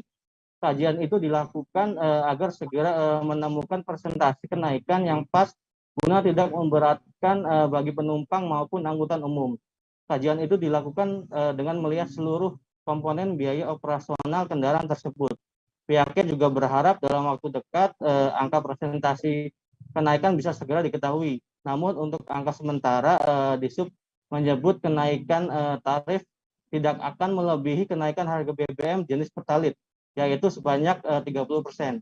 Masih menurut Kepala Disub bahwa penyesuaian tarif merupakan konsekuensi yang wajar akibat kebijakan kenaikan harga BBM. Sebab karena BBM subsidi adalah komponen yang digunakan untuk beroperasi oleh kendaraan angkutan seperti angkot. Demikian, Firda. Ya, baik. Terima kasih rekan Eki Yulianto dari Tribun Cirebon atas laporan Anda. Selamat bertugas kembali. Tribuners, akan kami tampilkan wawancara dari Tris, salah seorang sopir angkot. Berikut liputannya untuk Anda. Mogok Pak, nggak operasi kenapa Pak? Ya karena BBM naik. Sementara tarif masih tarif normal. Berapa Pak normalnya itu? Normal 5.000. Nah, dengan tarif itu emang nggak mencukupi seharian Pak? Ya enggak, soalnya BBM kan naik. Pengennya berapa Pak? Ya, pengennya dari 5.000 jadi 7.000. 7.000. Ya. Nah, sekarang dari pihak Disub gimana Pak katanya? Dari pihak Disub belum ada keputusan. Nah, itu rencana mogoknya berapa hari Pak? Ya sampai ada keputusan dari pihak Disub aja. Kalau nggak ada tangan ya bisa normal lagi, jalan lagi. Nah Pak, dengan kenaikan BBM apa sih Pak yang sangat Harga sejumlah kebutuhan pokok seperti harga cabai ikut naik di Bengkulu setelah naiknya harga bahan bakar minyak atau BBM pada Sabtu 3 September. Inong, salah satu pedagang cabai di Pasar Panorama Kota Bengkulu, mengatakan kenaikan harga cabai ini terjadi sejak Minggu 4 September sore. Harga cabai pada pagi ini mencapai Rp120.000 per kilogram untuk cabai merah keriting. Jika harga cabai merah keriting di angka Rp120.000 per kilogram, untuk harga cabai merah besar lebih murah yakni Rp100.000 per kilogramnya. Informasi lebih lengkapnya akan disampaikan oleh rekan jurnalis kami dari Tribun Bengkulu. Ada Giafni yang akan melaporkannya. Silakan rekan Giafni. Baik, terima kasih Firda. Memang benar untuk harga cabai di Kota Bengkulu ini cukup drastis peningkatannya.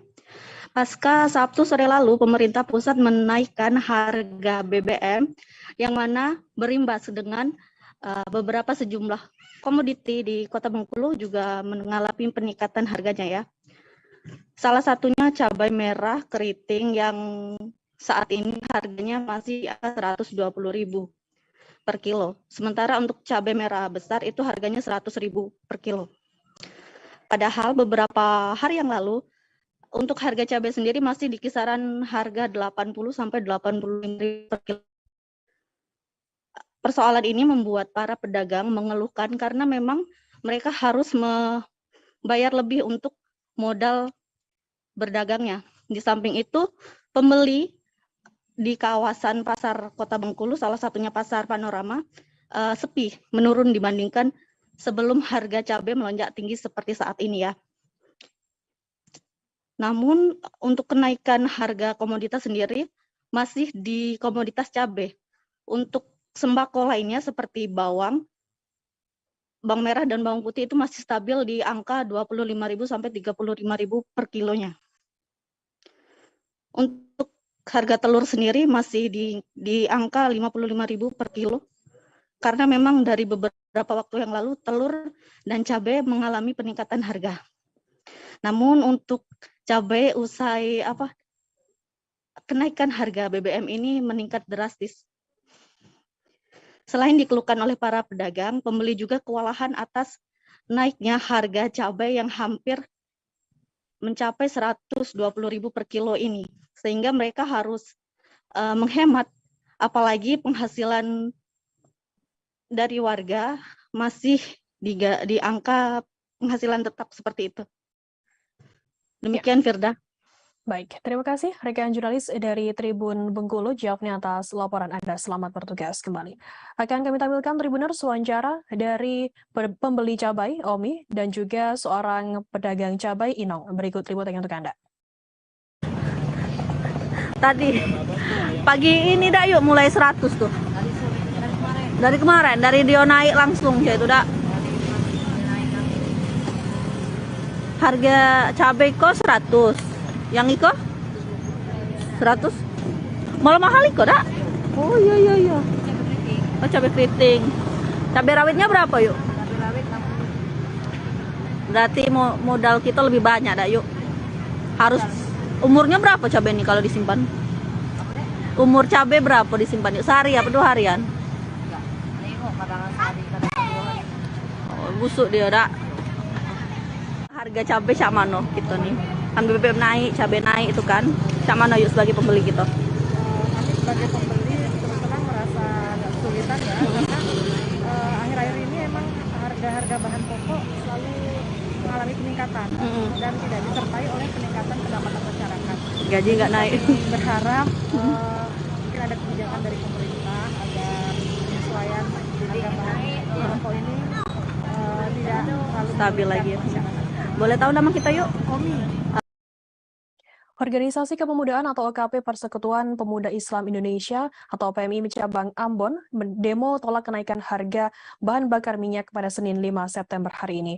Demo tolak kenaikan BBM ini berlangsung di kantor Gubernur Maluku. Ketua Umum PMI Maluku, Marwan Titahelu menilai kebijakan kenaikan harga BBM ini akan sangat berdampak bagi perekonomian di Maluku.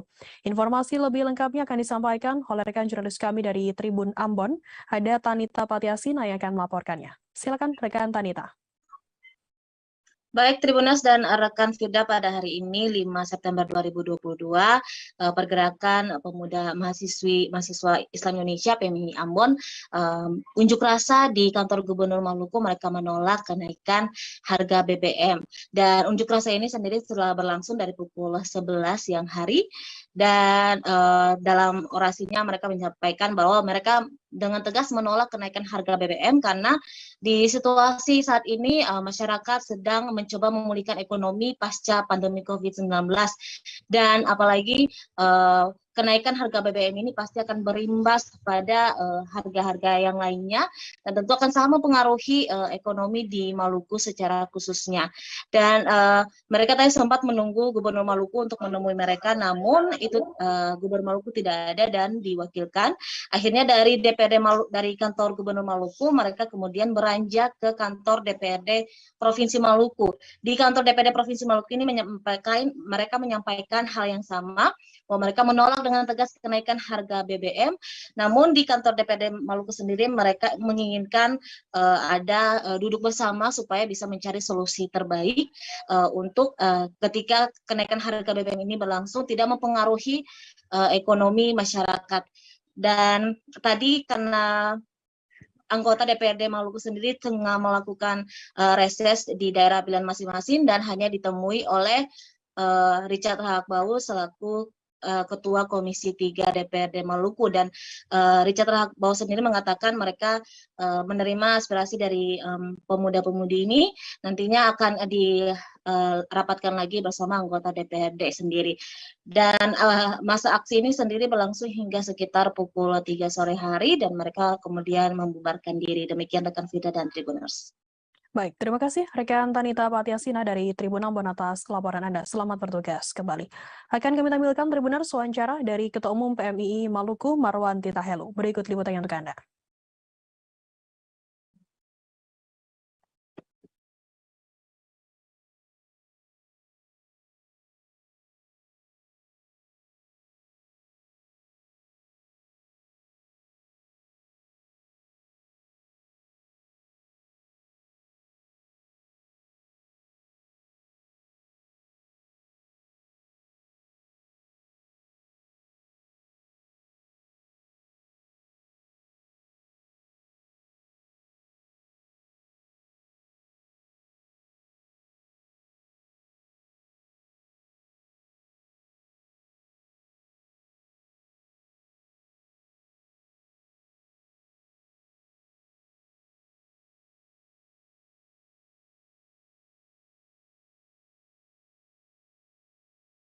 Pasca kenaikan harga bahan bakar minyak atau BBM jenis Pertalite dan biosolar, antrean panjang masih terjadi di SPBU wilayah Kota Muara II, Kabupaten Oku Selatan, Sumatera Selatan.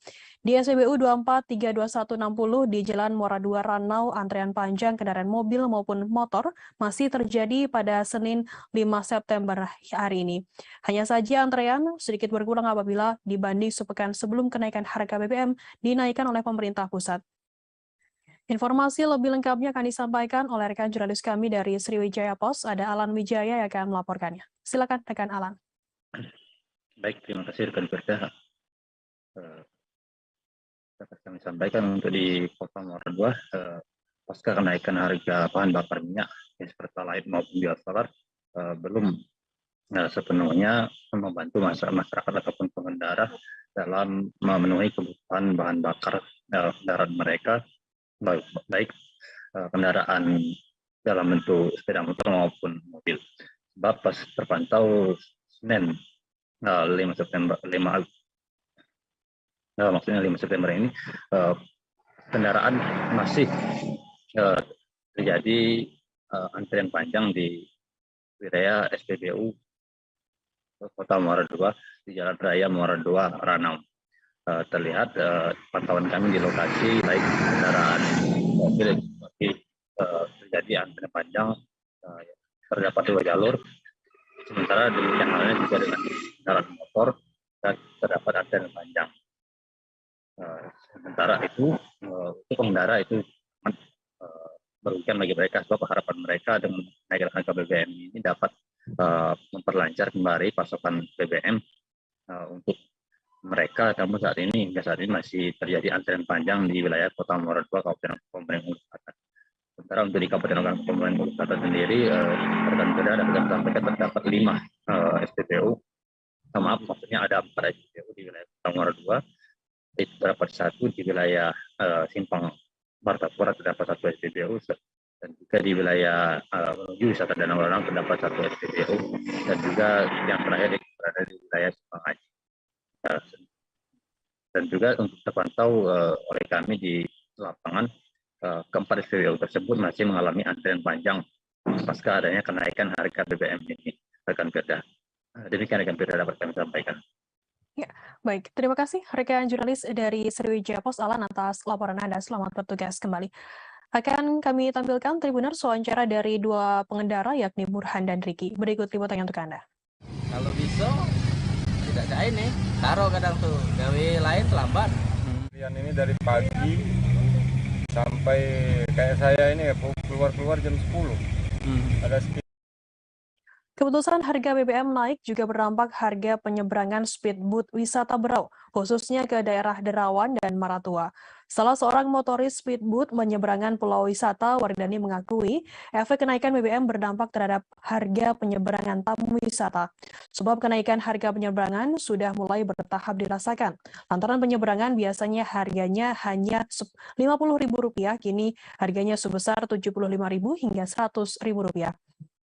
Informasi lebih lengkapnya akan disampaikan oleh rekan jurnalis kami dari Tribun Kaltim, ada Renata Andini yang akan melaporkannya. Silakan rekan Renata. Baik, terima kasih rekan Firda di studio. Bahwa benar sekali dampak dari kenaikan harga BBM yang ditetapkan 3 September kemarin juga berpengaruh pada penyeberangan speedboat di dermaga wisata Berau, khususnya ke daerah wisata unggulan Kabupaten Berau dan juga Kaltim, yakni Derawan dan juga Maratua. Dijelaskan salah seorang motoris speedboat yakni Wardani mewakili pihak lainnya bahwa efek kenaikan BBM bisa saja meningkatkan lagi tarif harga penyeberangan. Sebelumnya harga normal memang hanya di kisaran harga Rp50.000 per orang per sekali seberang dan kembali naik di harga Rp75.000 hingga Rp100.000. Biasanya para motoris sendiri memang membeli BBM ini melalui pengepul karena jika membeli secara langsung justru harganya akan jauh lebih mahal karena tidak ada SPBU yang berada di sekitar Laut Tanjung Batu dan juga antrian masih begitu panjang. Pembelian juga biasanya pihaknya membeli sebesar Rp200.000 per 20 liter dan saat ini harga sudah meningkat menjadi Rp270.000 per 20 liter. Diakui oleh Dani, pihaknya itu per satu hari harus membeli sebanyak dua kali BBM yakni 40 liter dan juga rata maksimal minimal dalam satu hari mereka para motoris bisa menyeberang 3 kali bolak-balik dari dermaga Tanjung Batu dan Derawan dan begitu juga sebaliknya. Biasanya mereka memang memberikan harga diskon kepada penduduk asli di Kampung Tanjung Batu dan juga Pulau Derawan karena hal itu menjadi kesepakatan bersama bahwa biasanya penduduk asli membawa kebutuhan pangan di kampung tersebut. Kemudian saat ini pihaknya masih akan merumuskan kembali berapa penetapan harga yang bisa diberikan untuk penyeberangan dan mereka berharap agar harga penyeberangan tidak melebihi batas Rp100.000 per orang. Begitu, Firda. Ya, baik. Terima kasih rekan Renata Andini dari Tribun Kaltim atas laporan Anda. Selamat bertugas kembali. Kita beralih ke informasi selanjutnya, Saudara. Belakangan ini, Nelly, 53 tahun, hanya terbaring lemah di atas kasurnya karena penyakit kanker payudara yang dideritanya. Namun semangat hidup petugas penanganan prasarana dan sarana umum atau PPSU Kembangan Selatan itu tetap menyala. Ya, tetap optimis sembuh demi anak-anaknya dan pekerjaannya. Informasi lebih lengkapnya terkait hal ini akan disampaikan oleh rekan jurnalis kami dari Tribun Jakarta. Ada Satrio Sarwatrenginas yang akan melaporkannya. Silakan rekan Satrio. Ya, baik rekan Firda, jadi memang petugas PPSU dari Kembangan Selatan ya di Kecamatan Kembangan Jakarta Barat ini bernama Nelly, ya, usia 43 tahun, memang sedang berjuang melawan kanker yang dideritanya sejak diketahui 2019. Jadi pada tahun 2019 ketika dia bersama rekan-rekan PPSU sedang gathering di Kota Puncak dan diketahuilah di sana bahwa petugas bahwa ada benjolan ya, di bagian kiri dari payudara dari Nelly. Kemudian Nelly berselang dari situ 6 bulan atau 7 bulan berselang baru benjolan itu terasa nyeri, ya, sehingga Nelly memutuskan untuk menjalani pengobatan. Dan memang saat itu Nelly diketahui memang misalnya ikut penyakit kanker, dan setelah itu dia berjuang untuk tetap bisa bekerja dan tetap bisa memberikan yang terbaik dan pekerjaannya di lingkungan gitu. Dia meskipun sakit, dia tetap menyapu jalanan, tetap menjalankan tugas-tugasnya. Tapi memang sudah sebulan lebih ini Nelly terpaksa hanya terbaring lemah ya, di atas kasurnya, karena memang kondisi fisiknya semakin drop, semakin menurun, sehingga sudah sebulan lebih ini dia hanya terbaring lemah di kasur begitu. Dan kendati demikian dia tetap berharap bahwa dia ingin sembuh dan ingin kembali bekerja kembali, membersihkan jalanan atau membersihkan lingkungan di kota di Tangerang Selatan. Dan memang rekan-rekan PPSI lainnya sangat salut ya dengan semangat Nelly, karena memang Nelly ini dikenal ulet bekerja, dan dia pun sempat mendapatkan penghargaan sebagai PPSI terbaik begitu. Dan Nelly juga berharap Pak Gubernur di DKI Jakarta atau Wagub Ahmad Riza Patria datang untuk menjenguknya. Jadi sebagai penyemangat dia untuk berjuang melawan kanker gitu, kedatangan Pak Anies, bahwa dia bilang bahwa itu rumahnya selalu terbuka untuk kedatangan Anies dan Pak Ahmad Riza Patria. Dan memang dia selalu didukung ya, selama pengobatan ini didukung oleh pemerintah ya, difasilitasi, dan juga Pak Lurah Kembang Selatan Pak Danang Putra juga memaklumi ya, kondisi dari Nelly sendiri, dan Pak Danang juga memberikan waktu untuk Nelly fokus dalam penyembuhan penyakitnya, sehingga dia untuk sementara waktu diizinkan untuk tidak bekerja. Seperti itu rekan Firda. Ya, baik, terima kasih rekan Satrio Sarotrenginas dari Tribun Jakarta atas laporannya. Selamat bertugas kembali. Kita beralih ke informasi selanjutnya, Saudara. Kriminolog meragukan adanya kasus pemerkosaan yang diduga dilakukan Brigadir Nofriansyah Yosua Huta Barat alias Brigadir J terhadap istri Irjen Ferry Sambo Putri Chandrawati.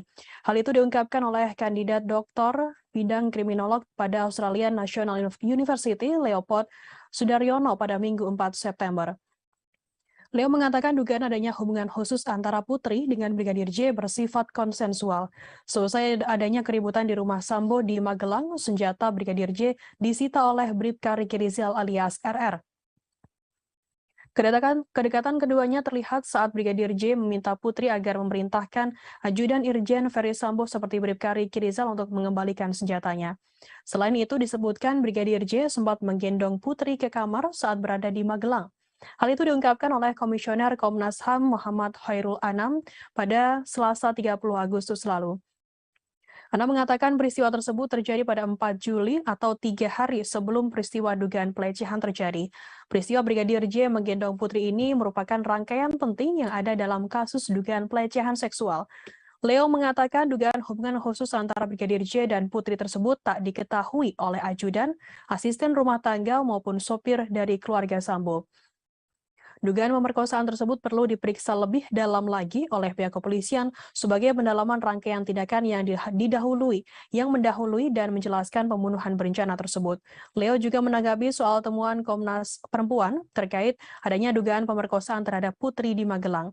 Leo mengatakan temuan tersebut tak memiliki legal standing dalam proses pidana. Temuan tersebut bisa menjadi legal standing apabila diminta sebagai saksi ahli.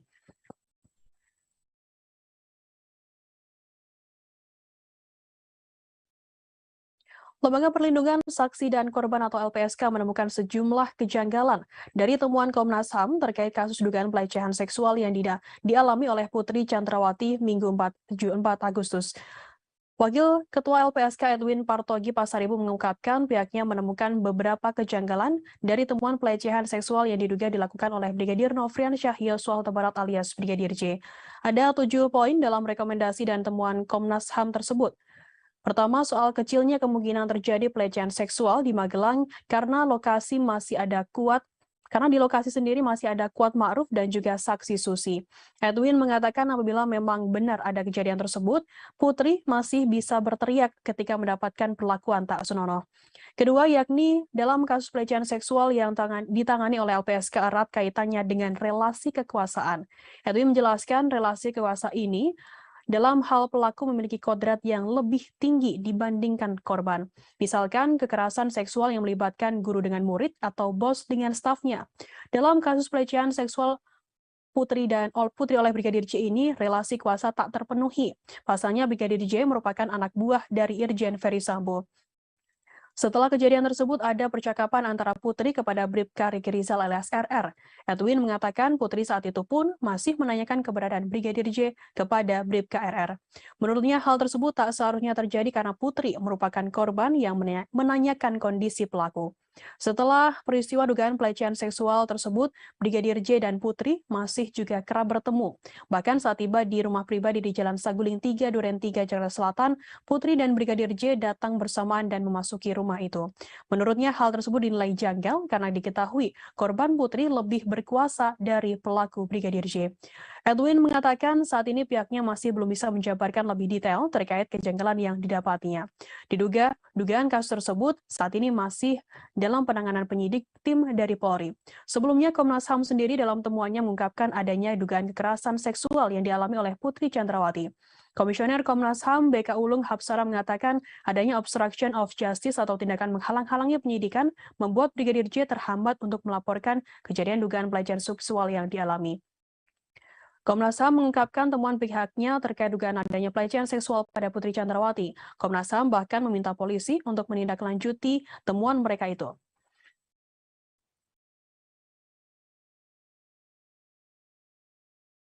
Ketua Komnas HAM Ahmad Taufan Damanik buka suara terkait pernyataannya dalam video yang menyebut Irjen Ferry Sambo sebagai bos mafia Senin 5 September. Menurutnya, video tersebut direkam saat dirinya baru menyelesaikan diskusi regulasi daerah bersama penyandang disabilitas. Taufan mengungkapkan saat itu dirinya mengobrol santai dengan teman-temannya, namun tanpa persetujuannya ada oknum yang merekam dan mengunggah obrolan tersebut ke media sosial hingga viral. Menurutnya perbuatan oknum tersebut tidak etis. Taufan menjelaskan, julukan bos mafia untuk Ferry Sambo ini memiliki makna tersirat, yang menjelaskan Sambo mampu mengendalikan puluhan polisi, bahkan yang di luar kendalinya, yakni bagian reskrim, serta melakukan rekayasa obstruction of justice. Taufan menilai hal tersebut sangat luar biasa. Julukan soal bos mafia tersebut merupakan obrolan informal sesama temannya. Namun sayangnya obrolan tersebut direkam dan kemudian diposting. Taufan mengatakan ia menggambarkan kelompok Sambo ini seperti tumor yang menggerogoti institusi Polri dan penegakan hukum. Maka dari itu, Kapolri harus berani mengambil tindakan tegas dan menyingkirkan semua elemen tumor tersebut. Taufan mengatakan saat ini pihaknya masih menunggu jadwal untuk menyerahkan rekomendasi ke pemerintah dan DPR RI. Salah satu poin rekomendasi tersebut yakni adalah reformasi kelembagaan.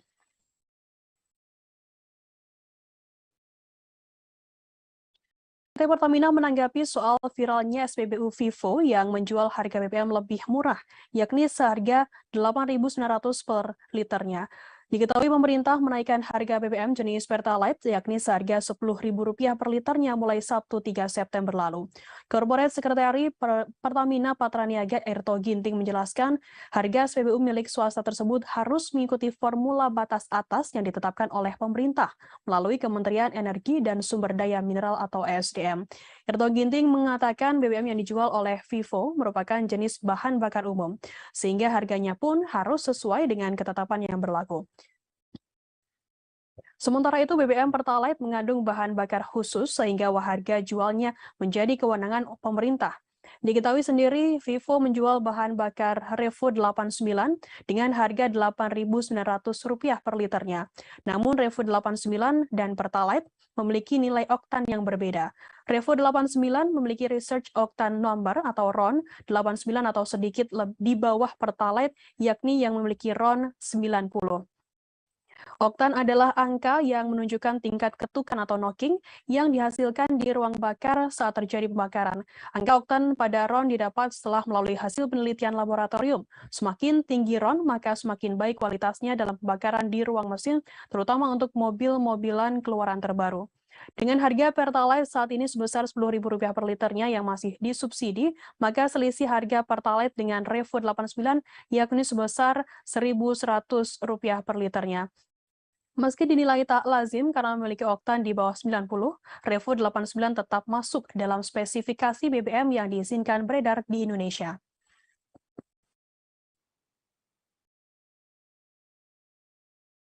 Kecelakaan maut hingga mengakibatkan 7 orang meninggal dunia terjadi di tol Batang Semarang kilometer 375 pada Senin 5 September. Kecelakaan tersebut melibatkan kendaraan minibus Toyota Hiace bernomor polisi W7202NA dan truk trailer UD Trucks bernomor polisi L8835US. Kasat Lantas Polres Batang AKP Dayita Daneswari mengungkapkan minibus Hiace tersebut diketahui membawa 13 penumpang. Sebanyak 7 orang meninggal dunia dan lainnya mengalami luka-luka. Seluruh penumpang langsung dilarikan ke Rumah Sakit Islam Kendal di Kecamatan Weleri. Berdasarkan laporan polisi, kecelakaan bermula saat mobil Hiace berjalan dari arah barat ke timur di lajur kanan. Saat di lokasi kejadian, tepatnya di tol kilometer 375+300 jalur A Batang Semarang, Desa Sawangan, Kecamatan Gringsing, minibus berjalan oleng ke kiri. Kemudian minibus menghantam bodi belakang samping kanan dari truk trailer. Truk saat itu dalam kondisi berjalan searah di depan minibus dan berada di lajur sebelah kiri. Seusai menabrak bodi belakang truk trailer, minibus oleng ke kiri dan keluar median jalan hingga masuk ke parit. Dalam video yang didapat oleh Tribun Network, sejumlah penumpang tampak ada yang tergeletak di tengah jalan tol, sementara minibus masuk ke parit dan mengalami ringsek di bagian depannya. Tampak pula kepulan asap yang keluar dari minibus seusai kejadian. Dan saat ini pihak kepolisian masih mendalami penyebab pasti kecelakaan maut tersebut.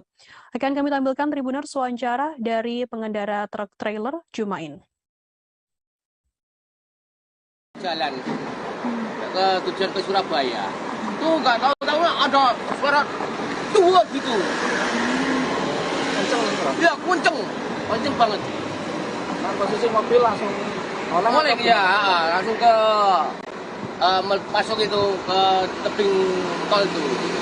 Mobil jenengan kerusakannya apa sih? Apa? Jenengan kerusakannya apa sih? Nah, ini kerusakannya ya stabilisernya putus, lalu banyak berdos.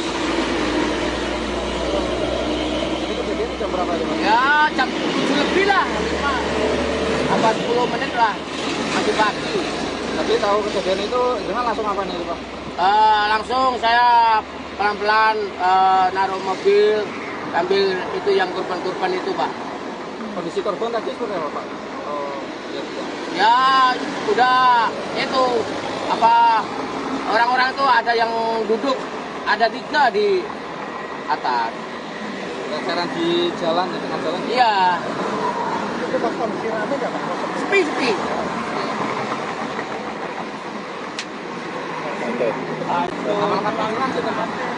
Jumain. Usianya? 53 lah. 53. Kasih ya, Pak. Tribuners, informasi tadi sekaligus menutup perjumpaan kita dalam live update sore hari ini. Jangan lupa saksikan terus live update di seluruh kanal YouTube dan Facebook Tribun Network. Saya Firananda beserta kru petugas pamit undur diri. Terima kasih dan sampai jumpa.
Halo Tribuners, jumpa lagi bersama dengan saya Kusnola Syaifah di Bincang Politik.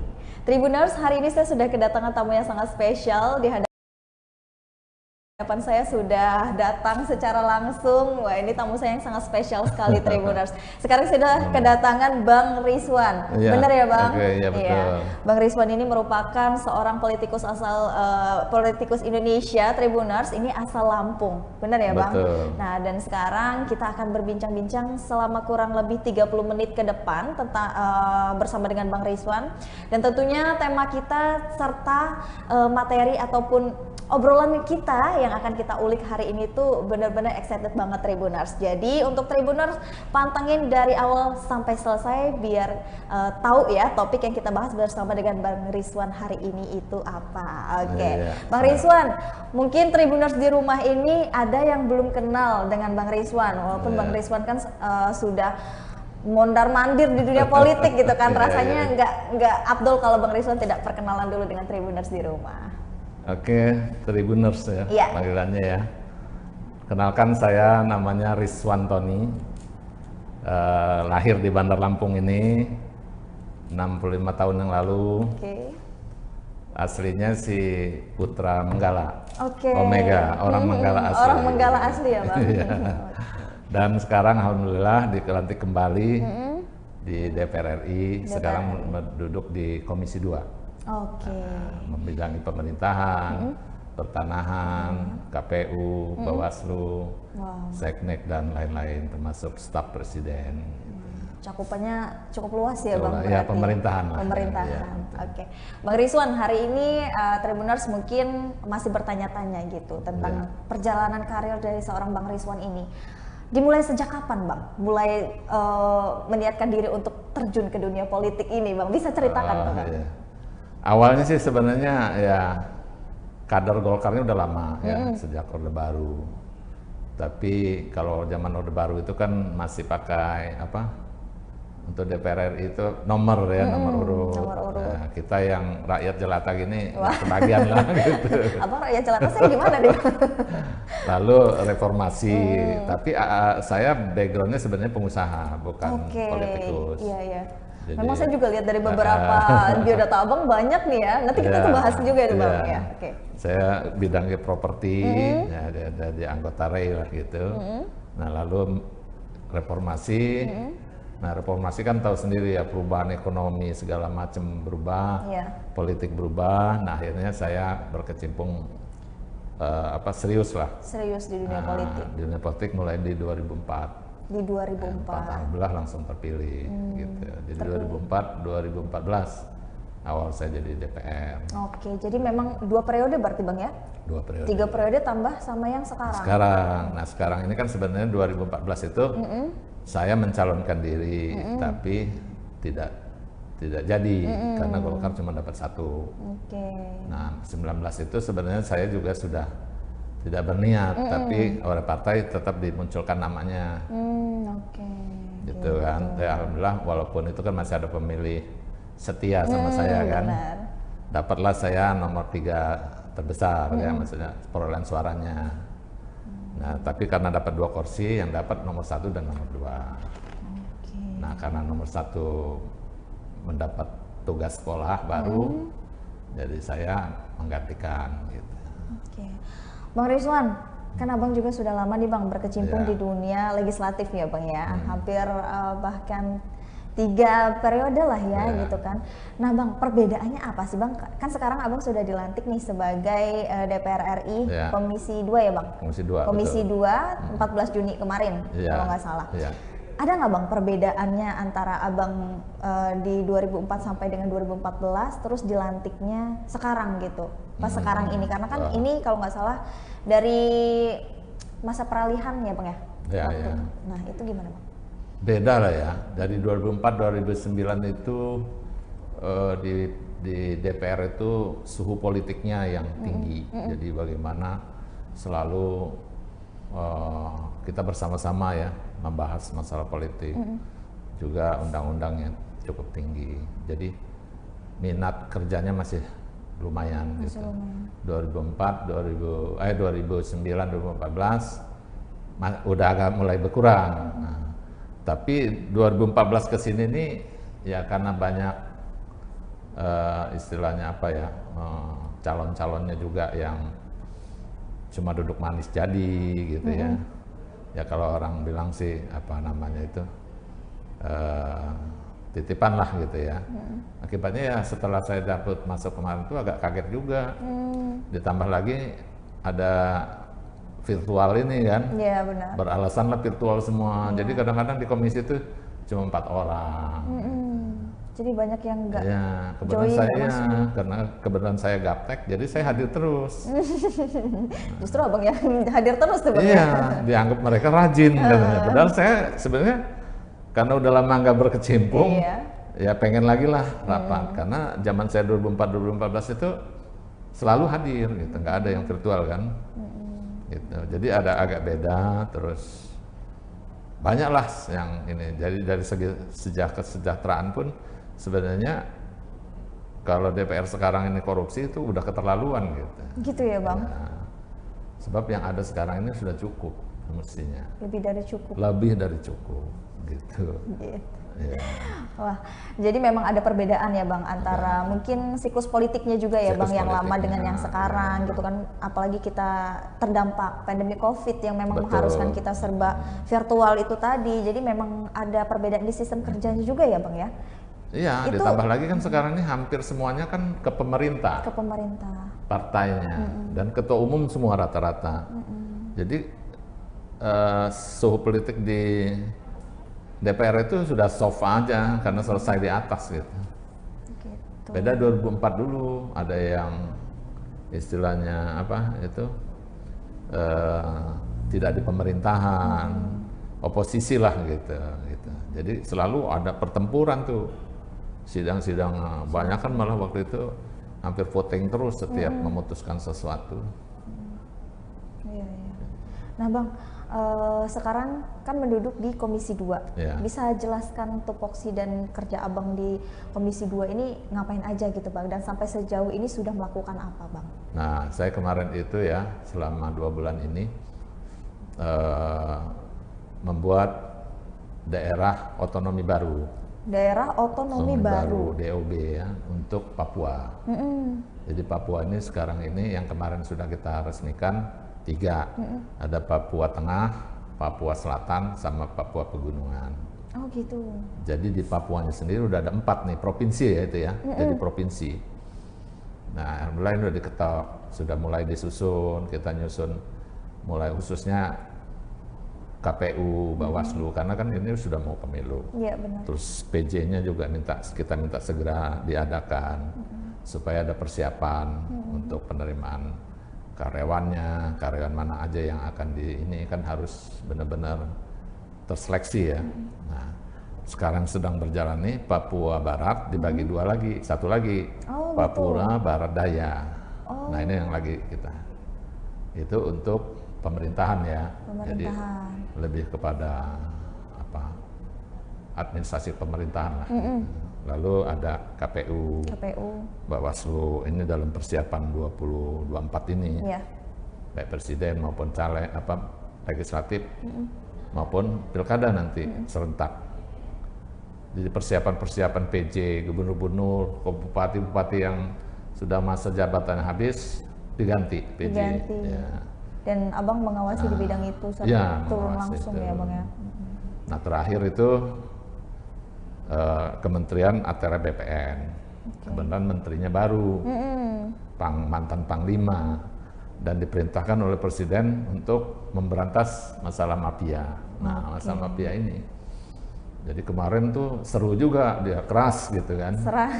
Ya, saya sangat mendukung karena kita tahu sendiri ya sejak kejadian yang di Riau kemarin, Pak Darmadi itu bahwa dia punya HGU cuma sekian, tapi dia bisa kuasai lahannya lebih dari izinnya. Akibatnya pemerintah dirugikan karena tidak ada izin segala macam. Tapi kenyataannya ada gitu bertahun-tahun gitu. Ya itulah yang namanya mafia tadi kan. Nah itu Bang. Nah ini menteri concern.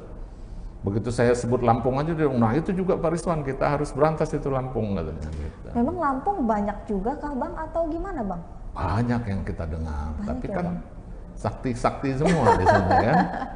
Nah ini ya kita pelan-pelan lah ya memperbaiki itu. Di samping itu juga bukan hanya sekedar memberantas mafia, tapi kita mendorong juga program sertifikat langsung itu loh, PTSL. Kalau dulu tuh zaman prona gitu, kalau sekarang PTSL. Jadi kita minta itu semua rumah, tanah, persil, itu harus sudah ada sertifikat. Sertifikatnya. Nah, jadi ke depan itu ada namanya peta rincikan. Nah sehingga kalau kita mau beli tanah, beli apa sudah ada, nggak perlu ngukur-ngukur kayak zaman sekarang. Tiap beli ngukur. Iya. Mending kalau nambah kan, ternyata nambah berkurang. Nah sekarang nggak, mudah-mudahan itu udah kita sepakati lah gitu. Oke. Mungkin Bang Rizwan bisa ceritakan sedikit aja tentang mafia tanah di Lampung ini seperti apa sih Bang gitu. Dan kedepannya apa yang pengen Abang buat untuk mafia tanah, memberantaslah mafia tanah di Lampung ini gitu. Ya sebenarnya ini kan masalah mafia tanah ini kan, kalau mafianya mungkin bisa mafia ini kan dalam tanda kutip bisa intern, bisa juga ekstern. Tapi kan yang intern ini yang lebih sulit gitu kan. Mulai dari BPN-nya, mulai dari kepolisiannya segala macam ini kan. Nah itu tuh Bang. Mata rantainya. Nah tapi kan pelan-pelan. Kalau yang menjadi haknya rakyat tentunya kita kembalikan ke rakyat. Kalau menjadi hak pemerintah, misalnya masalah hutan lindung, hutan produktif, ya kita kembalikanlah itu. Jangan seperti sekarang, ini kan banyak sulapnya, pinggirnya hutan, tapi dalamnya ada tanaman, ya dalam tanda kutip gitu kan. Nah, itu gimana tuh Bang ya? Ya kita harus kasih tahu, dan Menteri concern, ya Pak Menteri bilang, saya nggak peduli siapapun backingnya, saya akan ajar. Itu dia komit sama kita, sama Komisi 2 gitu.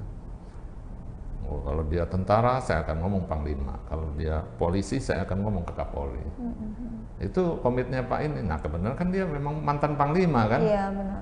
Jadi galaknya wajar lah, dia jadi juga memang punya didukung pasukan gitu. Benar-benar ya Bang ya untuk mafia tanah iya, ini. Bahkan di internnya kalau ada laporan misalnya kepala Kakan atau BPN yang bermain gitu ya, dia langsung pecat, dan itu udah dia kasih tahu, udah banyak yang dia berhentiin. Bukan berhenti kalau dia masih masih bisa toleran dipindahin, tapi kalau dia udah keterlaluan saya berhentikan. Jadi memang setegas itu ya Bang? Iya, ya insya Allah lah dia komit terhadap ininya ya. Karena ini memang perintah presiden, jadi dia jadi menteri itu memang itu tugasnya.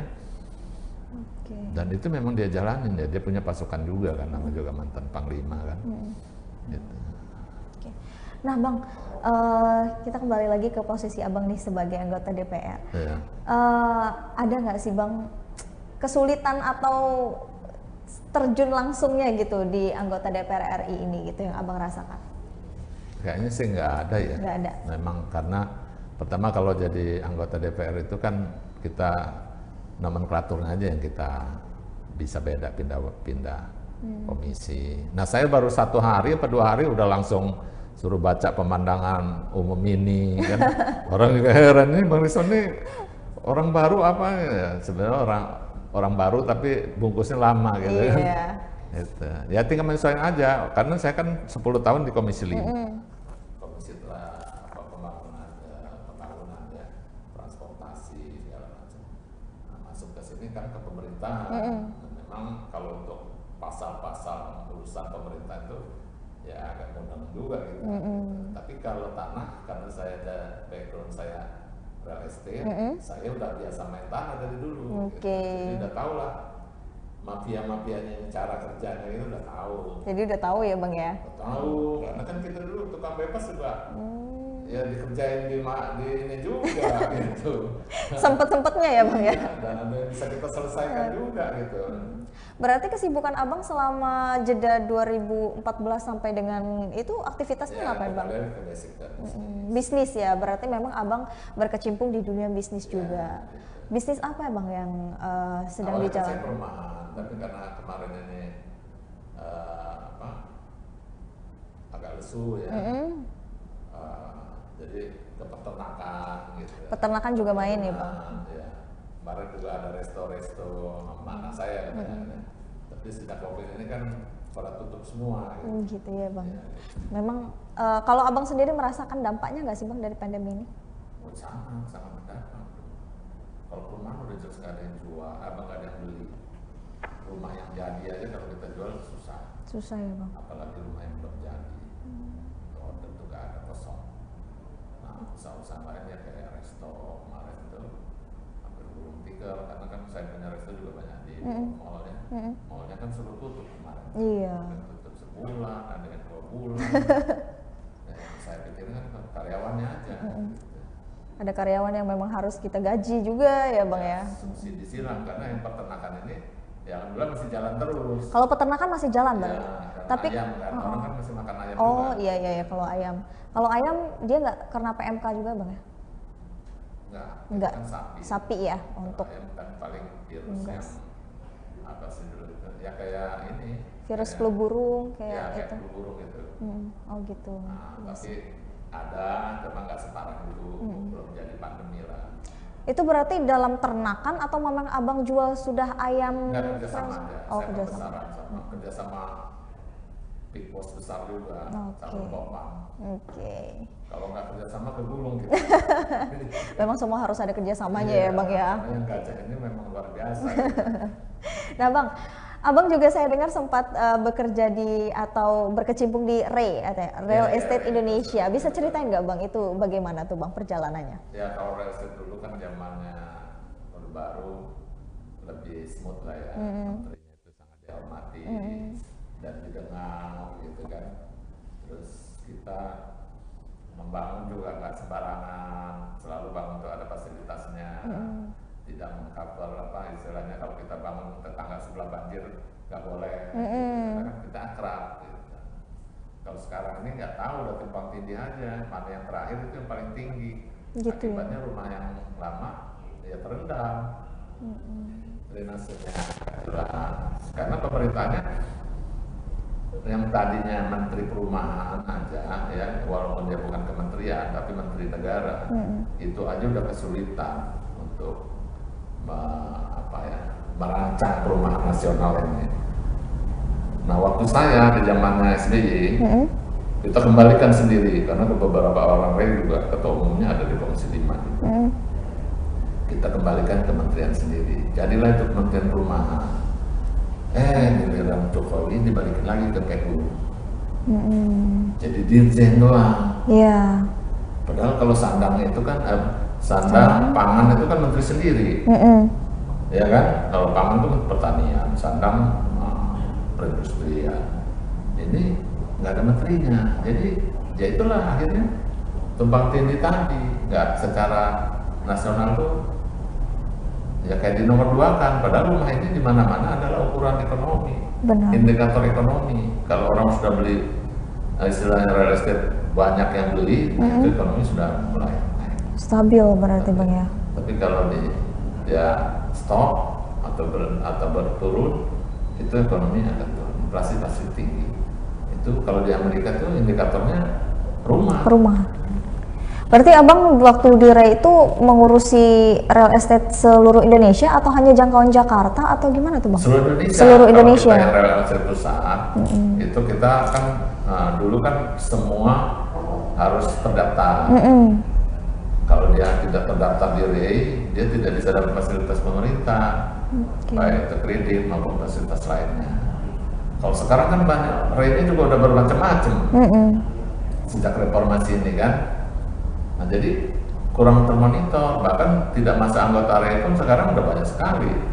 Bikin mall, bikin apa, itu kebanyakan bukan anggota REI. Oh gitu ya Bang. Kalau dulu nggak boleh, dia harus cantum, dia bikin mall gitu, di bawahnya harus dicantumkan. Harus tercantum ada juga. PT apa gitu developernya, anggota REI nomor berapa. Oh gitu. Kalau sekarang?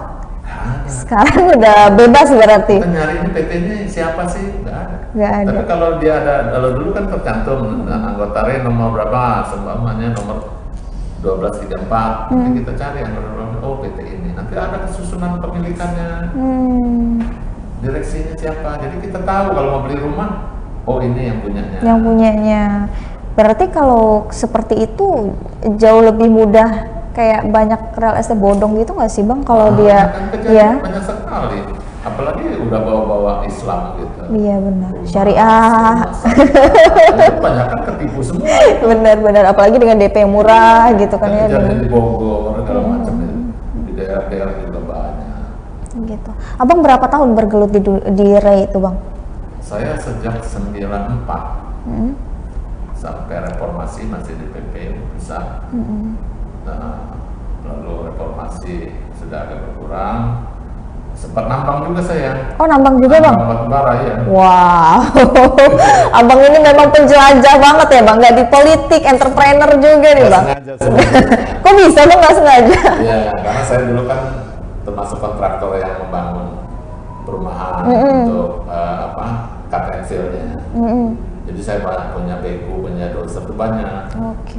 Nah begitu reformasi itu macet kan, saya pulangin tuh, saya udah nggak mampu bayar, dia bilang gimana sih sama leasing kan, ya mereka cariin kerjaan, kalau nambang gimana, saya ngebayangin nambang itu kan masuk-masuk, pas saya ke Kalimantan ternyata enggak, memang ada di tanah di atas depan ini aja, cuma digali-gali gitu. Itu Bang terjun langsung atau memang ada anak buahnya atau gimana tuh Bang? Ya ada nambang saya, tapi saya waktu melihatnya terjun langsung. Terjun langsung. Itu, sampai 20-40 kilo ke dalam hutan itu masuk, melihat gitu. Karena saya mau buktiin juga benar nggak itu. Ternyata benar. Ternyata benar ada tambang batu bara di dalam. Cuma sayangnya itu saya duluan, terlalu duluan. Harga masih murah. Ya waktu itu sih lumayan lah bayar utang gitu. Karena reformasi kan. Tapi setelah saya tinggal malah harga naik, malah mulai tambang besar mulai hidup. Jadi 2004 itu saya berhenti, orang baru mulai. Nah itulah sekarang yang hidup besar-besar itu, termasuk Bumi Resources itu kan 2004. Kenapa Abang nggak lanjut lagi untuk tambang? Ya saya berpikir dulu tambang itu ya segitu aja gitu, karena otak kita kan ngepas juga gitu, nggak berpikir kayak Bakri kan langsung jual hook gitu di London segala macam gitu kan. Kalau saya kan nggak berpikir sampai sana, kita ngegali ada dapat duit, gali dapat duit gitu. Kalau orang kan potensi dulu yang dijual dicari kan, sekian juta debit atau miliar debit baru dijual hooknya di sana. Nah dia udah dapat duit di muka gitu. Nah berarti selain main di real estate, tambang, terus setelah itu apa lagi Bang? Bisnis kebun. Tebu. Oh ada tebu juga. Ya, bekerja sama PTP sama PT satu lagi apa ya, PSMI ya kan. Nggak besar sih, 210 hektar. Aduh Bang. Segitu aja nggak besar, gimana Bang yang ya, besarnya Bang? Itu orang kan puluhan ribu hektar, kita cuma 200, tapi lumayan lah. Tapi lumayan lah Bang ya. Kalau krisis gitu. Nah Bang, Abang ini menarik sekali karena selain menjadi politikus, Abang juga entrepreneur. Bisa jelaskan dengan Tribuners kayak perbedaan antara menjadi politikus dan entrepreneur ini pasti ada bedanya lah Bang, gitu kan? Apa tuh Bang bedanya? Sih ya, kalau politikus itu kan lebih apa ya? Lebih menciptakan sesuatu gitu. Terus menyelesaikannya itu tidak tuntas gitu. Memang dibuat tidak tuntas gitu. Kok gitu Bang? Iya, emang politik begitu. Coba aja dalam perkara apapun, mau dia calon presiden, mau itu ngambang semua kan? Agar terus berlanjut atau? Iya begitu. Gitu. Jadi apa eksekusinya berlarut-larut. Tapi kalau bisnis kan makin cepat makin bagus. Gitu. Ikan cepat ikan jago. Makin cepat makin bagus ya Bang. Eksekusinya kan makin cepat otomatis kan biayanya lebih murah. Kan kalau bisnis gitu kan. Jangan berlama-lama gitu. Tapi kalau politik ini istilahnya kalau bisa selesai besok kenapa harus sekarang gitu. Gitu ya. Karena apa? Bukan ngulur waktu, bukan. Ada aja pemikiran baru gitu. Pada saat itu ditunda, nanti ada pemikiran baru. Itulah politik. Politik dan pengusaha ini tadi ya Bang ya. Oke. Kalau Abang disuruh memilih Untuk memilih menjadi pengusaha dan politikus, abang mau pilih yang mana, bang? Ya pengusaha. Pengusaha. Ya. Kalau pengusaha ini apa ya? Kita keringat sendiri. Kita ya nggak perlu apa ya neko-neko lah gitu. Modal 10, jual 20 itu uang dingin. Uang dingin. Memang untuk kita gitu kan. Dan perputaran uangnya juga lebih cepat di entrepreneur mungkin, bang ya. Betul. Jadi selama 10 tahun kemarin itu malah banyak tekornya tuh. Oh gitu, bang. Iya. Karena kan nggak ngurusin perusahaan. Oh iya, karena memang di politik juga bukan niatnya mencari sesuatu ya, bang ya, tapi kan betul. untuk Ya alhamdulillah sampai sekarang ya selamat aja. Selamat aja. Dan Karena kalau buka-buka di Google, Google atau apa, anggota dewan yang 2014 ya, terbaik terbersih, nah itu termasuk saya tuh. Oh. Bisa aja dibuka nanti. wah luar biasa memang, luar biasa memang abang ya. Pertahankan, bang, Oh, iya, karena harus. mencari orang yang bersih di zaman kita sekarang ini sulit, bang. Kalau bukan abang, siapa lagi nih yang mau menuntun gitu kan ya, termasuk saya juga. Bener ya, bang. Di UB itu kemarin, kaget juga saya tuh. Tapi alhamdulillah saya masih ingat lah. Gitu. Jangan bawa saya dulu nih. Iya. Politik akhirnya memang. Kan ribut kan kemarin kan, sempatnya ada bupati pidato. Ya saya tenang-tenang aja, alhamdulillah saya nggak apa-apa. Oke, memang politik agak sulit ya, bang, gitu ya dunianya gitu. Nah, kita berbicara untuk politik dulu nih, bang, politik ya kan ya. Abang kan lumayan sudah cukup lama, hampir 10 tahun lebih bahkan kan di dunia politik ya, bang, gitu. Di 20 tahun bahkan, bang ya. Di 2024 nanti kan kita mau pemilihan besar-besaran nih, bang, gitu kan. Presiden. Ya, entah presiden ataupun pilkada gitu. Abang mau nyalonkan diri juga, lanjut ke legislatif atau naik ke eksekutif, atau bahkan pilkada nih, bang? Mungkin saya tetap di legislatif. Legislatif. Karena ada tugas juga dari partai. Golkar itu kan di dapil 2 ini dapat 2 kursi. Nah, kawan kita yang kemarin sekolah ini kan suaranya cukup besar. Nah, saya ditugaskan untuk mencari itu. Artinya kursi Golkar tetap harus 2, nggak boleh kurang.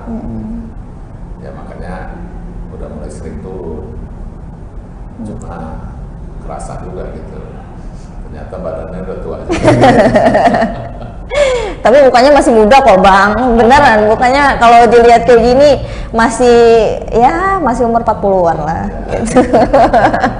Mungkin karena ini tadi, bang ya, sering mengolah itu tadi, jadi kan awet muda gitu. Jadi pemikiran itu kan dibawa positif aja. Iya, benar. Ya, kalau bawa positif ya semuanya kan karena Allah juga ya. Kalau kita selalu sadar ini semua karena Allah, ya kita nggak usah menyesal gitu. Misalnya, tadi gini ya, coba kalau gua ambil, terus kita nyesel. Gitu. Buat saya itu nggak perlu gitu. Karena udah pilihan.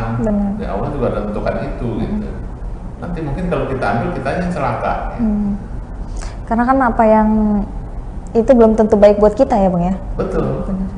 Termasuk kita nggak jadi pun kita mungkin disuruh stop gitu ya. Alhamdulillah kan bisa sholat 5 waktu di masjid. Iya, betul.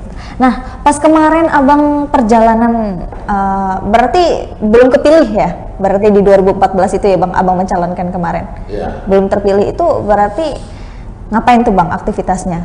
Berarti melanjutkan bisnis itu tadi ya? Melanjutkan bisnis, kan nggak sadar juga anak udah besar. Jadi mulai mendidik anak gitu kan. Nah, itu pun juga mendorong dia kan saya. Saya udah berkecimpung ke ya akhirat lah, persiapan gitu kan. Benar itu, jadi kita tahu sholat yang benar. Dulu kan kita tahunya guru kita atau kebiasaan kita itu begini sholatnya gitu. Ternyata kan banyak juga yang salah gitu, karena tidak sesuai dengan syariat yang dicontohkan oleh Rasulullah gitu. Nah, selama 5 tahun itu di situ, begini, alhamdulillah gitu, kita positifnya aja. Iya, benar. Coba kalau saya terus, mungkin Ya. Mungkin masih sibuk dengan dunia itu saja ya Bang ya. Nggak nyentuh ke masjid. Soalnya berpikir kan, sholat di sini aja sama gitu kan di ruangan. Ternyata kan beda. Laki-laki itu harus ke masjid, harus berjamaah. Berarti memang semua ada hikmahnya Tribuners ya. Jadi dengan kemarin gagalnya Abang terpilih, itu kan lebih mendekatkan diri, mencari supranatural lah, peragamaan ya, dan juga meneruskan dunia bisnis di bidang entrepreneur itu tadi Tribuners gitu. Ini positif banget nih, Bang. Ya, beneran. Kan 14 itu soalnya udah bisa berjuang. Nggak jadi. Itu kemarin saya nggak berjuang, jadi gitu kan. Iya, semua rahasia Allah. Jadi kalau dibilang, 19 nggak berjuang, kan 14 yang berjuang. Benar, maksudnya perbedaan aja. 14 itu luar biasa, jungkir balik kita hampir setiap saat ada di daerah. Nggak jadi. Itu DPR RI ya juga ya Bang? Untuk running berikutnya, kan saya di 2004, 2009, ya kan, terus 2014. 14 tuh nggak jadi, padahal udah bisa-bisa. Nah 19 nggak kampanye, nggak keluar duit, emang jadi. Tapi malah jadi. Ya kan itu kan karena Allah, bukan karena siapa. Allah yang atur. Abang menyangka nggak berada di posisi ini sekarang, menjadi DPR RI Komisi 2? Bisa. Karena Allah tadi. Bukan karena Allah, enggak, saya sih Allah yang atur. Nah karena Allah atur, rahasia apa nih? Kan kita nggak tahu. Ya kita harus jaga baik-baik aja, nggak usah macem-macem gitu kan. Kalau rahasianya udah kita tahu kan enak, kita kan nggak tahu apa ini senang, apa tiba-tiba ini ujian buat kita, kan nggak tahu. Karena kan senang, sedih, susah, semuanya ujian ya Bang ya. Betul. Makanya kemarin tuh teman-teman semua, ayo dong kita bersyukur gitu, makan rame-rame. Saya nggak mau. Kalau saya mau makan bukan bersyukur, ya kita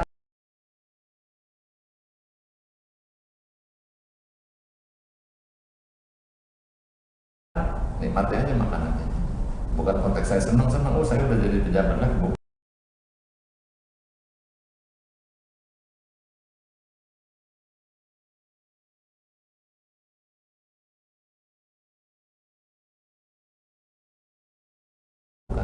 Karena ini rahasia Allah yang saya sampai sekarang tuh takut, sangat takut.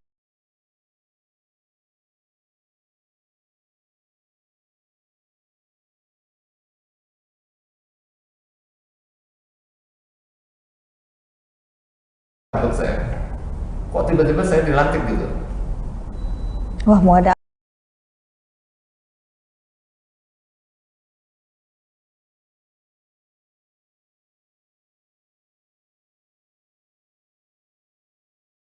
apa nih gitu. Memang kita kadang kayak gitu Bang, kita nggak dikasih masalah, kita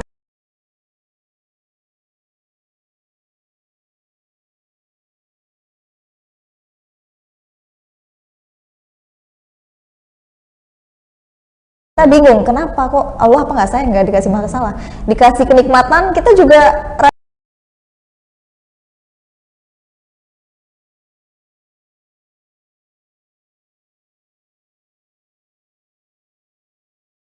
ada takut gitu. Memang harus begitu ya Bang ya. Kita nggak boleh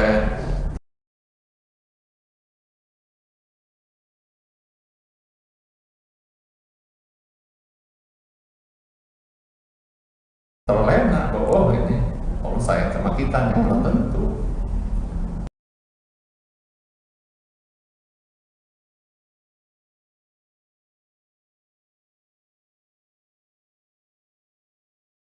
Justru kalau sakit itu Allah sayang sama kita. Benar. Karena kita berzikir, kita ingat Dia terus.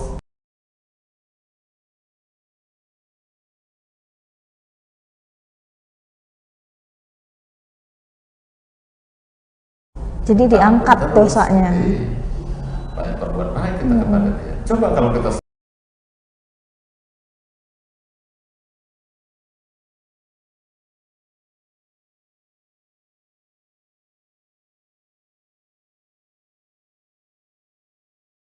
senang-senang, apalagi sampai mabuk, emang nggak mungkin nggak tahu. Nah,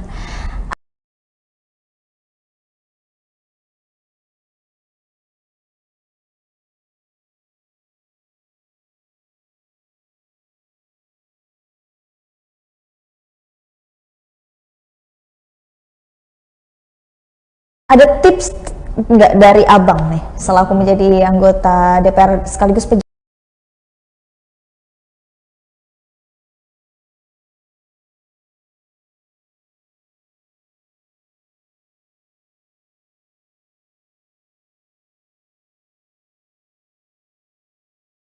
pejabat lah, bisa kita bilangkan seperti itu, untuk bisa tetap berada di jalur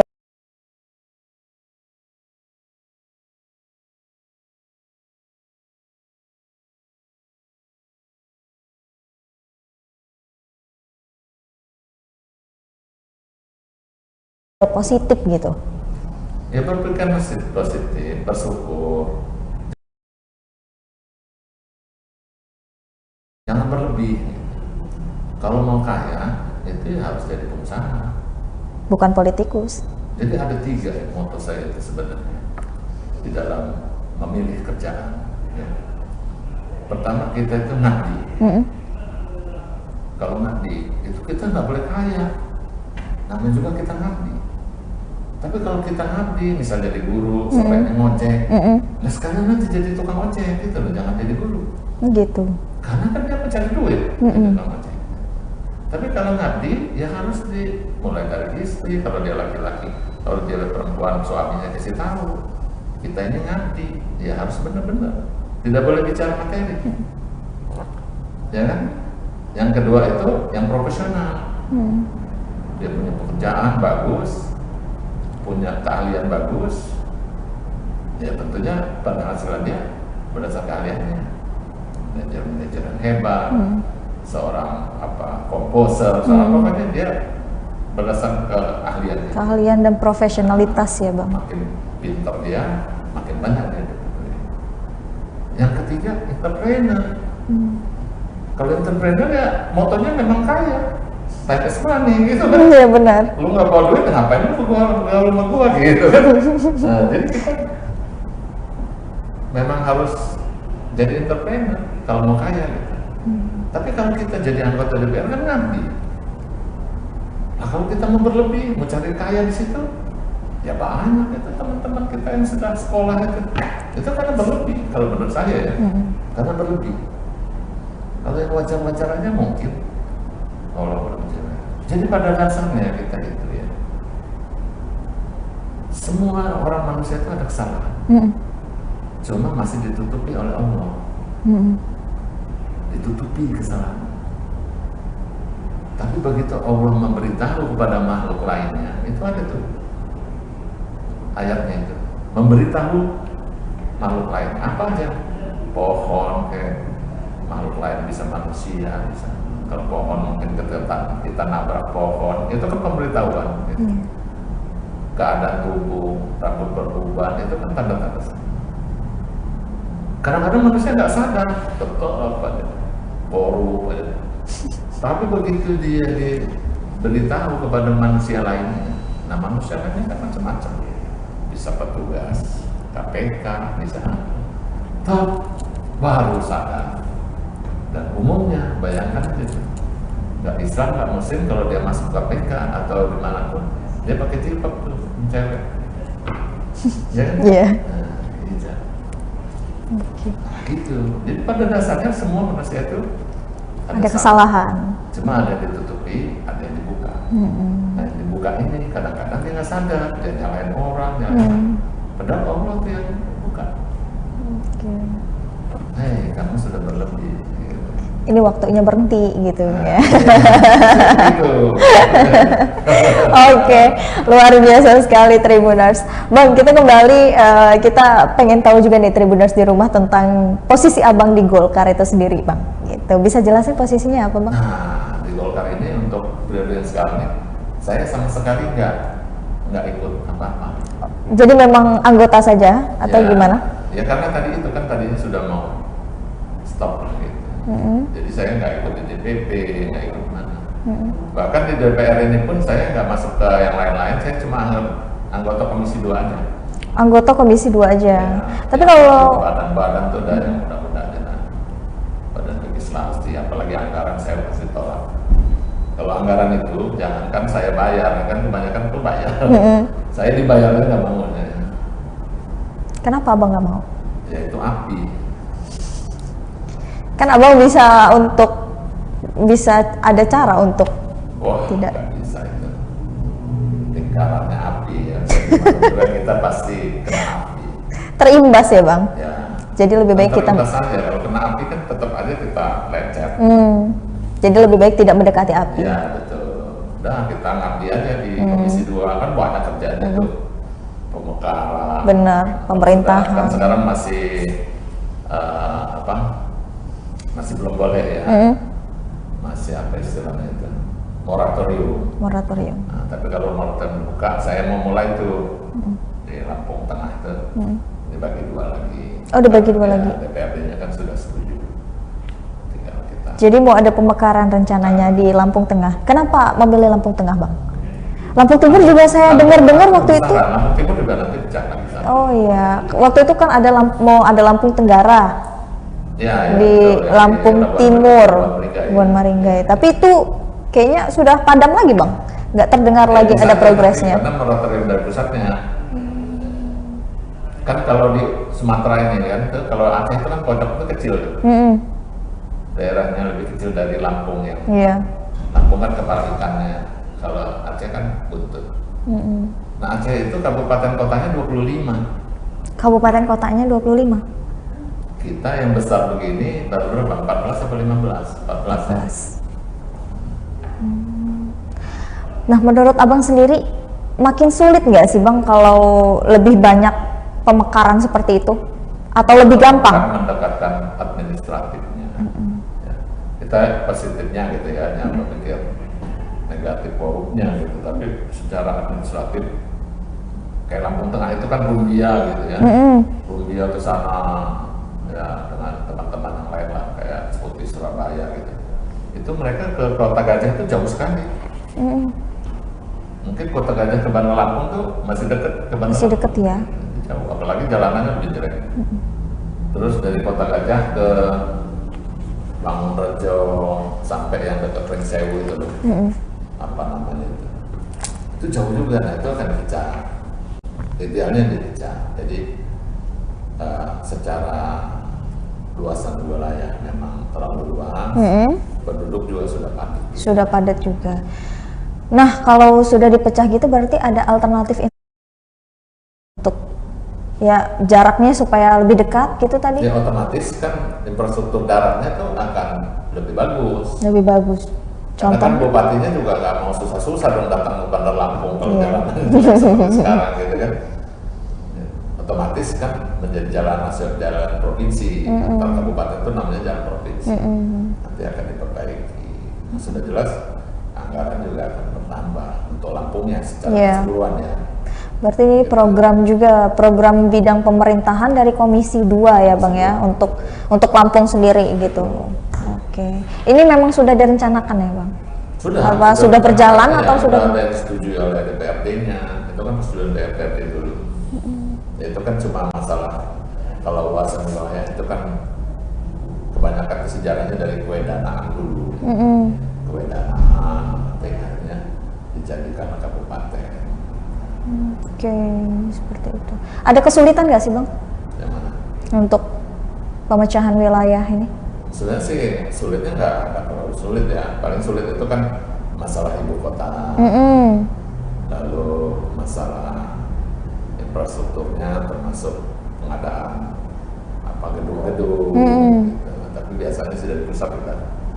Cuma masalah lahan aja yang harus benar-benar hibahnya itu positif. Pengalaman yang lalu-lalu itu kan di atas kertas semua, nyatanya begitu udah diberi DOB ternyata lahannya nggak siap gitu.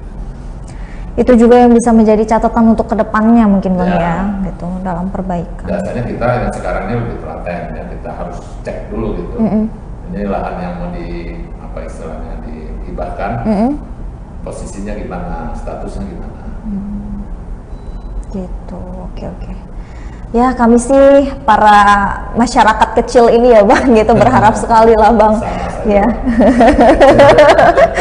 berharap sekali gitu kan ya karena kan kalau tidak dengan suara kami bisa sampai ke Abang lah suatu perwakilan kan gitu siapa lagi dan kapan lagi gitu karena kesejahteraan ini kan kita juga butuh pemerataan lah Bang gitu. Ya saya ada beraspirasi di sini di Jalan Selamat ya di Garut Oh ada nomor 5 ya. Siapa aja boleh menitipkan persoalan. Nah, sekarang kan sudah mulai banyak tuh ya masalah tanah gitu, biasanya kalau modus untuk mafia tanah itu apa sih Bang yang sering banget gitu Abang temui? Banyak ya, kalau di Jakarta itu kan kota besar lain-lain tuh, kalau kota besar tuh tiba-tiba sertifikatnya sudah ada dimiliki orang. Oh gitu. Banyak itu kejadian beberapa artis itu kan gitu, tiba-tiba tanahnya sudah milik orang dan orang tuanya diusir, padahal orang tuanya nggak merasa menjual. Itu kok bisa ya Bang seperti itu ya? Ya karena mafia internnya berjalan. Gitu. Makanya nggak heran sih banyak pemberitaan yang bahkan sampai ya kalau untuk sebatas dari kepala desa itu kayaknya masih kecilnya ya Bang ya, masih lingkup kecilnya gitu ya. Ini kalau udah sampai sendiri dari internnya lah BPN-nya, masalah HGU misalnya, dia kan bermain sama apa perusahaannya, kan nggak mungkin dia nggak tahu, kita aja yang orang mengumpamanya nggak tahu, tapi akhirnya kita bisa tahu, tapi luasan kan mereka yang lebih tahu, apalagi sekarang kan udah zaman canggih ya, nggak kayak zaman dulu tuh diukur-ukur tembak-tembak, kalau sekarang mah kan udah pakai satelit semua. Satelit memang. Jadi, mulai tanah semeter, 2 meter, sampai ribuan hektar, gampang mengukurnya, tidak sulit lagi sekarang. Tapi kalau untuk ada potensi kecurangannya, lebih besaran mana? Manual atau sudah pakai satelit itu Bang? Akuratnya sih satelit. Akuratnya ya? Satelit. Kalau manual itu kan kebanyakan ngitungnya juga bisa salah, apalagi tanahnya tidak bidang ya, tidak panjang kali lebar bersama. Bisa nakuk-nakukin. Nah kalau kasus yang pernah Abang dengar tentang mafia tanah di Lampung ini ada Bang? Banyak. Contoh dan salah satu kasusnya ya, mungkin? Nggak bisa disebut. Nggak bisa ya? Karena ini gajah-gajah Lampung semua. Gajah-gajah Lampung semua ini, tapi yang jelas. Nanti saya dicari. Tapi yang jelas ada banyak. Banyak. Dan itu kejadian dari saya kecil. Sekarang ada. Ya, penguasaan yang tidak pada tempatnya. Jadi kalau diberi izin nggak bisa, tapi mereka bermain lah. Nah, jadi mafianya dari lokal, macam-macam lah. Macam-macam ya. Selain mafia tanah, mafia apa lagi tuh Bang? Kira-kira yang Abang temui banyak di Lampung ini? Kalau di Lampung kan banyak ya. Kemarin ada mafia minyak goreng. Bener juga ya, mafia minyak goreng. Padahal sebelumnya goreng di sini. Di sini, penimbunannya juga di sini gitu. Luar biasa sekali. Bang, terakhir nih untuk posisi gitu. Berarti Abang sudah nggak mau lanjut beralih ke legislatif atau pilkada? Nggak mau? Tetap di legislatif? Tetap legislatif ya? Pilkada biarin lah yang lain lah ya. Kalau pengen lanjut ke legislatifnya, RI lagi atau gimana? RI. Karena 2 kursi tadi tetap punya Golkar di RI. Kalau dari partai sendiri sudah ada ini Bang, pembicaraan untuk Abang maju lagi? Ya udah. Ada perintah itu tadi. Perintah harus dapat 2. Jadi kita. Soalnya kalau baru ya agak sulit. Caleg baru itu untuk menguasai satu daerah itu sulit. Ya, termasuk ada mafia-mafianya tadi, mafia politik itu namanya kan. Itu beda lagi, udah masuk ke mafia politik gitu. Karena memang harus banyak, nggak dapat apa-apa. Karena kan orang nggak ngerti, orang kota apalagi datang ke desa, bingung lah. Dan nggak tahu gitu kan ya. Ditangkap sama mafia politik di desa tadi kan. Dikelola lagi, keluar dana banyak, tapi suaranya nggak ada. Itu juga yang kadang membuat pemula ini jadi kayak takut, apalagi untuk pemula yang wah dananya ya kan, dananya pas-pasan gitu kan ya, tapi pengen nyalon tapi takut juga di sisi lain gitu. Itu juga yang membuat pas-pasan lebih baik nggak usah ya. Memang kalau politik harus siap dana, benar ya Bang? Harus ya, itu nggak bisa. Kalau tanggung-tanggung jangan. Pasti digulung sendiri. Abang masih percaya nggak sih kalau politik itu bisa tidak memakai uang dan dana tapi dengan pengabdian ke masyarakat? Ya pengabdian kalau dia datang kan pakai uang. Tutup aja ya Bang berarti. Seminim-minimnya kita itu harus ngasih minum, ngasih makan kalau dia makan siang. Jadi kalau mau mainnya nggak ini, ya datangnya pagi. Jadi pas mereka sudah sarapan. Ya, snack aja gitu ya. Bisa. Alasan pergi. Jadi nggak ngasih makan siang. Ya, gitu. Mulai lagi. Abang ini bisa aja. Memang begitu, mensiasatinya. Supaya apa? Nggak keluar biaya itu kalau dalam konteks tadi. Kita nggak mencari apa gantinya. Itu kalau udah keluarnya banyak kan orang pada cari gantinya. Nah itu dia Bang. Susahnya kalau punya mindset harus balik modal. Ya. Nah itu. Tapi sebenarnya kalau di DPR RI nggak ngapa-ngapain udah balik modal. Ya beda kalau di kalau DPR. Lebih, nah itu tadi. Berarti kalau orang. Berarti kalau Bang bisa katakan di DPR RI ini sudah lebih dari cukup lah ya gitu. Lebih dari cukup. Lebih dari cukup. Bukan cukup aja, lebih dari cukup. Dan itu bisa running lagi untuk ke depan. Oke. Terakhir nih Bang, harapan Abang untuk pemilu 2024 nanti seperti apa? Ya kalau legislatif sih umumnya ya saya berharap sih ya tadi itu timbul politik atau legislatornya yang berbobot gitu ya. Tidak semata-mata mencari uang gitu. Kalau bisa dia menjadi DPR itu sudah punya keuangan yang baik finansial, dia lagi mencari uang di situ, tapi dalam konteks pengabdian. Karena dengan saya melihat begini sebenarnya nggak ngapa-ngapain sudah lebih dari cukup. Ibaratnya dia tinggalkan usahanya, dia ngabdi aja cukup. Usahanya ya anaknya yang jalannya begitu. Tapi kalau dia konteks mencari uang ya bisa celaka. Gitu. Tapi pasti dia tidak berpikir positif untuk kepentingan negara. Nah sedangkan untuk presiden, kita berharap yang lebih baik lah, lebih baik, jujur, peduli pada masyarakat, tidak adu domba, gitu, harus tegas, gitu. Sehingga umat ini kan ada panutannya, gitu. Tidak boleh tidak tegas, jangan seperti sekarang, mau lebaran sekarang boleh, lebaran besok boleh, akibatnya suami istri ribut, anak mau bapak ribut. Antar intern aja ribut ya Pak? Kalau dulu kan nggak boleh, gitu. Boleh aja istilahnya mau buka puasa sekarang boleh, tapi sholatnya satu sekali, nggak boleh ada sholat luar apa, sholatnya ke pemerintah, di luar itu nggak boleh gitu. Nah itu kan jadi apa ya? Jadi aman gitu, tentram gitu loh orang, nggak ribut. Nah, kalau saya harapkan presiden ke depan itu ya begitu, lebih tegas, jangan banyak utang. Mungkin Abang bisa membantu bayar hutang negara kita. Masyarakat yang bayar. Oke, Abang memang ke Lampung ini ada urusan khusus atau memang sudah tinggal di sini atau gimana nih Bang? Enggak, sekarang ini kebetulan diundang sama Pak Gubernur. Acara nikahan kemarin. Terus ketemu juga beberapa teman-teman, konstituen atau masyarakat yang ingin ngadu, tapi di posko aja. Tapi kalau domisilinya memang sudah di Jakarta atau gimana Bang? Enggak, saya punya rumah di sini juga. Oh memang ada rumah di sini? Rumah di sini. Tinggalnya dari tahun 78 memang di Jakarta. Memang tuh di Jakarta. Tapi rumah saya di sini di Garut Tangerang sama Riyadi. Oke, Bang, terima kasih banyak loh sudah mampir ke studio Tribun Lampung. Kita juga udah ngobrol-ngobrol ya terkait dengan banyak sekali lah gitu kan perjalanan abang di dunia politik sampai dengan entrepreneur, bahkan kita juga sempat membahas mafia tanah tadi ya kan yang ada di Lampung ini. Makasih banyak loh bang. Mungkin kalau abang gak kesini, Tribuners nggak bakalan tahu nih gitu kan ya. Nggak, abang juga ini bisa menjadi sosok motivator untuk Tribuners bahkan untuk saya sendiri gitu. Makasih banyak ya bang. Kedepannya kita bicara ekonomi ya. Amin. boleh. Sama ya. Iya.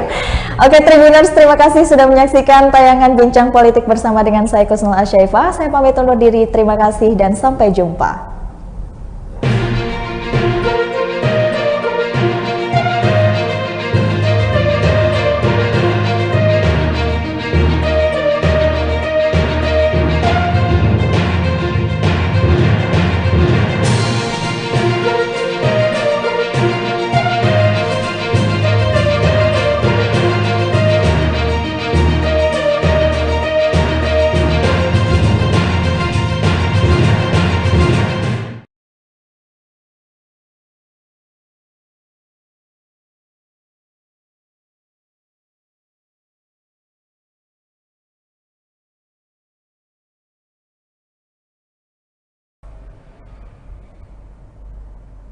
Halo Tribuners, kembali lagi bersama dengan Kusnul Asyaifah di Bincang Kecantikan. Tribuners, hari ini saya sudah bersama dengan Dr. Anggi yang hari ini kita akan berbicara dan membahas yaitu tentang glass skin yang nampaknya lagi fenomena banget dan lagi trending banget nih Tribuners. Dan sekarang saya juga sudah terhubung dengan Dr. Anggi. Halo Dr. Anggi. Halo, selamat sore. Selamat sore dokter, lagi praktek ya dok? Iya, benar. Lagi Nah, Tribuners, hari ini kita bakalan ditemenin dengan Dr. Anggi dan ini bahasan kita ini cukup menarik sekali nih dok ya, karena kan ini menggandreng milenial ya dok ya. Benar. Nah,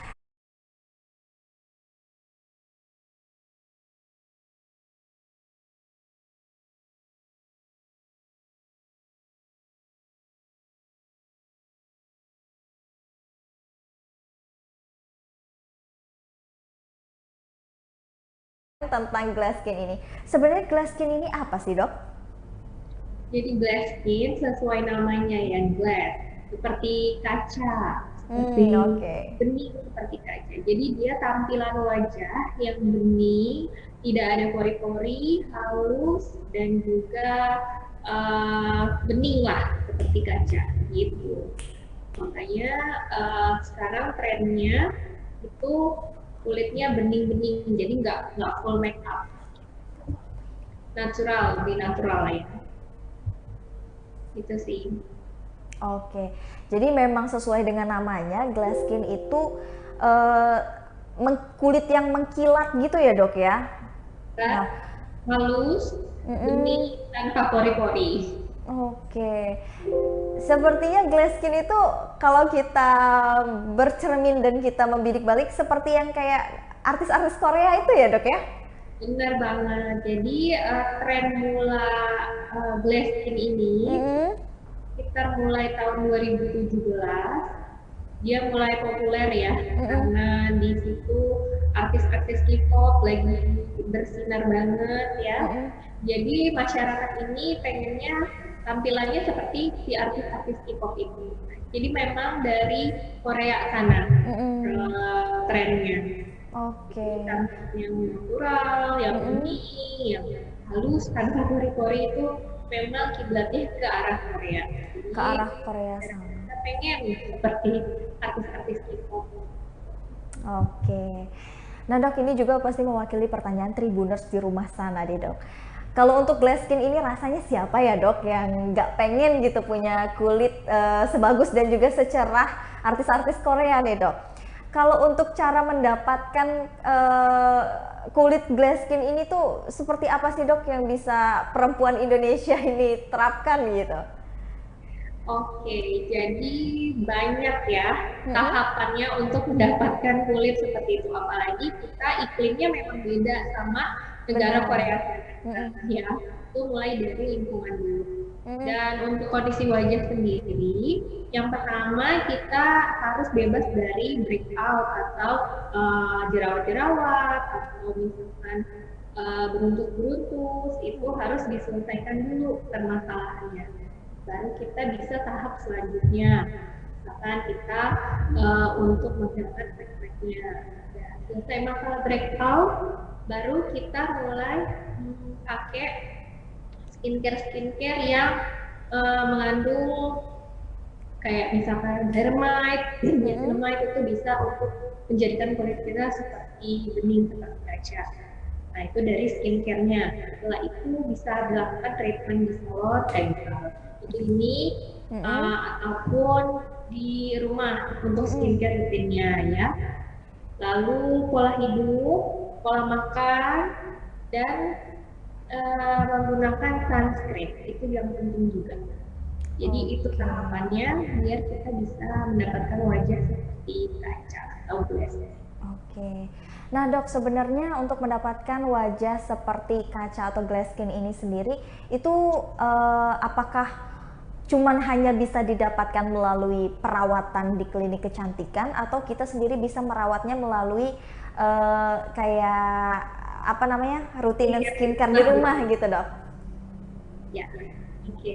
Jadi tergantung masalah kulitnya juga. Kalau misalkan ada masalah jerawat, scar, bopeng-bopeng, itu kan merusak ya tekstur kulit. Nggak bisa kita katakan glass skin nantinya. Jadi itu harus diselesaikan dulu. Biasanya kalau untuk scar itu sangat susah. Jadi harus dilakukan treatment di klinik ya. Nah tapi kalau yang kulitnya nggak ada masalah, nggak ada bekas jerawat, nggak ada jerawat yang aktif, itu bisa dilakukan treatment di rumah. Cuman memang tahapannya banyak. Kalau di Korea itu ada 7 tahapan, sampai 9 ada juga ya. Jadi memang banyak tahapannya. Terus dan itu waktunya nggak bisa instan. Kalau untuk skincare di rumah, dia harus berbulan-bulan mungkin ya, sampai bertahun-tahun. Karena memang kalau skincare di rumah itu dosisnya memang disesuaikan buat di rumah, jadi aman digunakan sehari-hari. Jadi memang untuk mungkin Tribuners yang bisa ingin mendapatkan glass skin ini, itu bisa melalui beberapa cara, bisa juga melalui perawatan di klinik kecantikan ataupun memakai skincare rutin di rumah ya dok gitu. Tapi memang yang sudah dijelaskan oleh Dr. Anggi tadi, Tribuners, bahwasanya pemakaian skincare di rumah kita tidak bisa menentukan jangka waktunya cepat ya dok. Apalagi dengan rangkaiannya yang cukup banyak itu tadi. Nah dok, bisa nggak kita berbicara step by stepnya nih dok, kalau untuk perawatan di rumah dulu nih, kira-kira kita Tribuners ini harus mengawali first stepnya itu dengan apa dulu tuh dok? Oke, jadi ini yang ini aja ya, yang basic lah istilahnya ya. Kita mulai dari facial wash. Facial washnya juga tentunya disesuaikan dengan kondisi muka, jenis kulitnya ya, harus sesuai. Kalau nggak sesuai bisa mungkin breakout lagi ya. Terus yang kedua, kita menggunakan toner. Toner itu fungsinya untuk mengembalikan si pH kulit. Jadi setelah kita cuci muka itu kan kulit kita pH-nya itu cenderung asam. Kalau kita cuci muka itu basah. Jadi kita harus menyeimbangkan pH kulitnya itu dengan menggunakan toner. Nah, setelah toner kita menggunakan misalkan ada serum. Setelah itu kita pakai itu yang basic aja. Setelah sunscreen juga penggunaannya tidak asal ya, harus sesuai dosis istilahnya, dosis dan waktunya juga harus sesuai 20 menit sebelum beraktivitas. Jadi jangan buru-buru pergi pakai sunscreen langsung keluar rumah, itu biasanya belum bekerja maksimal sunscreennya. Oke, jadi sebenarnya lalu dok setelah itu? Setelah sunscreen sudah, kalau mau ditambah make up boleh. Jadi setelah sunscreen kalau mau ditambah dengan makeup, foundation dan lain sebagainya sudah bisa ya dok ya? Oke. Nah itu yang penting, ada yang namanya lotion dan segala macam. Namanya perempuan juga pasti kebutuhan kulitnya juga beda-beda ya dok? Yes, benar, harus disesuaikan dengan kondisi kulit. Nah, mungkin itu tadi Tribuners yang dijelaskan oleh Dokter Anggi secara umumnya. Nah dok, mungkin banyak juga nih dok Tribuners di rumah itu yang belum mengetahui tentang yang dijelasin sama Dokter Anggi tadi, pemakaian sunscreen yang memang harus benar dan sesuai dengan takarannya. Menurut dokter, seperti apa sih dok yang benar gitu cara pemakaian sunscreen itu dan takarannya seperti apa gitu dok? Oke, jadi sunscreen sebenarnya ada sering dengar kan sunscreen dan sunblock ya. Itu sebenarnya sama sih untuk melindungi kulit dari paparan sinar. Nah kalau si sunscreen ini cuma melindungi dari UVA, karena sunblock itu dari UVA dan UVB ya. Jadi kalau bisa terserah namanya apa, yang penting dibaca kandungannya, itu harus bisa melindungi dari UVA dan UVB. Dan ada PA-nya plus. Itu kalau orang Indonesia minimal plusnya ada 3. Pokoknya harus dilihat sih sunscreen-nya itu plusnya ada 3. Nah untuk masalah SPF kan sering ada tuh ya. Kalau dilihat SPF kalau orang Indonesia minimal SPF-nya 30, jangan di bawah 30 kalau bisa ya. Terus untuk kulit-kulit yang ada flek, kehitaman, itu bagusnya sih yang 50. Nah, untuk cara pemakaiannya yang benar itu kita taruh di tangan, di jari ya. Kita olesin si sunscreen-nya 2 jari. 2 jari. Nah, kita taruh di muka. Seluruh muka dengan merata. Jangan sampai ada yang kelewat pokoknya ya. Terus jangan klik-klik juga pakai sunscreen. Kalau pakai yang full, itu harus di-tap-tap semuanya. Jadi jangan cuma 4 titik, 1, 2, 3, 4. Nggak bekerja sunscreen-nya, tetap aja fleknya bakal muncul ya. Nah itu cara pemakaiannya. Dan jangan lupa di bagian leher juga ya. Untuk yang berhijab mungkin lehernya jangan terlalu tebal, tidak apa-apa. Tapi kalau yang tidak berhijab itu wajib ya, leher jangan sampai lupa. Nanti mukanya udah bagus, lehernya belang ya dok. Ya, atau ada flek-fleknya. Jadi jangan lupa kalau yang tidak berhijab. Nah, di waktu pemakaiannya itu minimal 20 menit sebelum keluar rumah. 20 menit sebelum keluar rumah, dan ternyata memang sunscreen ini bisa juga dipakai di leher ya dok? Iya, sampai leher. Karena kan gini dok, karena kan banyak juga tuh orang yang mungkin salah kaprah gitu kan, katanya 2 ruas jari nih pemakaian sunscreen, itu hanya 2 ruas jari 1 kali atau di repeat ulang 2 kali gitu dok pemakaiannya?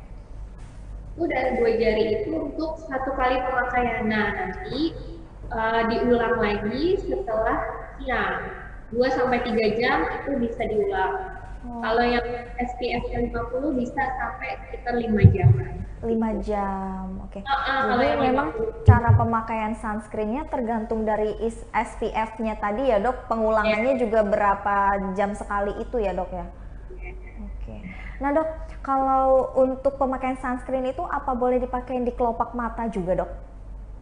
Di sini? Iya, di area kelopak mata gitu, apakah boleh juga atau gimana nih dok? Nggak usah kalau pasti. Oh nggak usah. Di bagian berarti di bagian kelopak dilewatin, tapi di area under eyes ini ya, boleh ya dok? Boleh.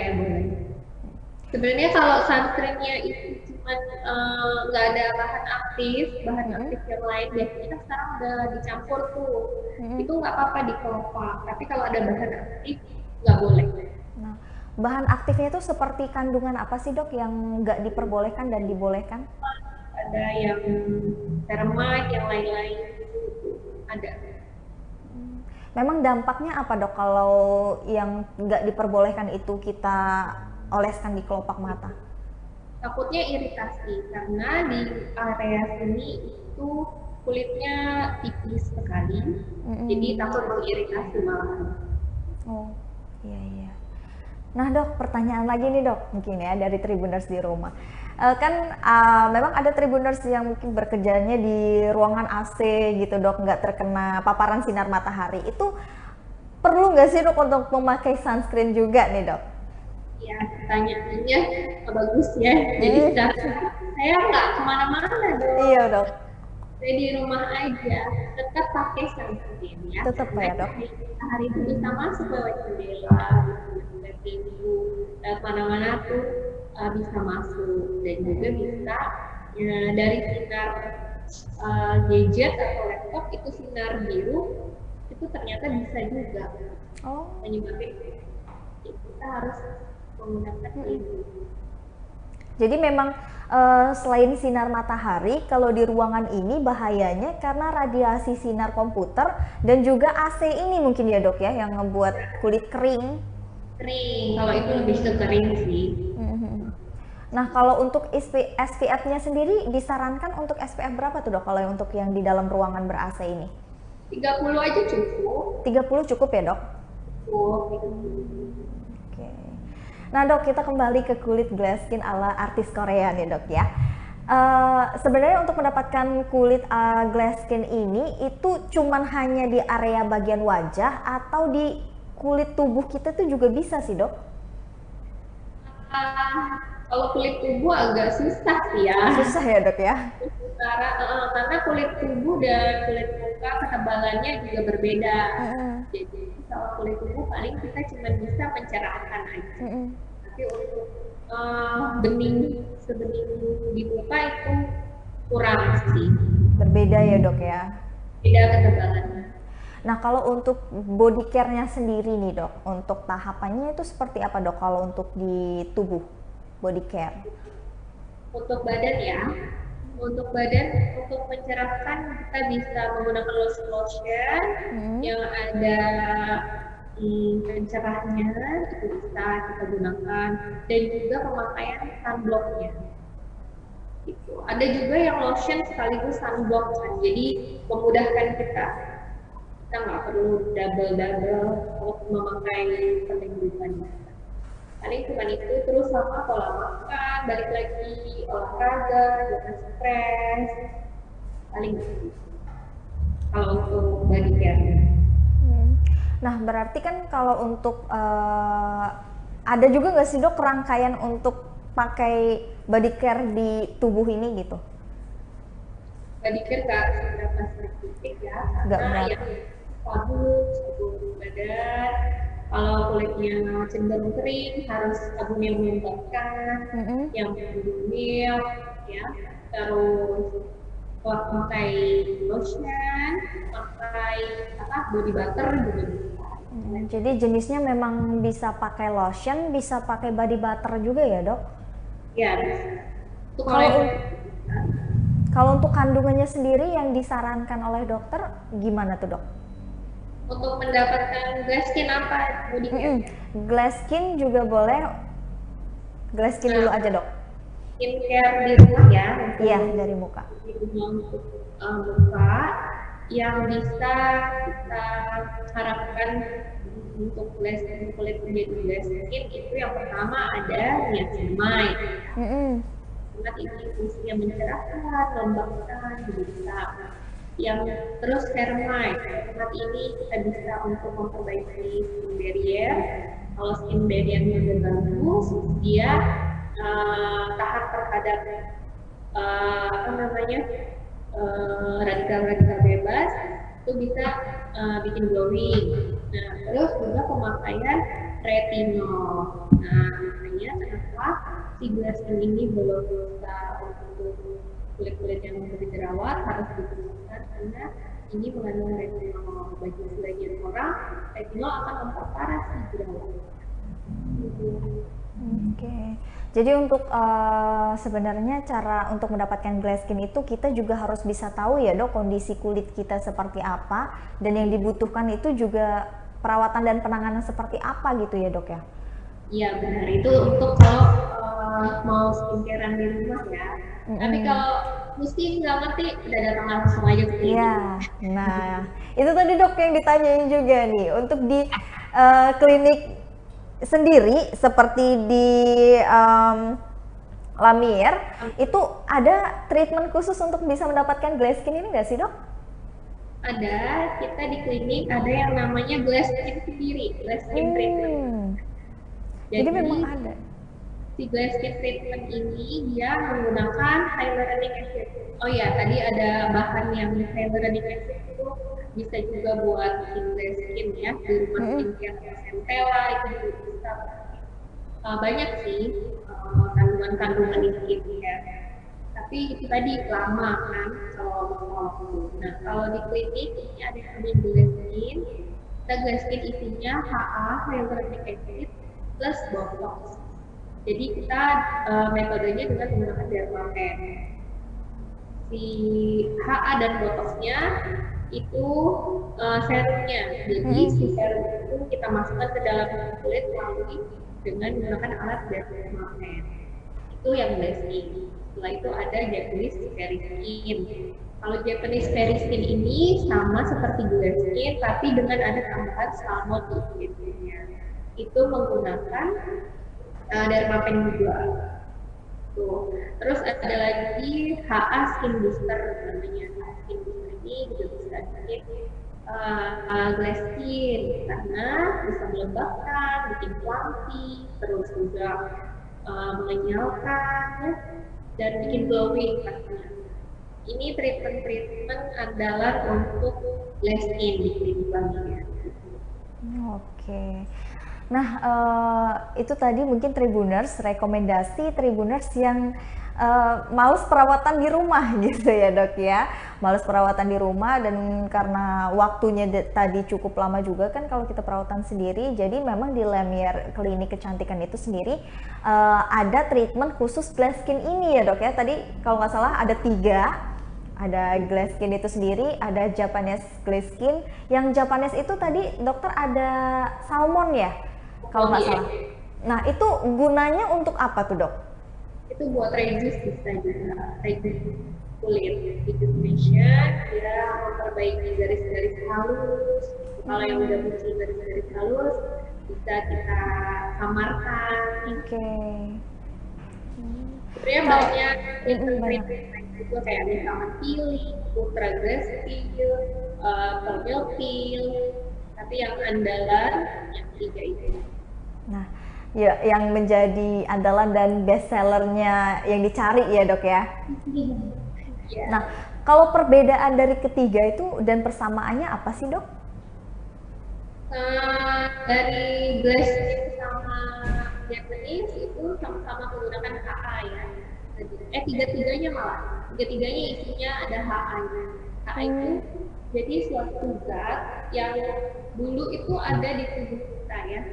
Zatnya ini semakin kita tua semakin berkurang. Paling banyak kandungan HA itu waktu kita bayi dan anak-anak. Makanya kulit bayi glowing, plumpy, pimple, karena HA lagi tinggi-tingginya. Semakin usianya bertambah, apalagi semakin tua ya kita terus semakin hilang. HA ini fungsinya untuk mengikat air. Jadi kulit kita selalu lembab, nggak turun, kenyal, dan glowing gitu. Jadi kita perlu tambahan HA di muka. Kalau untuk perbedaannya sendiri dok? Perbedaannya yang glass skin tidak ada sabun di nya. Terus kalau yang HA skin booster itu kita treatmentnya dengan menggunakan kanul jarum. Jadi jarum panjang, tumpul, kita masukin langsung ke bawah kulit. Itu sasarannya lebih dalam di dermis. Kalau si glass skin dan Japanese periskin itu menggunakan dermapen itu lebih superficial. Jadi nanti kita lihat dulu kebutuhannya. Kalau memang sudah parah banget, misalkan kita pakai yang si HA skin booster. Tapi kalau masih usia 20-an, 30-an, itu masih bisa menggunakan dermapen ya, yang si HA, yang si Glaskin dan Japanese Berry Skin. Tapi kalau udah usia di atas 40 itu lebih bagus ke HA Skin Boost. Oke.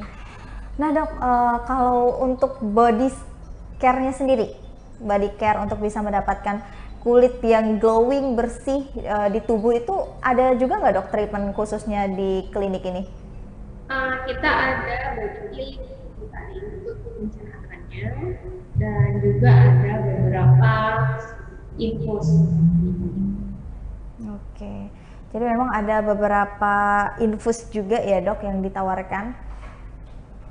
Tapi kalau infus itu penggunaannya harus hati-hati banget karena kita harus mengecek kondisi umumnya dan kita harus selalu pakai skin testnya juga, ada alergi atau tidak. Jadi kalau yang aman-aman untuk bayi bisa bayi peeling atau pakai lotion, kurma, body butter.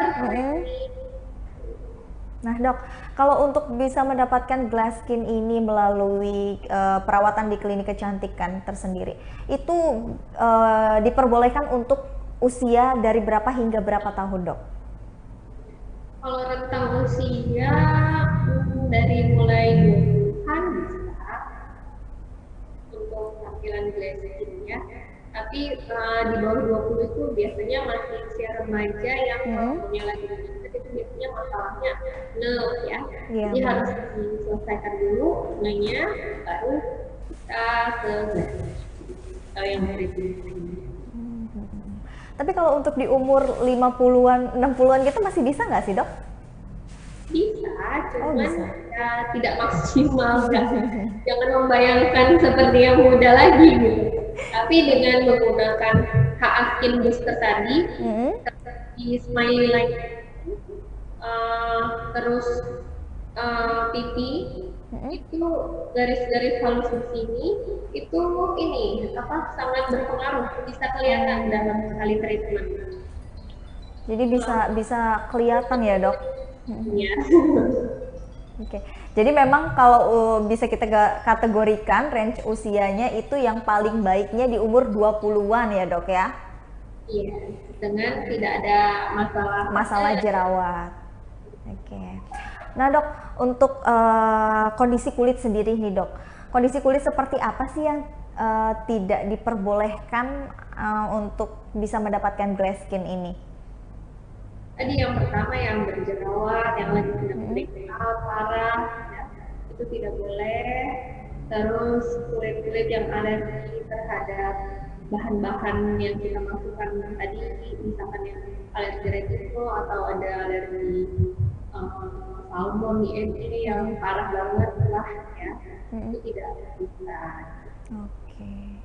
Jadi memang harus diselesaikan dulu ya dok masalah kulit seperti dokter bilang tadi, Tribuners, masalah pubertas ya yang bermasalah dengan jerawat, terus juga mungkin ada apa ya dok masalah istilah kedokterannya bopeng itu. Itu juga bisa ya dok diatasinya melalui treatment ya? Bisa. Oke. Kalau treatment untuk menghilangkan jerawat dan bopeng itu sendiri ada nggak dok di klinik ini? Ada, kita bisa menggunakan peeling, acne peeling, terus bopengnya kita bisa melalui growth factor terapi, mesopiasi, bulan kali bunda. Itu bagus untuk sekarang. Oke. Nah dok, kalau untuk mendapatkan kulit Glaskin ini tadi itu berapa kali treatment dulu nih dok baru hasilnya kelihatan? Untuk Glaskin yang isinya HA sama botox bisa langsung kelihatan. Gitu. Semuanya bisa dalam satu kali treatment bisa kelihatan, tapi kita perlu maintenance ya, untuk mendapatkan. Karena kulit juga beregenerasi kan, dari itu hormonnya. Makin tua dia semakin lama regenerasinya. Jadi membutuhkan treatment yang kontinu. Yang disarankan continue-nya itu seberapa rutin tuh dok? 3 minggu sampai 1 bulan. minggu sampai 1. Ya usia 20-an itu bisa 1 bulan. Kalau lebih tua bisa per 3 bulan. Oke. Nah dok, kita mau berbicara sedikit aja tentang kebalikannya dari glass skin nih dok. Kalau kebalikan dari glass skin kan artinya kulit yang kusam ya dok ya. Ini juga banyak banget dialami termasuk saya sendiri tuh dok. Sebenarnya penyebab kulit kusam itu apa sih dok? Jadi kulit kusam itu karena menumpuknya sel-sel kulit mati. Jadi sel kulitnya itu tidak dieksfoliasi, tidak ada yang namanya eksfoliasi. Jadi makin lama makin menumpuk karena tadi kan kulit kita beregenerasi.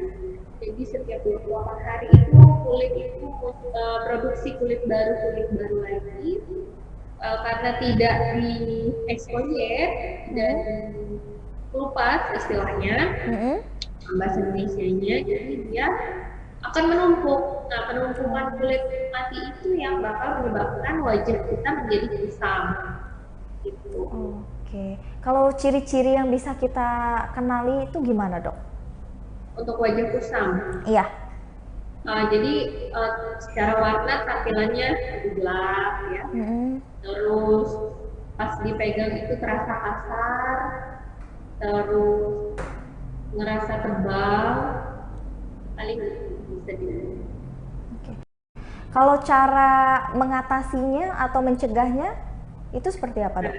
Pencegahannya itu tadi kita bisa rutin eksfoliasi. Bisa eksfoliasi bisa di rumah, bisa di klinik.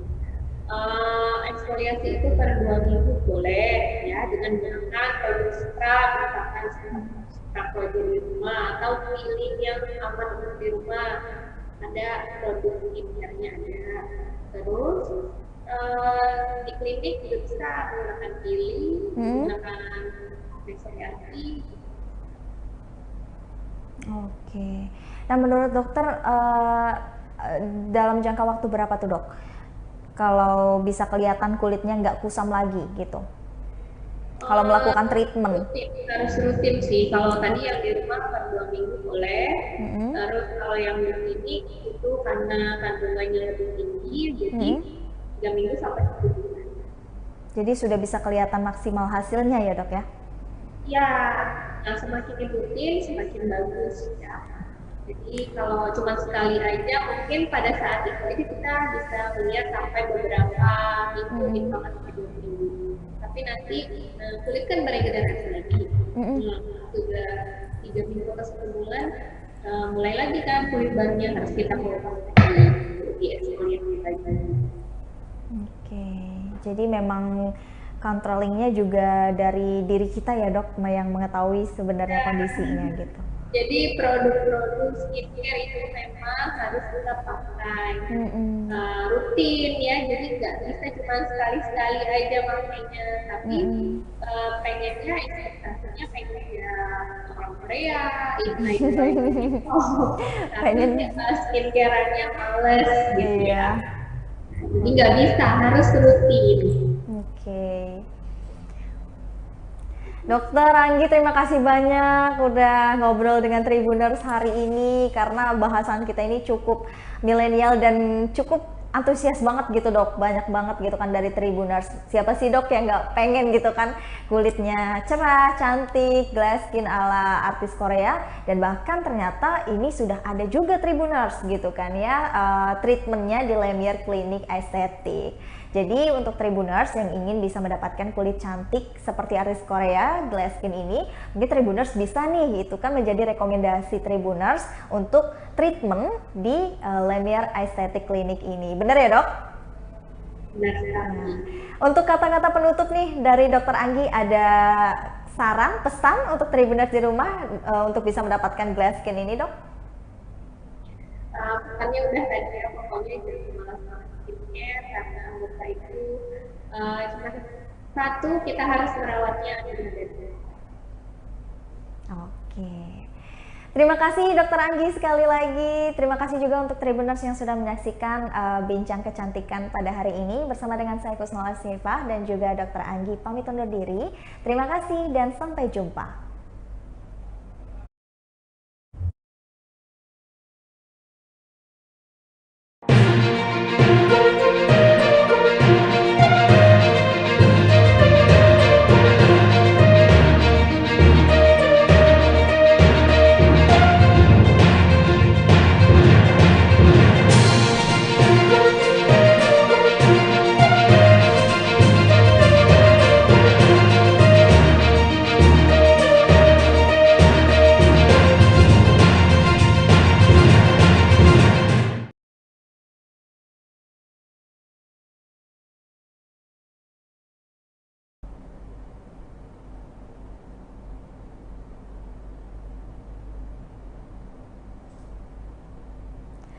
Selamat malam Tribuners, jumpa lagi bersama dengan saya Mutiara dalam tayangan berita terkini Lampung di Tribun Lampung. Kami akan menyajikan informasi menarik dan terkini untuk Anda dari berbagai daerah di Provinsi Lampung. Dan inilah berita terkini selengkapnya. Sakit hati, oknum polisi tembak polisi di Lampung Tengah. Seorang polisi tewas ditembak di Lampung Tengah. Korban adalah anggota Polsek Wai Pengubuan Lampung Tengah bernama Aibda Karnain. Kabar anggota polisi tewas ditembak mengejutkan publik. Aibda Karnain tewas ditembak di rumahnya di Jalan Merpati, Bandar Jaya Barat, Kecamatan Terbanggi Besar, Lampung Tengah pada 4 September 2022 sekira pukul 22 waktu Indonesia Barat. Anggota polisi yang tewas ditembak merupakan anggota Babin Kamtipmas Kampung Putra Lempuyang, Polres Lampung Tengah.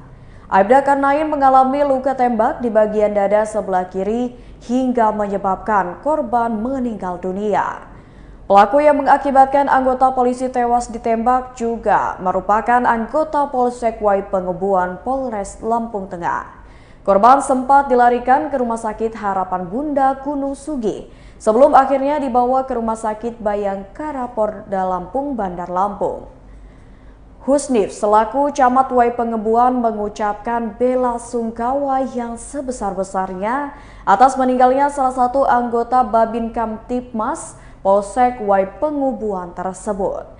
Husnif mengatakan ia terakhir melihat korban Aibda Karnain pada Minggu sore sekira pukul 17 waktu Indonesia Barat bersama Sarudin selaku anggota Bintara Pembina Desa. Ketika itu keduanya sedang melatih tim yang akan dilombakan dalam rangka HUT TNI. Tim tersebut akan dilombakan di tingkat Kabupaten Lampung Tengah. Kapolres Lampung Tengah AKBP Dovi Fahlevi Sanjaya mengungkapkan, oknum polisi yang melakukan penembakan terhadap anggota polisi tersebut telah ditangkap pada Senin 5 September 2022 pukul 2:15 waktu Indonesia Barat. Pelaku Aibda Rudi Suryanto ditangkap di rumahnya oleh Provos Polres Lampung Tengah. Rumah pelaku penembakan itu berada di Kampung Karang Endah, Kecamatan Terbanggi Besar, Lampung Tengah. Pelaku ditangkap oleh Provos Polres Lampung Tengah dan diamankan di Polres Lampung Tengah. Motif polisi tembak polisi di Lampung Tengah ini diungkap oleh Kapolres Lampung Tengah AKBP Dovi Fahlevi Sanjaya dalam konferensi pers pada Senin 5 September 2022. Menurut Kapolres Lampung Tengah AKBP Dovi Fahlevi Sanjaya, motif polisi tembak polisi tersebut didasari pada rasa sakit hati. Dovi Fahlevi Sanjaya mengungkapkan sakit hati yang mengakibatkan oknum polisi tembak polisi itu dikarenakan pelaku sering diintimidasi dan aibnya dibuka ke publik. AKBP Dovi Fahlevi Sanjaya mengatakan pada Minggu 4 September 2022 malam, pelaku melakukan penembakan dikarenakan merasa sudah berada di titik puncak karena korban sudah menyinggung ke ranah keluarga. Kapolres menceritakan, saat pelaku melaksanakan piket SPK, istri menelpon dan mengatakan sedang sakit, sehingga pelaku izin untuk kembali ke rumah. Kapolres mengatakan saat perjalanan pulang, pelaku teringat akan perlakuan korban terhadapnya, mengingat saat itu sang istri juga dalam keadaan sakit. Ketika pelaku sampai di depan pagar rumah korban, lantas korban menghampiri pelaku. Kemudian pelaku melakukan penembakan sebanyak 1 kali ke bagian dada sebelah kiri korban. Kapolres mengatakan berdasarkan keterangan pelaku saat melakukan penembakan seorang diri dan diketahui oleh beberapa saksi yang berada di sekitar rumah korban. Ketua Lampung Police Watch atau LPW MD Rizani angkat bicara perihal insiden anggota polisi tewas ditembak di Lampung Tengah. Sani, sapaan akrab Ketua Lampung Police Watch, mendesak agar ada tindak lanjut dari peristiwa polisi tewas ditembak di Lampung Tengah tersebut. Desakan kepada Kapolda Lampung, lanjut Sani, untuk menarik seluruh senjata api pada petugas. kecuali yang sedang dipergunakan untuk pengamanan objek vital negara, operasi khusus, dan penangkapan. Sani menambahkan LPW juga menekankan pada tim penguji dan tim pengawas psikotes untuk tidak melakukan permakluman atas hasil tes. Menurutnya yang dinyatakan memiliki gangguan kejiwaan ringan maupun berat harus direkomendasikan pada pimpinan untuk dicabut dan tidak boleh memegang senjata api. Berkaca pada kejadian tertembaknya Aibda AK bermotifkan sakit hati, pelaku Aibda Rudi Haryanto, LPW mendesak pimpinan Polri untuk menekankan kepada seluruh pimpinan di bawahnya agar selalu tahu situasi harian kejiwaan anggotanya, baik dalam kedinasan maupun keseharian di masyarakat.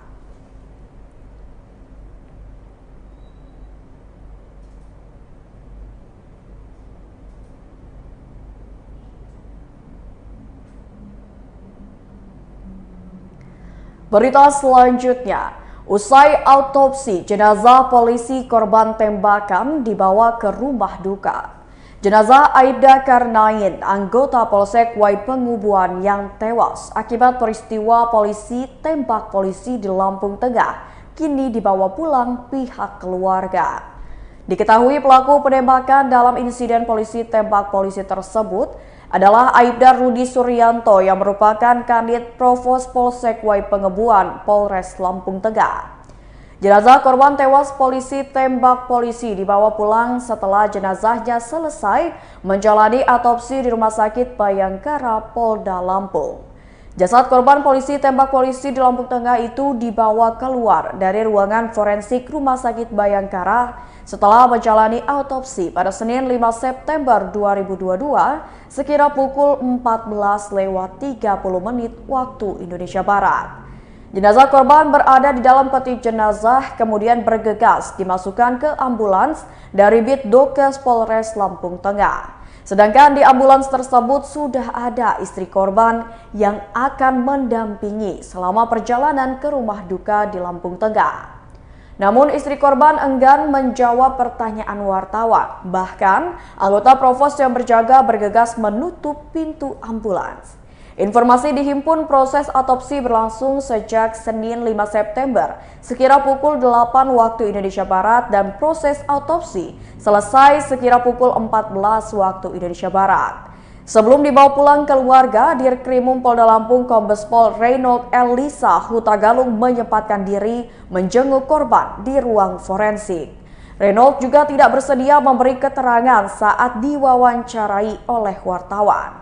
Dirinya bergegas meninggalkan ruang forensik sembari menuju mobil pribadi yang sudah ditunggu ajudannya. Kabid Propam Polda Lampung Kombes Pol M. Syarhan menyatakan pihaknya tengah menyelidiki dugaan adanya pelanggaran kode etik pelaku penembakan. Sementara untuk tindak pidananya dilakukan penyelidikan oleh Satreskrim setempat. Peristiwa polisi tembak polisi di Lampung Tengah ini menimbulkan kesedihan mendalam bagi keluarga korban. Kesedihan tidak dapat disembunyikan pihak keluarga anggota polisi tewas ditembak di Lampung Tengah. Terutama kesedihan sang istri dari Aibda Ahmad Karnain yang tewas dalam kejadian tersebut. Istri Aibda Ahmad Karnain juga seorang anggota Polri bernama Ibda Eti. Eti bersama sejumlah keluarganya mendampingi proses autopsi di Rumah Sakit Bayangkara Polda Lampung pada Senin 5 September 2022. Bahkan tangis istri pecah ketika menemui jasad suaminya di ruang forensik Rumah Sakit Bayangkara Polda Lampung. Sampai saat ini, belum ada keterangan dari pihak rumah sakit terkait proses visum et repertum dan autopsi tersebut.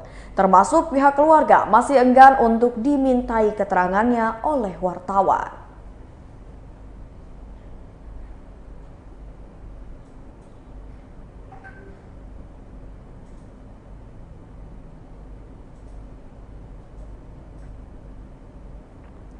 Berita selanjutnya, BBM naik, sopir angkot di Bandar Lampung keluhkan penyesuaian tarif. Sopir angkot di Bandar Lampung mengharapkan pemerintah segera membuat peraturan daerah terkait penyesuaian tarif. Seperti diketahui, pemerintah telah resmi mengumumkan kenaikan harga bahan bakar minyak atau BBM jenis Pertalite, Pertamax, dan Solar pada Sabtu 3 September 2022 siang. Harga BBM subsidi jenis Pertalite yang sebelumnya Rp7.650.000 per liter kini menjadi Rp10.000 per liter. Begitu juga dengan Pertamax dari harga Rp12.500 per liter menjadi Rp14.500 per liter. Dan solar subsidi dari harga Rp5.150 per liter menjadi Rp6.800 per liter. Kenaikan harga BBM tersebut pun mendapatkan respon yang luas di masyarakat. Pasalnya kenaikan harga BBM sangatlah berpengaruh terhadap keadaan ekonomi masyarakat. Salah satu yang paling merasakan dampak kenaikan harga BBM adalah sopir angkutan kota. Salah satu sopir angkot trayek Teluk Betung Tanjung Karang, Tatang, mengatakan, kenaikan BBM terutama Pertalite berdampak sangat besar terhadap dirinya yang berprofesi sebagai sopir angkot. Ia pun mengatakan jika pasca harga BBM naik, belum ada penyesuaian tarif angkot di Kota Bandar Lampung. Tatang pun menjelaskan jika dalam sehari ia biasa mengeluarkan biaya untuk membeli bahan bakar senilai Rp80.000. Sedangkan pendapatan yang dihasilkan hanya sebesar Rp150.000 hingga Rp175.000. Tatang pun mengungkapkan jika ia dan rekan seprofesinya bahkan seringkali harus menombok setoran. Hal senada juga diungkapkan oleh Jaja, sopir angkot trayek Garuntang Tanjung Karang. Bahkan Ujang dan beberapa rekannya yang lain terpaksa harus menaikkan tarif angkot secara mandiri meskipun belum ada perda dari pemerintah setempat. Pasalnya menurut Jajat, hal itu dilakukan semata-mata agar dirinya tidak menombok setoran. Jajat pun mengharapkan agar segera ada penyesuaian tarif angkot dari pemerintah setempat.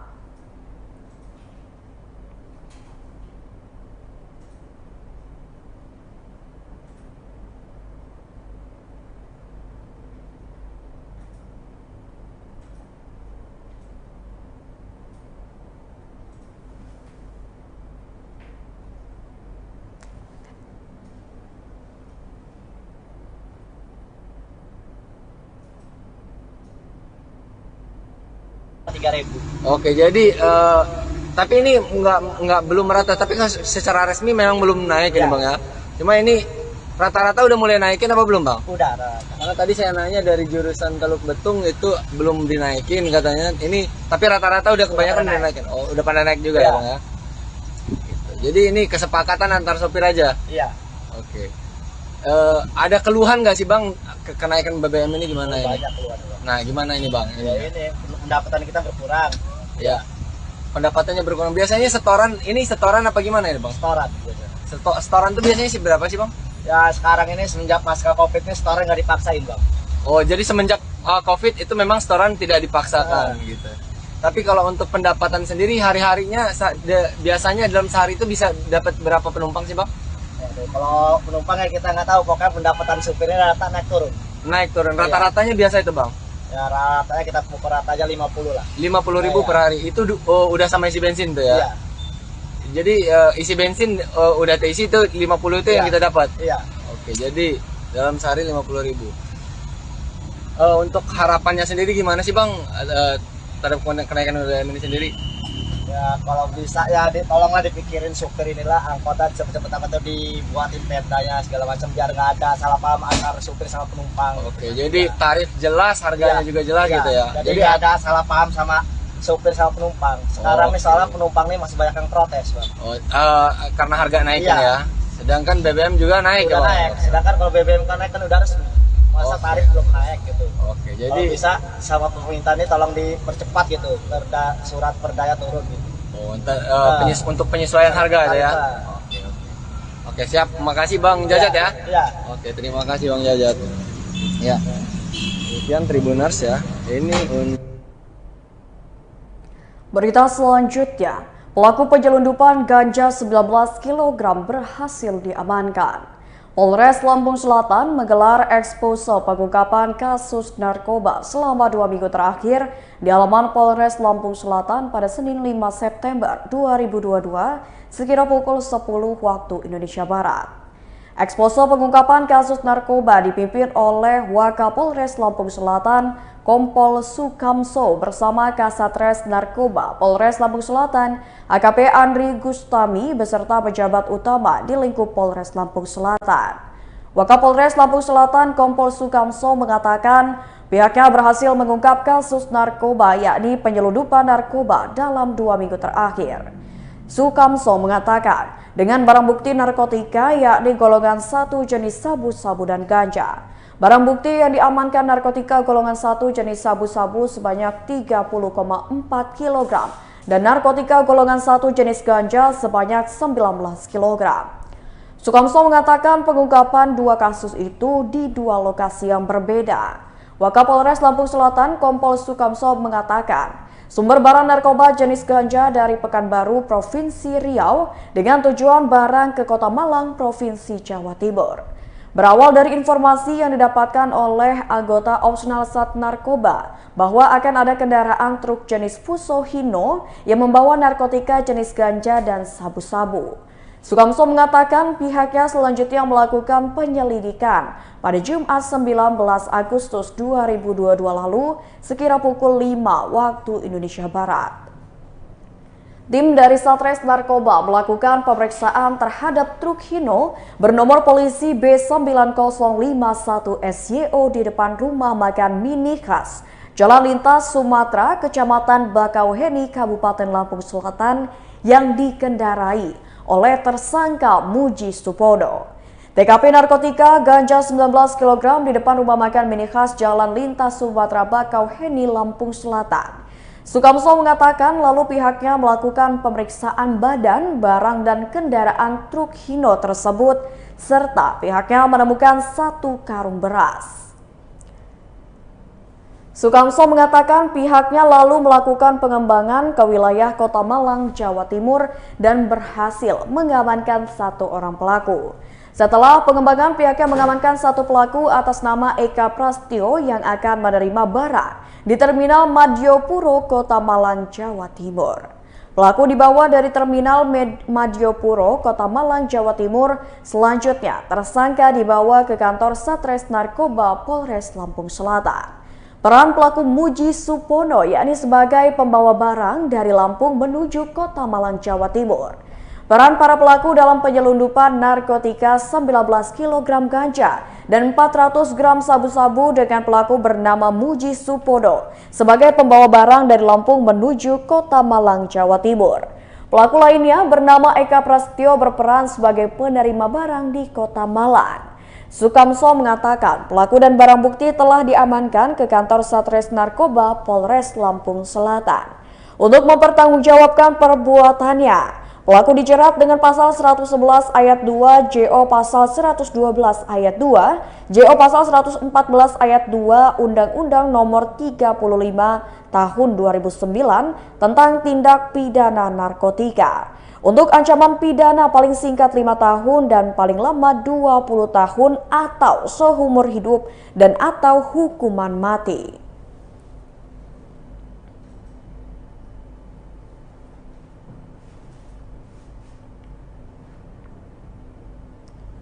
Berita selanjutnya, jalan rusak di Pringsewu dalam proses perbaikan. Pelaksana perbaikan jalan dan jembatan PPK 21 ruas jalan Gedong Tataan Sanggi, yakni Rashid mengatakan pihaknya telah melakukan perbaikan antara Jalan Jenderal Ahmad Yani dan Jalan Jenderal Sudirman Pringsewu sejak Sabtu 3 September 2022 lalu. Rashid mengungkapkan perbaikan Jalan Ahmad Yani hingga Jalan Sudirman ini akan rampung pada sore ini. Rashid juga menjelaskan ketebalan aspal dalam perbaikan jalan lintas barat di samping lampu merah dekat pasar induk Pringsewu ini setebal 6 cm. Ia juga mengaku perbaikan jalan sepanjang kurang lebih 100 meter. Pantauan dari Tribun Lampung di lokasi pada Senin siang, yakni pada 5 September 2022, terlihat para pekerja sedang melakukan perbaikan jalan. Beberapa alat berat diturunkan guna untuk memperbaiki jalan tersebut. Arus lalu lintas pun terbilang ramai lancar.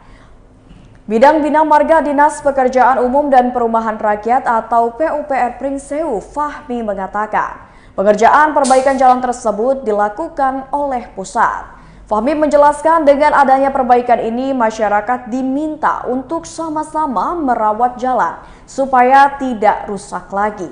Sementara Kasat Lantas Polres Pringsewu Ibtu Khairul mengatakan pihaknya berkoordinasi dengan pihak terkait dalam pelaksanaan perbaikan jalan. Sementara itu, pedagang yang berada di sekitar lokasi merasa sangat bersyukur atas diperbaikinya jalan yang rusak itu. Setia, salah satu pengendara yang melintas pun menyambut dengan senang hati perbaikan jalan tersebut. Namun ia mengungkapkan jangan sampai ketahanan aspal hanya bertahan sebentar.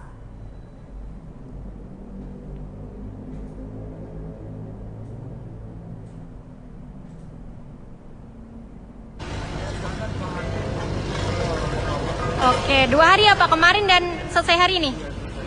Oke, ada titik lain nggak sih Pak selain perbaikan di jalan ini?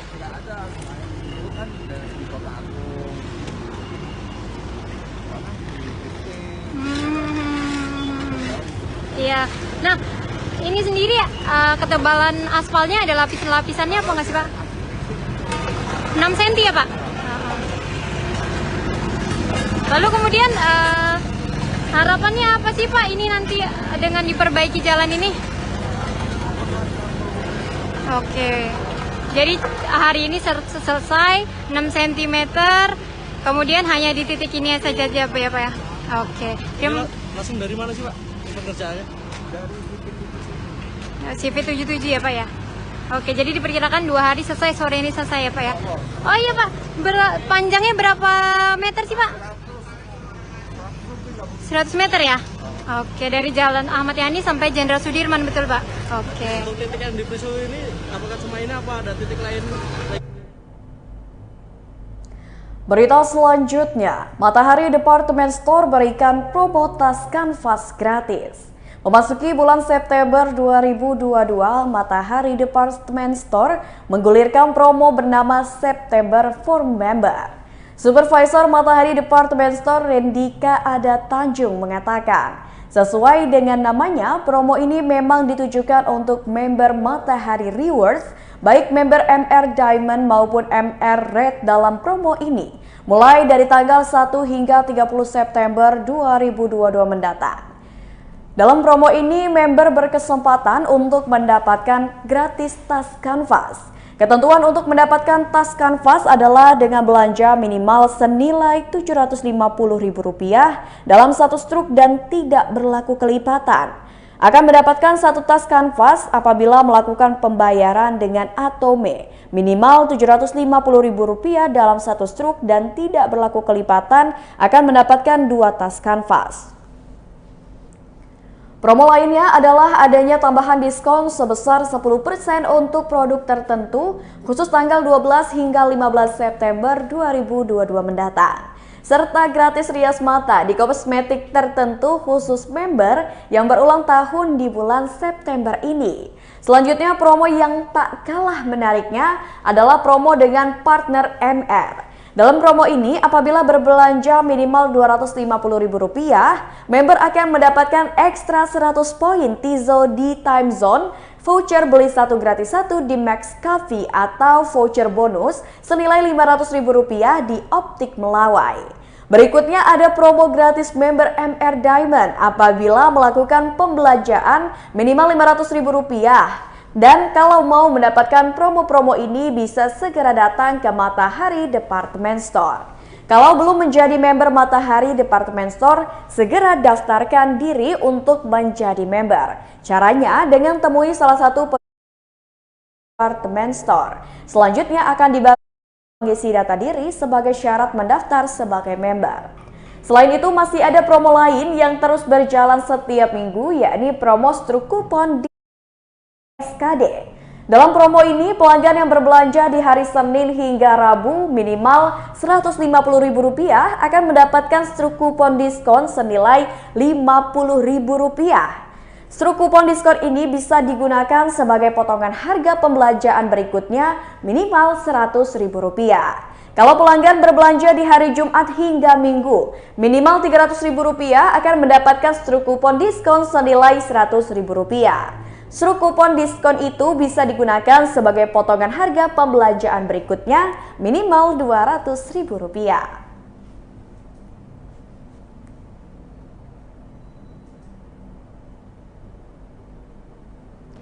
Baiklah Tribuners, itulah berita terkini Lampung bersama dengan saya Mutiara. Jangan lupa untuk terus saksikan YouTube Tribun Lampung News Video, Facebook Tribun Lampung, Instagram @Tribun Lampung, dan TikTok @Tribun Lampung untuk informasi terupdate lainnya. Selamat malam dan sampai jumpa.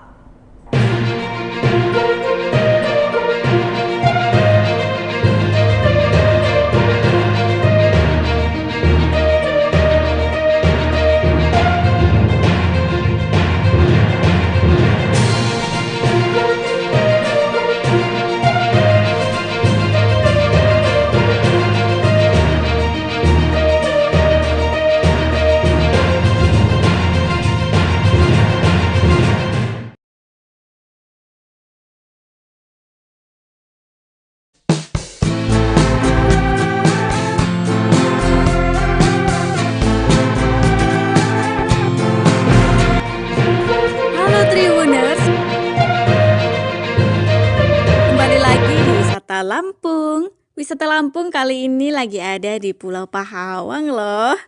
Tepatnya di Desa Wisata Pulau Pahawang. Desa Wisata Pulau Pahawang ini merupakan destinasi yang cukup populer dan ramai dikunjungi wisatawan lokal maupun mancanegara.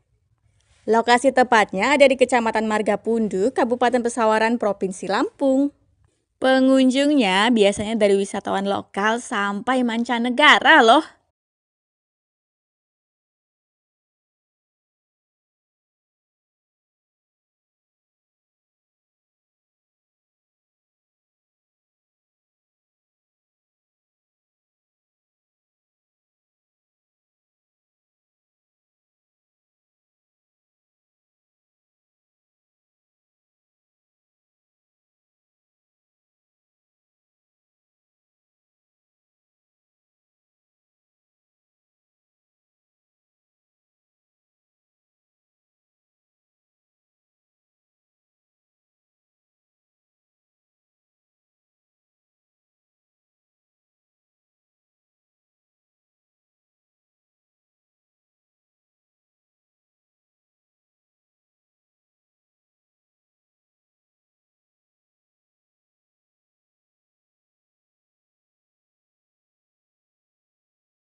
Desa Pahawang telah masuk nominasi 50 besar di ATWI atau Anugerah Desa Wisata Indonesia 2022 ini. Wih, keren! Desa Wisata Pulau Pahawang ini mengandalkan keindahan destinasi berupa panorama alam dan panorama bawah laut yang mempesona. Selain itu, desa ini juga sudah memiliki pusat oleh-oleh souvenir, homestay, camping ground, gazebo, kantin, dan juga toilet umum.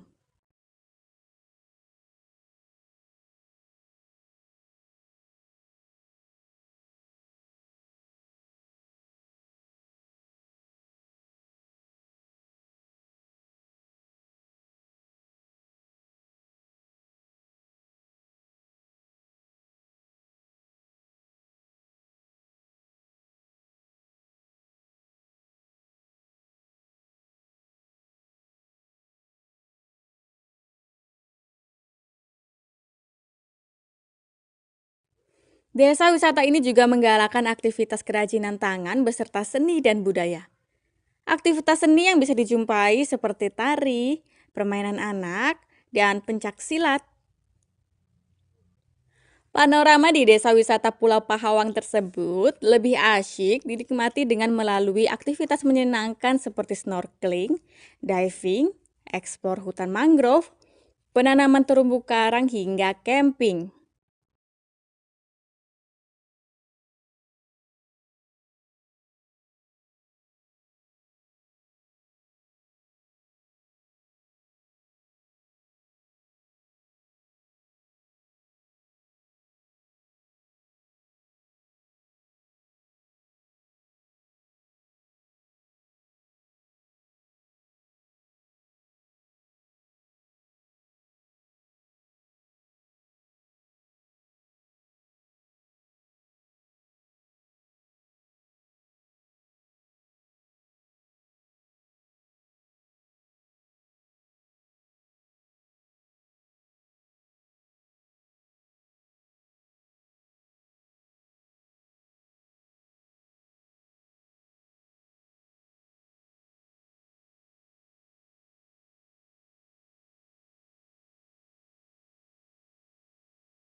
Terkait souvenir, wisatawan juga bisa melihat aktivitas para pengrajin yang sedang membuat miniatur kapal dan juga kerajinan bambu seperti alat tangkap ikan.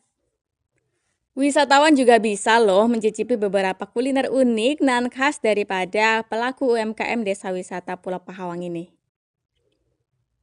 Kuliner oleh-oleh berupa dodol mangrove, kek mangrove, keripik mangrove, seruit sotong, dan fresh singgulan atau bulu babi.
Bila Tribuners ingin memilih homestay yang cocok, ada banyak pilihan loh di Desa Pulau Pahawang ini. Homestay yang ada di Desa Pulau Pahawang ini berjumlah sekira 42 unit. Beberapa homestay-nya memiliki gaya arsitektur rumah panggung khas masyarakat Lampung. Homestay di Desa Wisata Pulau Pahawang ini mayoritas memiliki fasilitas yang cukup lengkap, yakni ada kamar mandi, kasur, meja hias, Sementara, bila ingin menginap sembari menyatu dengan alam, terdapat lahan camping ground yang cukup luas untuk mendirikan tenda. Sedangkan toilet umum di Desa Wisata Pulau Pahawang ini difasilitasi dengan WC jongkok, keran yang mengalir, dan bak penampungan air bersih.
Baiklah, Tribuners, itulah tadi tempat wisata Lampung di Desa Wisata Pulau Pahawang.